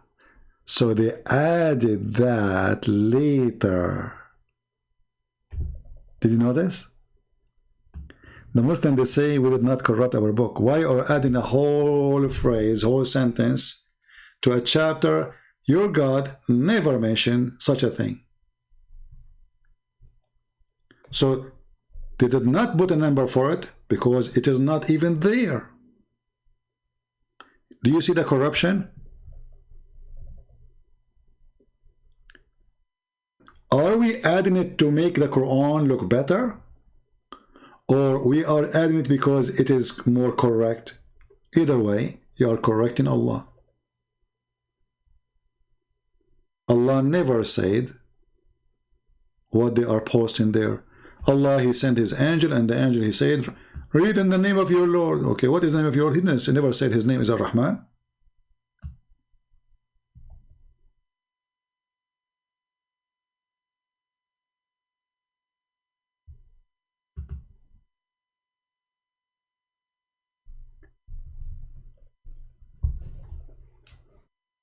See the stupidity? How you add? We as a Christian, we will not add a sentence because we like it. Why you are adding it? If Allah did not say it, it's mean Allah did not say it. Are you fixing it? Are you making the Quran look better, nicer? Are you finding that the Quran doesn't look nice without saying the sentence in the beginning? And the funny, they say that the Quran does not say that a human being is created from a dead blood. Even the name of the chapter is dead blood. I mean, as long as we are here, look how stupid this chapter. Allah, He taught the human being by the pen.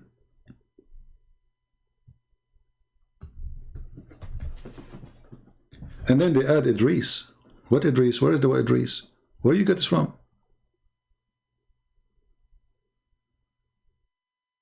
And then they add Enoch. Where do you get this from? You see, they add things that's not there. It says, and we taught by the pen. He taught the man which he know not. Okay, what he know not? You are created from a congealed blood. This is stupid. There's no stage of the baby. He was a dead blood and then he became a baby. Never. According to the Quran, you are created from a piece of a thick, dead blood. Do you see it?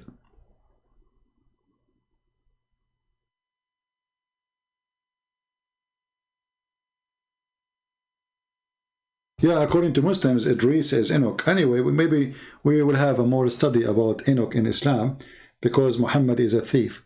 Okay, how Enoch become Idris?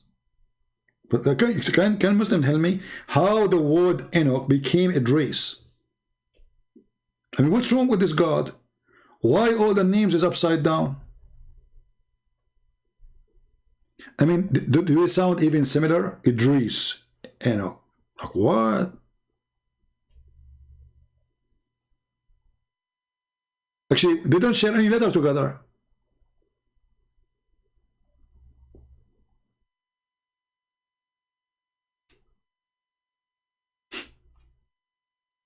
And yeah, we are created from dead blood.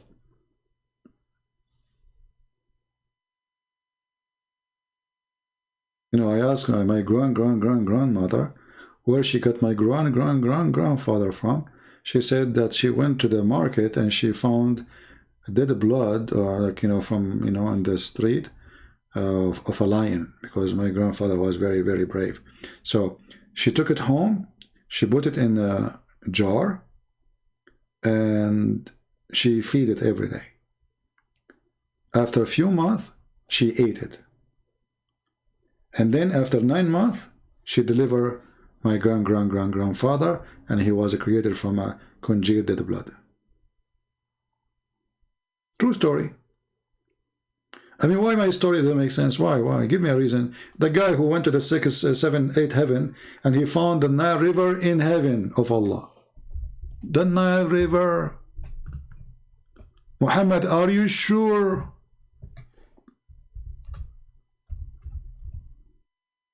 And not only the Nile River, he found the Nile River and Euphrates. Where? In the 7 galaxies behind the 7 seas. Well, obviously, Muhammad, he never went to heaven. This guy, he went to Africa. He went to Turkey. And look, those rivers are from far distant. They are different location, because Euphrates is more than 2,000 miles away from the Euphrates. Actually more, what 2,000? Maybe 3,000 if we go to the where it's coming from, because they are talking about the source of it. So Muhammad, he fly all the way to Allah, and then he found the tree of Allah, and underneath there's 4 rivers. 1 is above and 2 is underneath, and those Sihan and Jihan, they are still exist in the north of Turkey, and Euphrates too. And by the way, I don't know if any one of you have a connection with Erdogan. Erdogan is desperate for money. The country is collapsing. There's no money. The lira is dying. Muhammad, he prophesied that judgment day will not come, and the Euphrates River will show mountains of gold.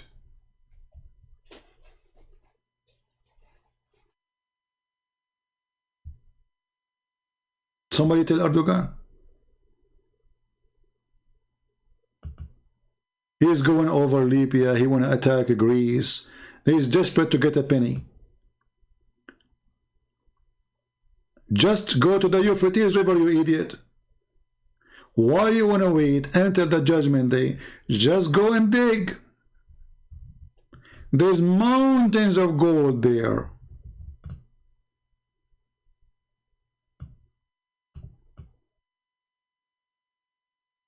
And here we have another question, by the way.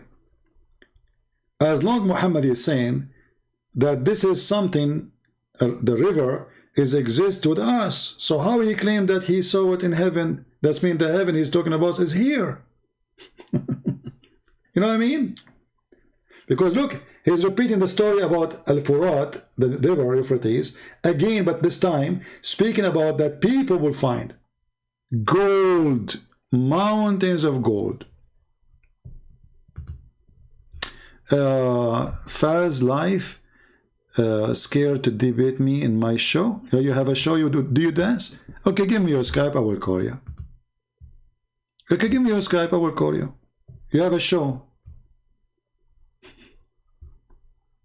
Give me your Skype.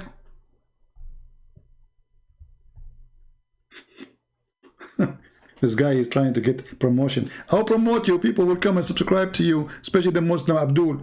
But be careful. They might do the opposite because they will be dying. Like Abdul, don't spam the text. Give me your Skype so I call you. Otherwise, I will block you. He's fake? Okay. There we go. We'll block him. So, I'm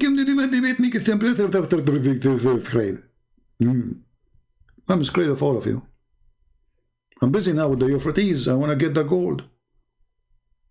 Hey guys, who want to go with me to the Euphrates River? And you know, like we take a tourist visa. We don't tell Erdogan. You know, we will not tell Erdogan about what we will do. And then we go and we dig in, there, and we get the mountains of gold. Who want to do that? And we will use Amazon for shipping. What do you think, brother? Hey, Turkish people, why you are... Here we go. A clear evidence Muhammad is a prophet. If we find mountains, you see, not 1 kilo of gold, 1 tons of gold. It have to be mountains of gold. Why we cannot find it?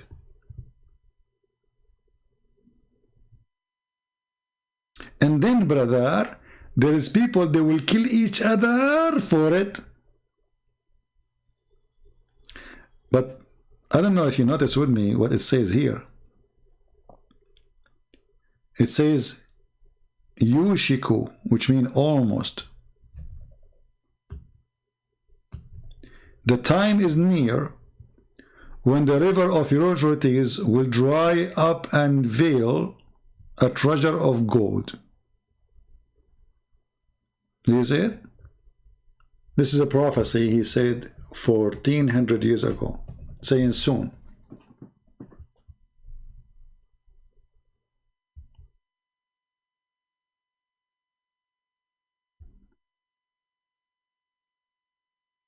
He said yushik. Yushik in Arabic, you say it only when something is almost happening. It's not something even will happen in the future. It's so close.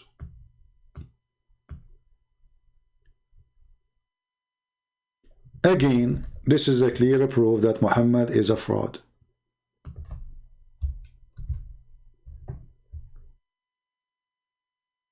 Okay, Faz, don't forget to show the address. And don't forget to come and visit me. Read carefully. Allah Apostle said, soon the river Euphrates will disclose the treasure mountains, mountains of treasure of gold. And those gold, whoever present at that time should not take anything of it. Like, why? Because this is the judgment day, my friend. But this is soon. Yushiku. Soon. Do you see it?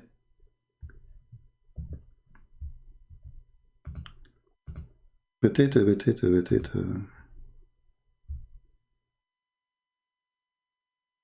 So what do you think, Muslims? What the name of Isa mean? Ask the Muslims. I mean, Muhammad is the one who come with such a name. They don't know. They don't know what Isa mean. They do not know what Masih mean. They do not know what Jibreel mean. They don't know what Israel mean. They know. They have no idea.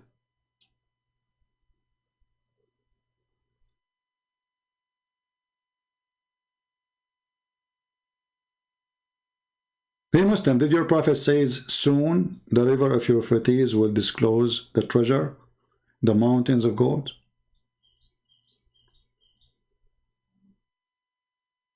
Did he say that? Is that a false prophecy? Can somebody call Erdogan, poor guy, he is desperate to get money for his country?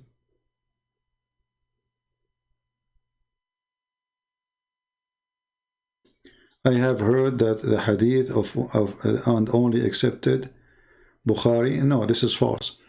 You see, all the hadith is accepted unless it is already rejected, and it should be not in the books. Just to make it simple, when a Muslim, he is a believer in Allah and he is a prophet, what is the reason for him to lie about what his prophet said? There's no reason, right? Okay. And then when somebody, he is a scholar, he write a book. Do you think Muslims, they will let somebody stay even alive if he is trying to say something to insult his prophet in the Middle East? No way. So when those who they call them scholars wrote all those hadith, how come the Muslim at that time did not forbid those books and say those are false books? Right? Do you understand what I'm saying?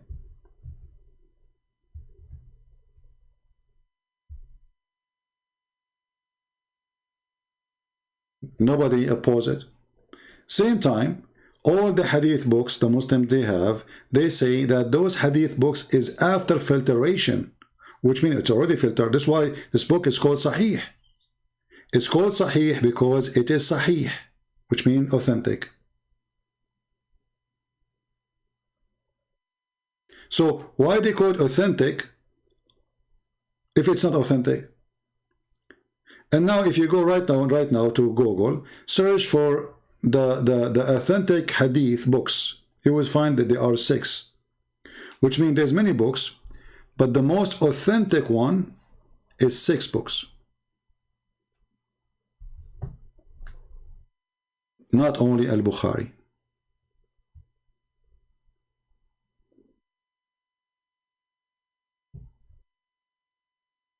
Any Muslim? You can go right now. Let me go to Prophet Google.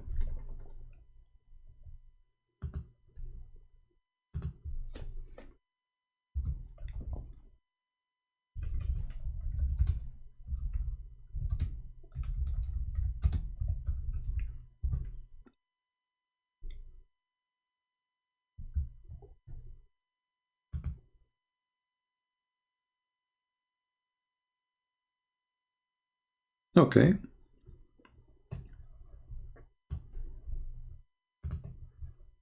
The 6 authentic books of hadith. Do you see it? Do you see it? So there are 6. Al-Bukhari is one of them, and here they count for you, and they have pictures of them. Al-Bukhari, Muslim, Abi Dawood, An-Nisa'i, and Sunan Ibn Majah.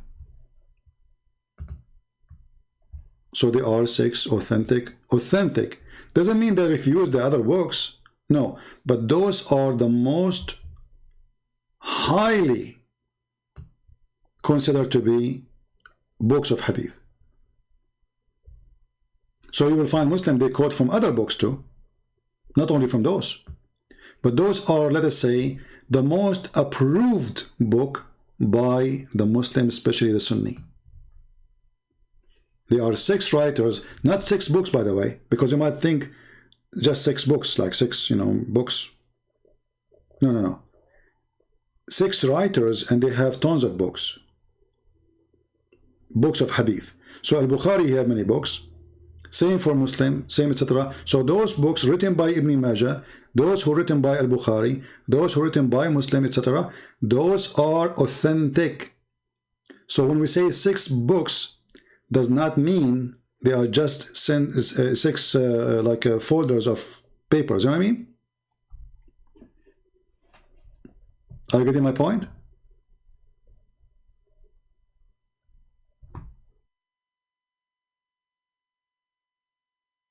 Do we have any Abdul?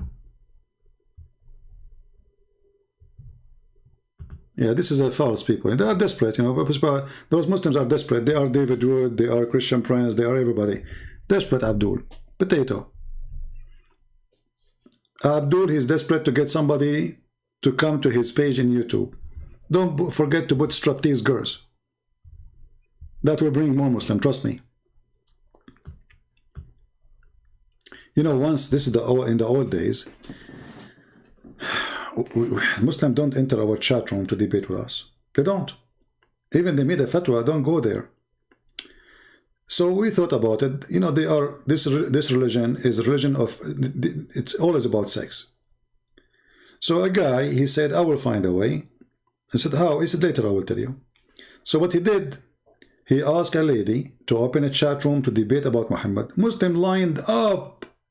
There's like 200 hands up to talk to her. And she have a picture in her profile, which is not her. She got it from the internet.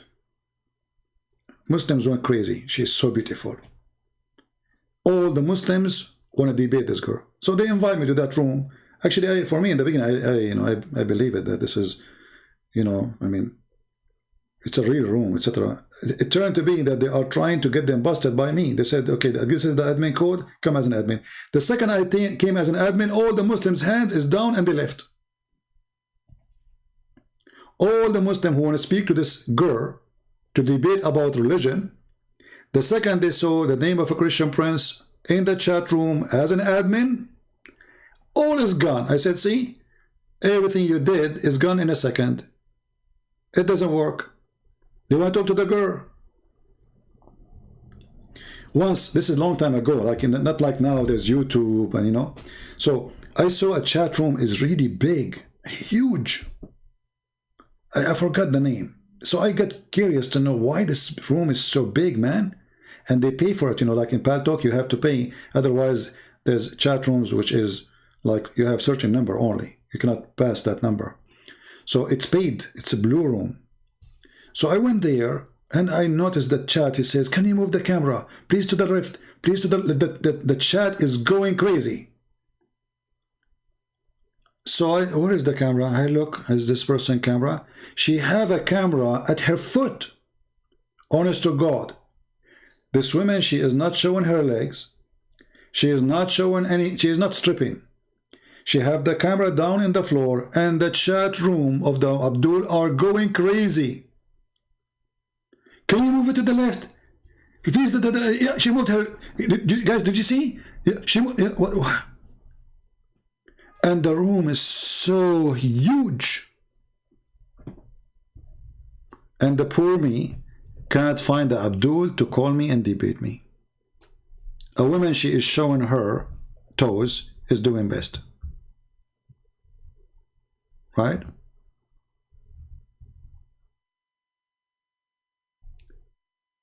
Any Muslim?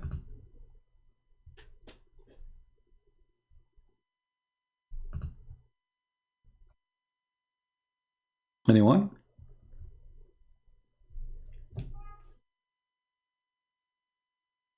But for sure now, I mean, the internet is different today. Now we have smartphones, they have tons of apps, etc. But you know, we have to be honest. Video of a perverted people are the most popular, not only between Muslims, in the world.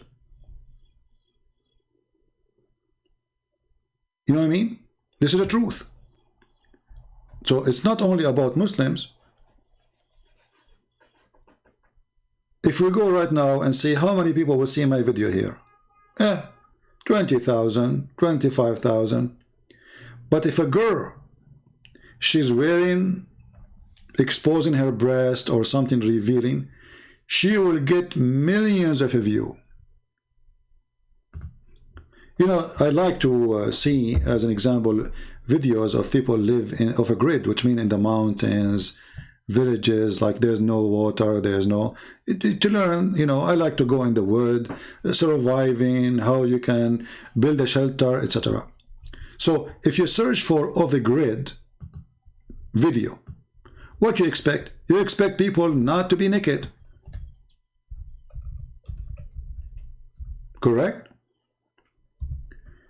But if you go right now, my friend, and search in YouTube for off a grid, I can't even show you.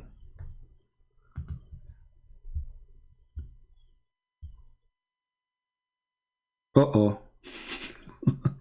I will skip this one fast. Uh-oh. What does this have to do with off a grid? And millions, they watch those videos.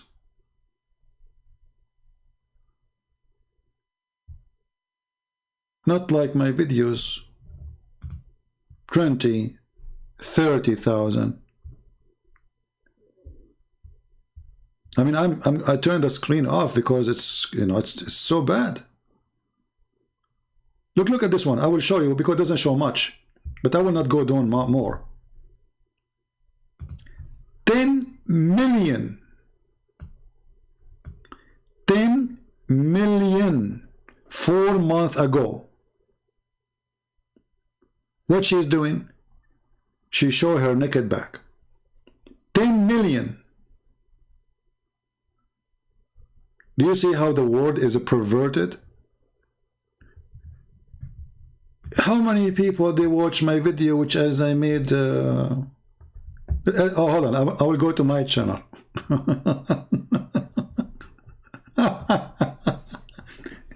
I will go to one of the old videos. Because I always delete my videos, as you know. But I will try to find something from the old broadcast, you know. Let us see something from long time ago. Okay. This one is from the oldest one we have here. Let us see.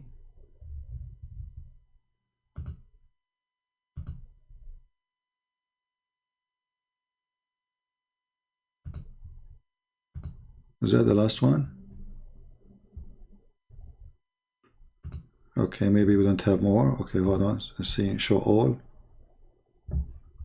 No.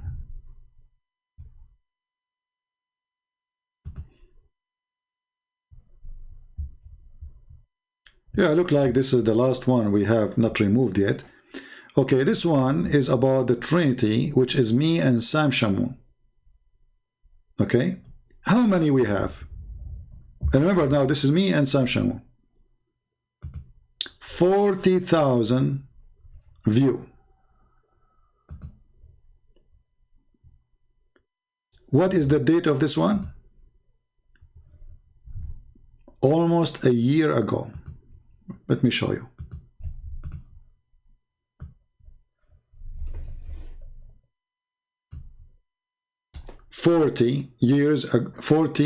Sorry, 40,737. August 28, 2020.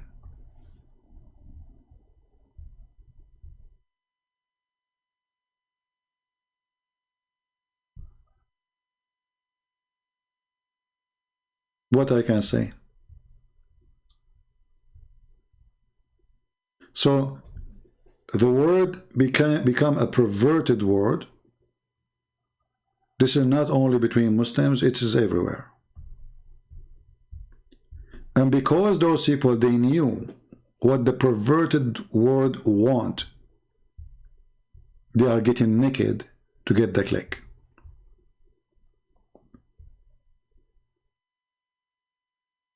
That is the truth.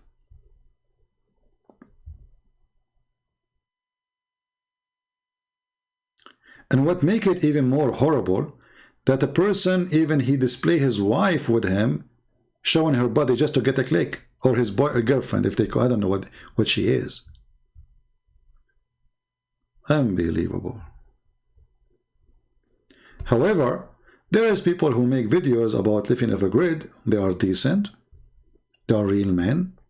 Their wife appear in the video, but she is dressed nicely, respecting themselves. Those are people to respect.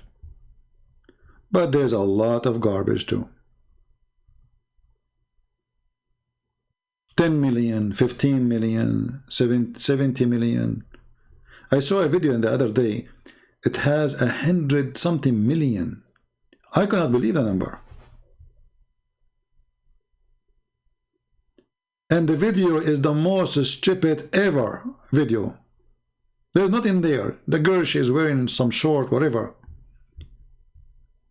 And the funny, you know, because YouTube, if you search for off a grid, then whatever you search for, YouTube is going to suggest for you. And then those things will come in your face. You search for hunting, then YouTube will start giving you hunting videos.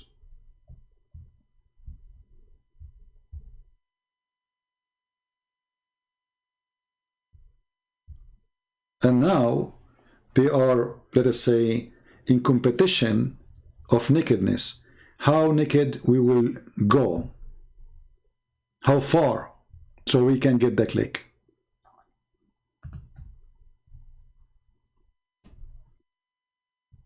As you see, in my channel, me, myself, I do delete my videos. I like to have more view for sure, because I like people to see the truth. But the truth is ugly and disgusting. People, they became perverted. Nakedness is the most popular product. And you know, by time, all those things will collapse, because when everybody is naked, then nobody will care. You know what I mean?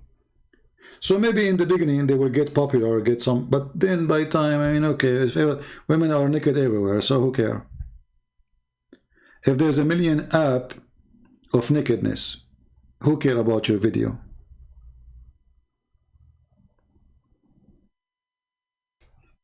I don't use Facebook no more. I don't use Twitter.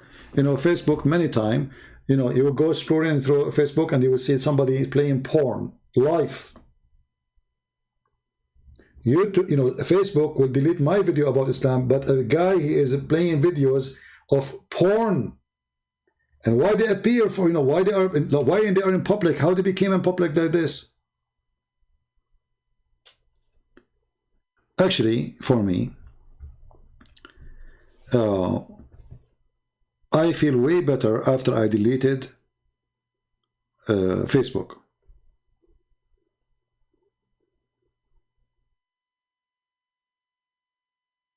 Because those applications, they bring nothing to your life except stress. If you have children, you have to watch what they are watching. I advise you to delete those.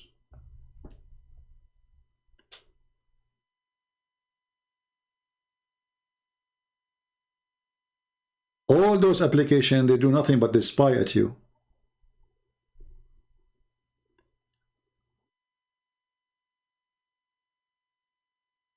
You do not need it.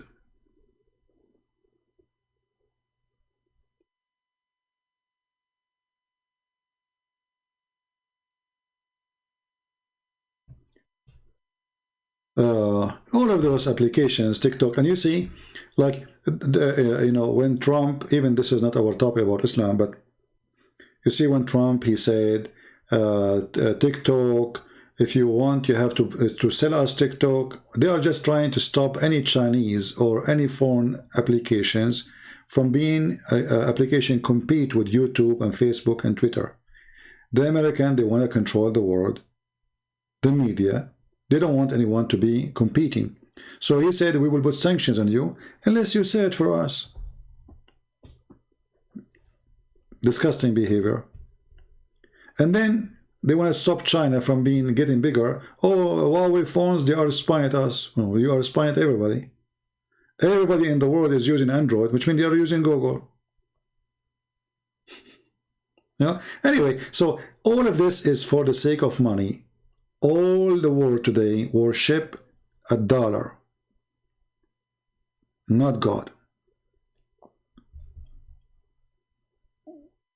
They claim what they claim, but reality is different.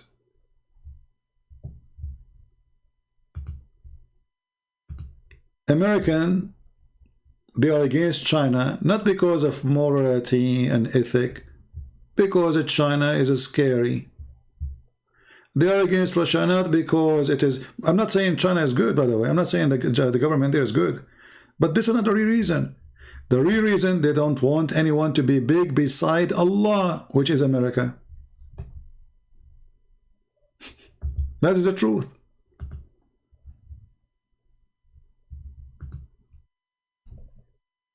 They don't want anyone to compete. They want to control the world forever. And the second you try to grow, they try their best to shrink you. So they make you the devil, like, China is the devil, and America is good, and CIA is angels.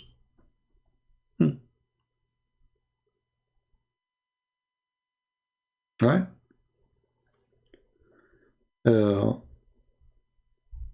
But the truth is different from what you hear and what you see. And the whole world is a perverted world. Nobody want to share the truth. And if you are a person trying to friend their enemy, they will make you an enemy. The same as Islam. But if you are an enemy who paid him some money, you're a friend. The USA court, they found that there is no proof that the Saudi government is behind 9/11. What happened? How come? What happened to all the evidence? The embassies, the money they took from the embassies, from Saudi officials, everything disappeared.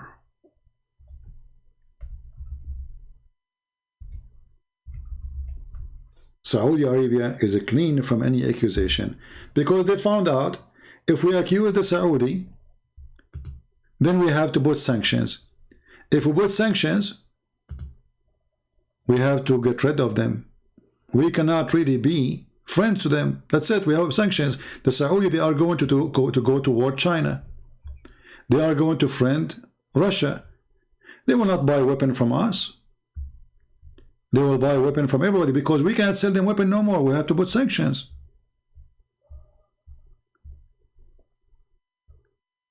So the only solution, and not only that, the Saudi, they will not do business with us. They will not buy from us. They will not put their money in our banks. They will draw billions of dollars from our banks. So what we will do? Forget about 9/11. But if you are poor, and you do a crime against America, America will remember every single crime you did.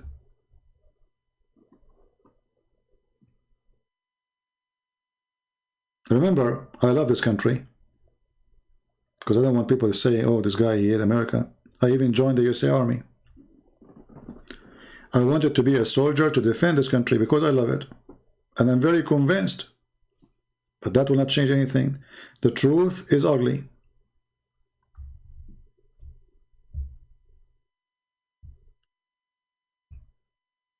The government of America is no different from the filthy Muhammad.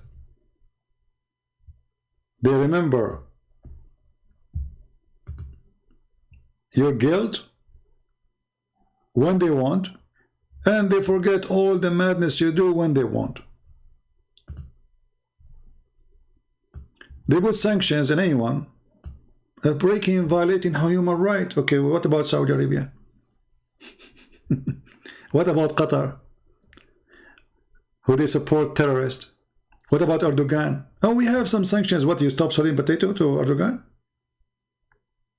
Erdogan now is asking for tens of airplanes, F-16. They will approve it.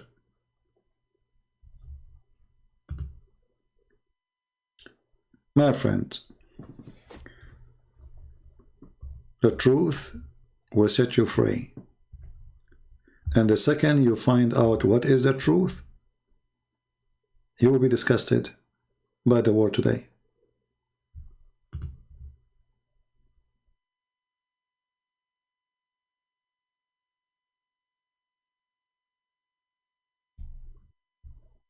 Anyway, I think we have enough for today. Actually, anyway, YouTube is going to shut us down soon because we have maximum of 8 hours to do live broadcast.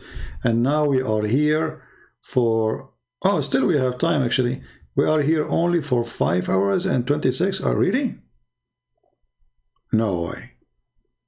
There's something wrong in my page. Guys, for how long we are here? Is it really just 5 hours and 27 minutes?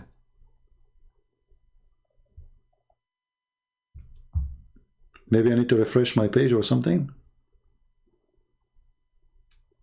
I'm not sure. Anyway, it is time to go. And 7 hours already? Yeah, because the maximum is 8 hours. Yeah. Because, you know, I used to do that before and we stay for 8 hours and then YouTube days, you know, just sent to you, that's done. You cannot stay more. 7:27? Yeah, okay, almost 8 hours. By the time I say hello, I'm going, it's going to be 8 hours. And guess, I made tea to drink it, right? I forgot about it. It's not in front of me. I'm like Muhammad, sometimes I forgot what the angel said to me. I just remember I made tea to drink because my throat is dry. Starting new, and what? We will stay another 8 hours? I want you to stay live 20 like two shift or what?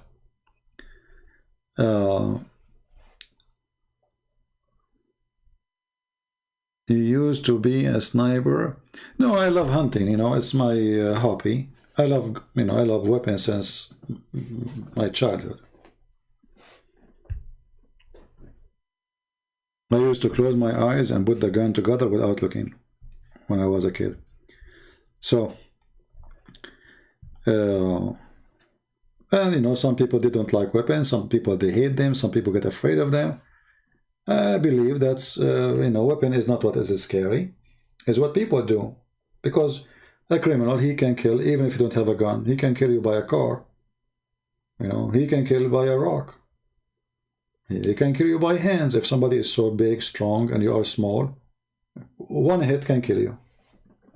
So a criminal, he can hurt people, you know, regardless of how and what he uses. Yeah. But you know, I used to spend a lot of time doing hunting. I used to go like for 2-3 weeks doing nothing but hunting. You know, we go in the desert, but, you know, but we use different weapons. We take like a AK-47, Kalashnikov, guns, and you know, rarely we use what they call them.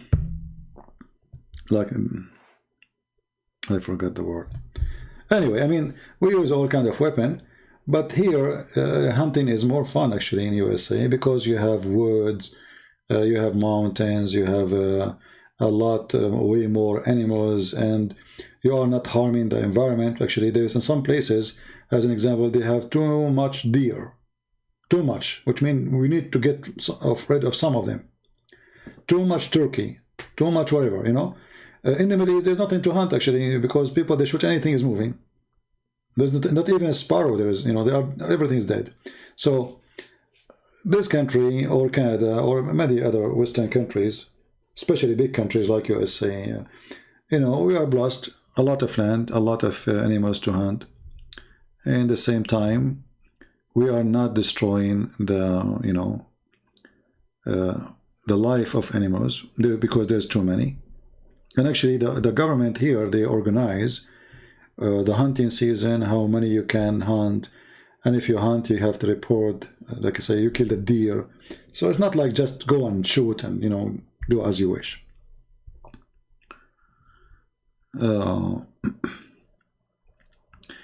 End with the Lord Prayer in Aramaic. Well, maybe next time, you know, you can go and watch it yourself. You see, the Lord Prayer is not really a prayer. When they ask him how we pray, he said like this, right? So it is a prayer, but it's not really a prayer. It is a way, it is a constitution to live, not to say. Read it carefully, and you will see that the Lord Prayer, which is something we say to the Lord, it is not really a prayer. It is, let us say, a contract with the Lord, promising him to do certain things. It is way more than a prayer.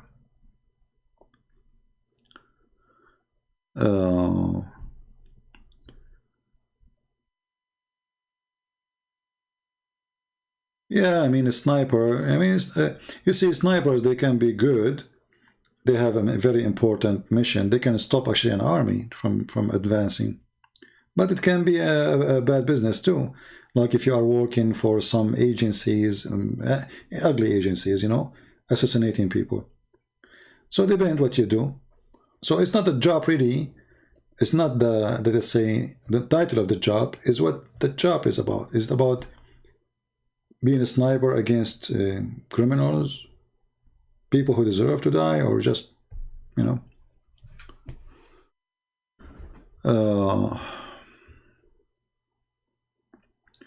Uthman, he is claiming he is in Mecca, so he is saying he wasn't Bilal. Okay, well, if he is not wasn't Bilal, or he was, still he don't dare to call me, and he don't dare to let me call him. That will not change anything. Correct? Still is a coward. Nothing changed. Let us say it's not him. No problem.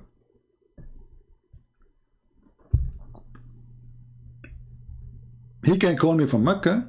So if he's in Mecca, there's no internet in Mecca. You go right now, you can watch the Kaaba live on air. They have good internet there. So if he is in Mecca, he cannot call me? What does that mean? Like, I am in Canada now. Well, you can't have internet. If you say to me, I am in, even in Somalia, they have internet. If you say, even in Afghanistan, they have internet because the American, they provided for them. Maybe now they will stop. So what does this have to do with the... Right? Anyway, we asked those people, just give us your Skype and I will call you. As simple as that. We don't want more. Don't call me, I will call you. You go live, I will call you. As long as you are live, I cannot hang up on you. I cannot mute you because you are the one who is controlling your program. They make all kinds of excuses because simply they are terrified. And if you notice, when I speak to Muslims, I go down to his level. Like now, the kid, he called me. He thought he is smart. He was jumping like a monkey from place to place, but he was really digging for himself.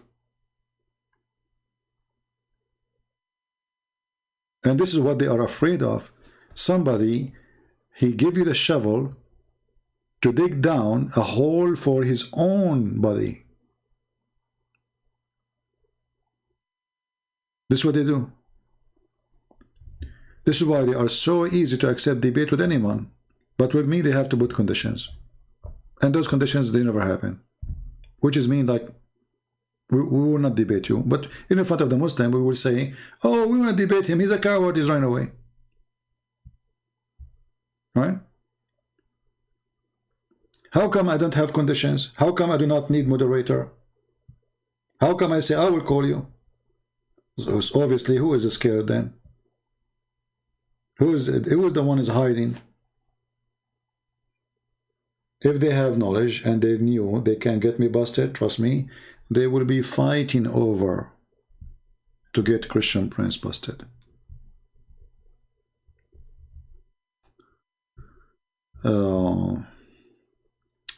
You are right about Facebook.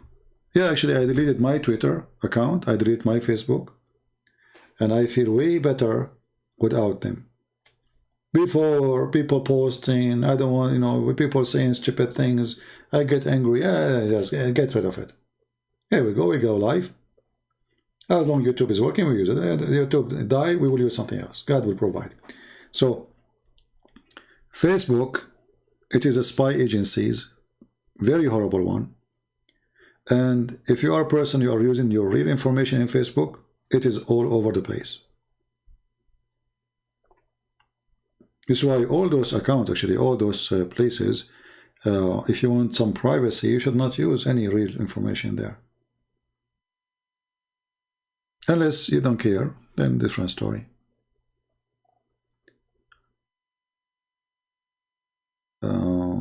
Any other question?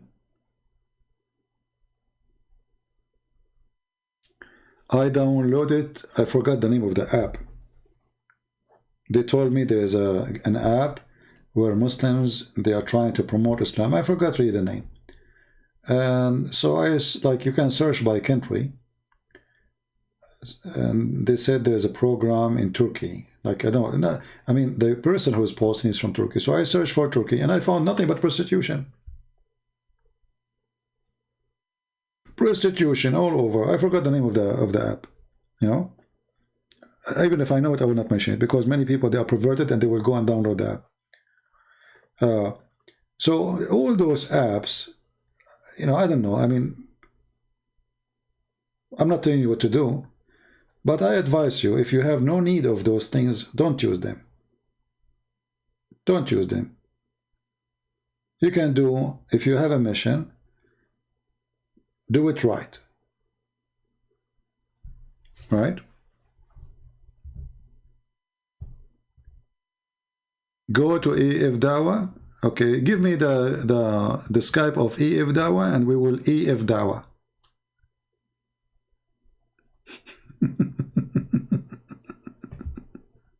What do you think? Give me the Skype of EF Dawah and we will EF Dawah. Are you happy?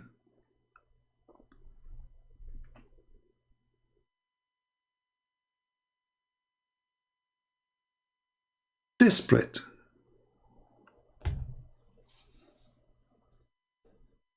And very childish too. And you know, when you see them, they are going crazy, that's mean we are doing great. You know that? If you are not doing great, they will not be all over going crazy. Don't ask me about people, because you know what you think about them, so you better keep them for yourself. I believe all Muslims who claim to have knowledge, they don't dare to call me or let me call them in order to show people the truth, who is lying. As simple as that. Without speaking about the names of this guy and that guy. Who care? Susu, Shushu, Dudu, Fifi, Nunu, who care? All of them, they share one thing. They don't dare to let me call them. They don't dare to call me. The names are not important. There's nothing personal here. Most of them, they try to make things personal because they cannot, you know, refute you. So they try to fight you as a person. Good luck. I'm the last one. You can't do that to me.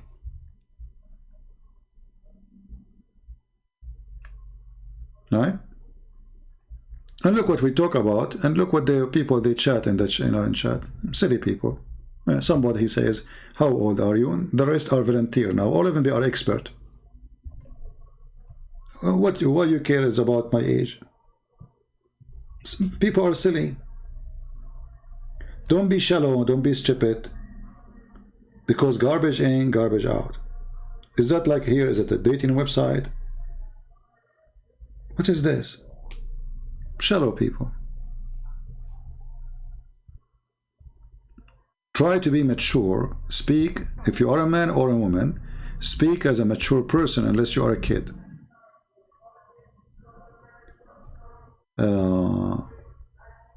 Let us see.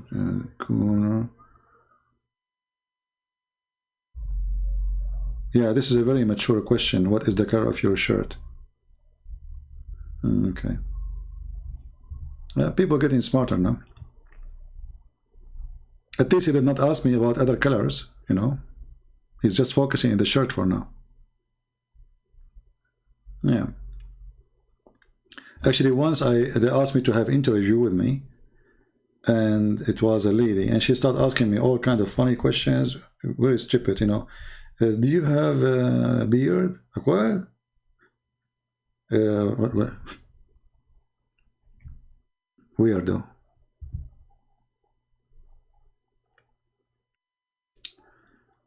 Do we have any Abdul want to say anything before we leave? Last opportunity.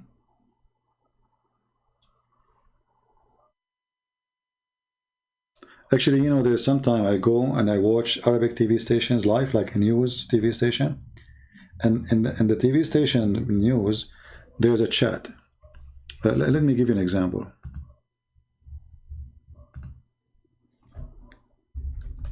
If you read the chat of those who speak Arabic,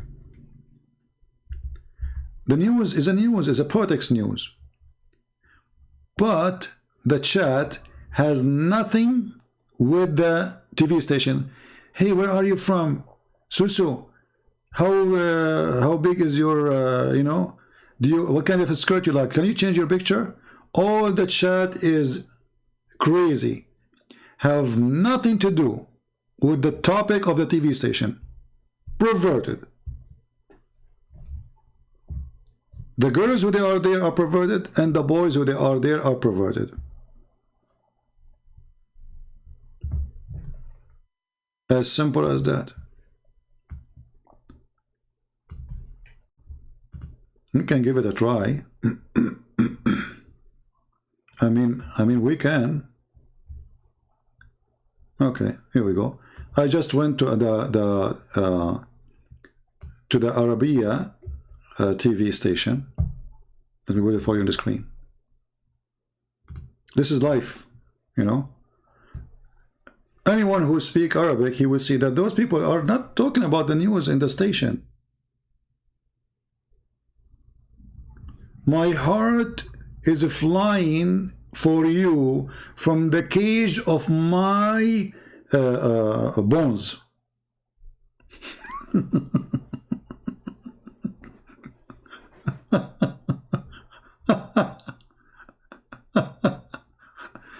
Okay. Anyway, وين راح just a stupid talk. Yeah. Anyway, what do you expect? What do you expect? So if you go to those stations, if you're an Arab, you need to watch news to see maybe what's happening. You have to turn it off because weird people all over the place. Anyway, guys, I think it's time to go. I want to say thank you all for being here. May the Lord bless you all. Until we, you know, why did your God heal people with snake statues? Are you idolater? If not, why do you say, what do you say about us with the black stone? Okay, just wait, you know, let us see what Darax is saying. Just to show you, let me take a selfie for her. Here is Darax.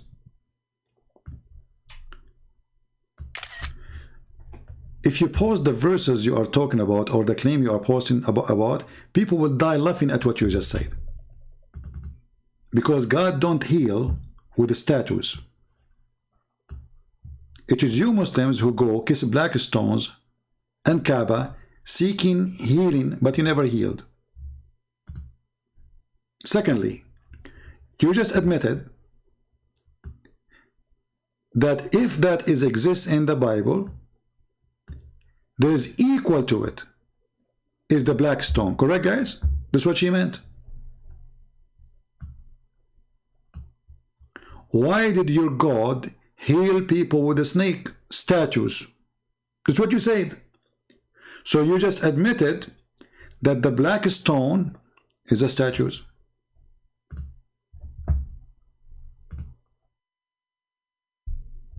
Do you see the stupidity? Jesus said, believe in the stone and you will be healed. But Jesus is not talking about worshiping stones. Jesus is speaking about faith. If you have faith, and here he means faith on him, he is the cornerstone. So you can make whatever you want as you wish to explain something, because you are following perverted prophet, fabricating meaning. But what is the reason to kiss the black stone? Nothing. What is the reason to put your head inside it? Nothing. It's not even mentioned in the Quran. Why your prophet? Do you remember, guys, when once I opened a Muslim website, I think it's called Convert to Islam, they have a chat. So I asked the guy there, actually we can do it now, but now I need to go soon. I mean, it's already 8 hours. Soon, huh?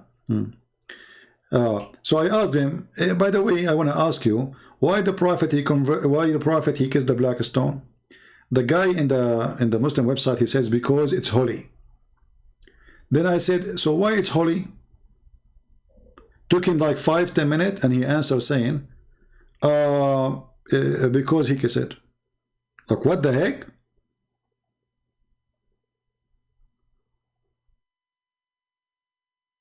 So why the black stone? Why the prophet kissed the black stone? Because it's holy.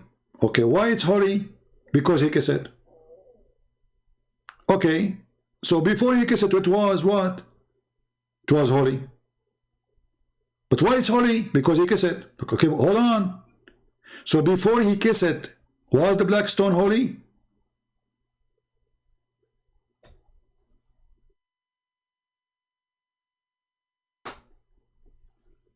Stupidity is amazing. Pagan. And you know, the rocks, I want to give you an advice. Let us say, for the sake of argument, Christians, Jews, Hindus, Buddhists, they are worshipping pagans. That is not excuse for you to be pagan too. Correct, people? If I show you that you are a fool, and then you show me that I am a fool, well, we became both fool. Thank you very much. Still fool. Stupidity.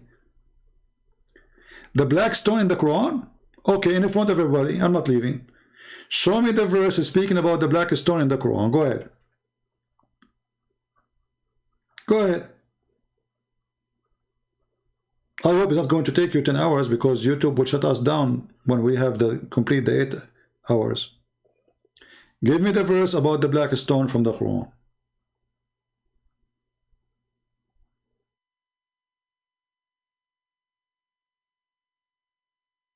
Don't change the topic. No, you are being pagan, because when your prophet, he says the black stone is the right hand of Allah, that is pagan. When your prophet kiss it and it's a stone, that is a pagan. And you cry next to it, and the stone is going to witness for you in the day of judgment. And by the way, just to show you, first you lie when you say that this is in the Quran. This is a lie. But if we go and see now the black stone, who sent the black stone? You will say Allah.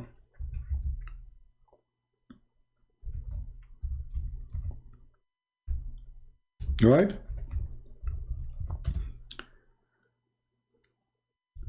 Why he sent it? To witness for us in the day of judgment. Okay. But if we go and look at the images of the black stone, we will notice there's nothing left. There's no black stone. Here we go. This is a picture taken by you Muslims, and actually this is from your Islamic TV station.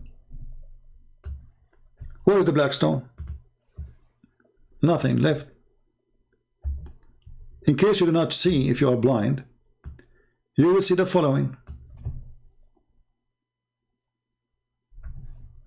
that there is little tiny rocks, and we will count them in front of your eyes, and there's nothing left. So Allah is a fraud, because if this is a stone sent by Allah to stay until the day of judgment, then we should have the whole stone. Look what we have: 1 rock, 2 rock, 3 rocks, 4 rocks, 5, 6. Do you see more? The rest is wax, ugly wax, disgusting wax. You are kissing what exactly? You are kissing the wax. How Allah He sent this stone, and then Allah cannot preserve the stone, so now we have little tiny rocks, we insert them inside wax. You can go right now and search in YouTube, maintenance for the black stone. You will see the Abdul, and he's from Pakistan, using a tool to melt the wax and to add more wax.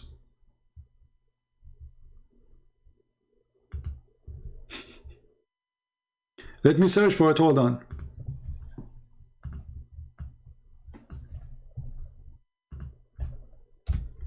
Your God, Allah cannot preserve it, and He could not, and it's already destroyed. And you Muslim now, you are doing maintenance to the black stone. Here we go. This is the guy from Pakistan. He is fixing the wax of your black stone. This is a different image. He is burning the wax. Do you see it? It's wax, there's no stones. You Muslim kissing wax. And the black stone is in the shape of a vagina. And now they have guards next to it so people don't steal those little rocks. Because I believe there used to be more. Actually, Erdogan, he have one of those rocks in the museum in Turkey, and he's proud about it. He stole it. Can you believe it? They are stealing from their God. So what they do now? They put cameras all over. They have security guards all over, and he have a spray in his hand to spray every 2 minutes because the smell is so disgusting there. Your God cannot protect the black stone. When Al-Qurmati, he came, he destroyed the Kaaba, he took the black stone for more than 21 years. And not only that, before he leave, he said to Allah, where are you, Allah? Here we go. Your Kaaba under my feet, your black stone under my feet, and where is your bird? If you don't believe me, go search your reference about Al-Qurmati taking your black stone for 21 years. And then the Muslim, to get it back, they have to pay the caliphate of Al-Fatimin in Egypt to talk to Al-Qurmati, and they made a deal. And look like Al-Qurmati did not give them really a stone. He gave them little stones. Actually, even the hadith says, the stone when it came back, it was so light. The Muslim, they smart Muslim, they say, because the stone was so happy to come back. The stone was way lighter than before. So it was heavy because it's not happy to leave. And now because it's coming back, she is happy, and this is why she is not heavy no more. Perfect. Makes sense. But the truth is, there's no black stone in the black stone. And you do wax to it to save it. And it's ugly inside. I will never put my head in such a stupid, filthy thing. A million person kiss it and lick it.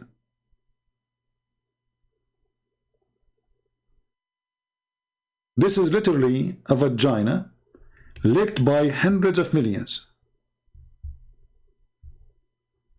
Literally.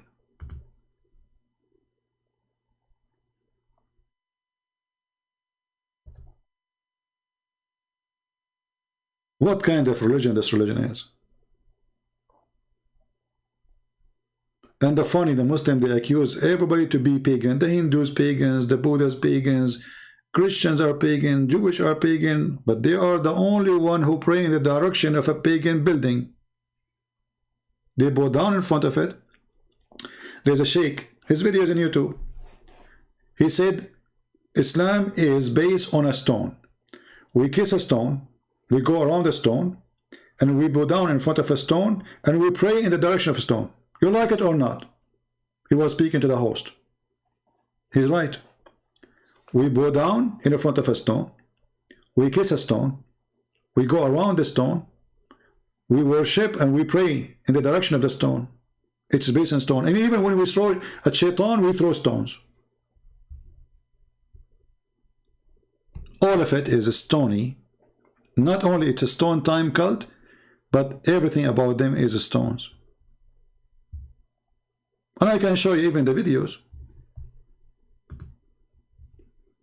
I mean, which is funny, by the way. The Muslim, they publish those videos. They are proud about them.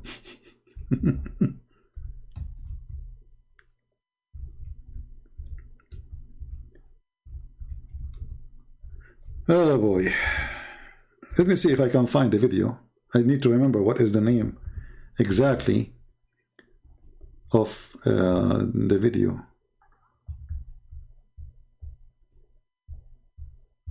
You see, they type the word Hajar, you get millions of videos. I need to find it. But anyway, it's a funny religion, stupid religion, and the poor Muslim, they try to find any excuse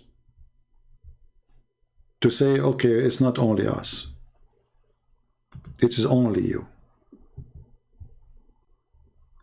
You are the same as the Buddhas, you are the same as other cult. There's no different. Anyway, guys, I want to say thank you guys for being here. Time to go. It's already getting so late.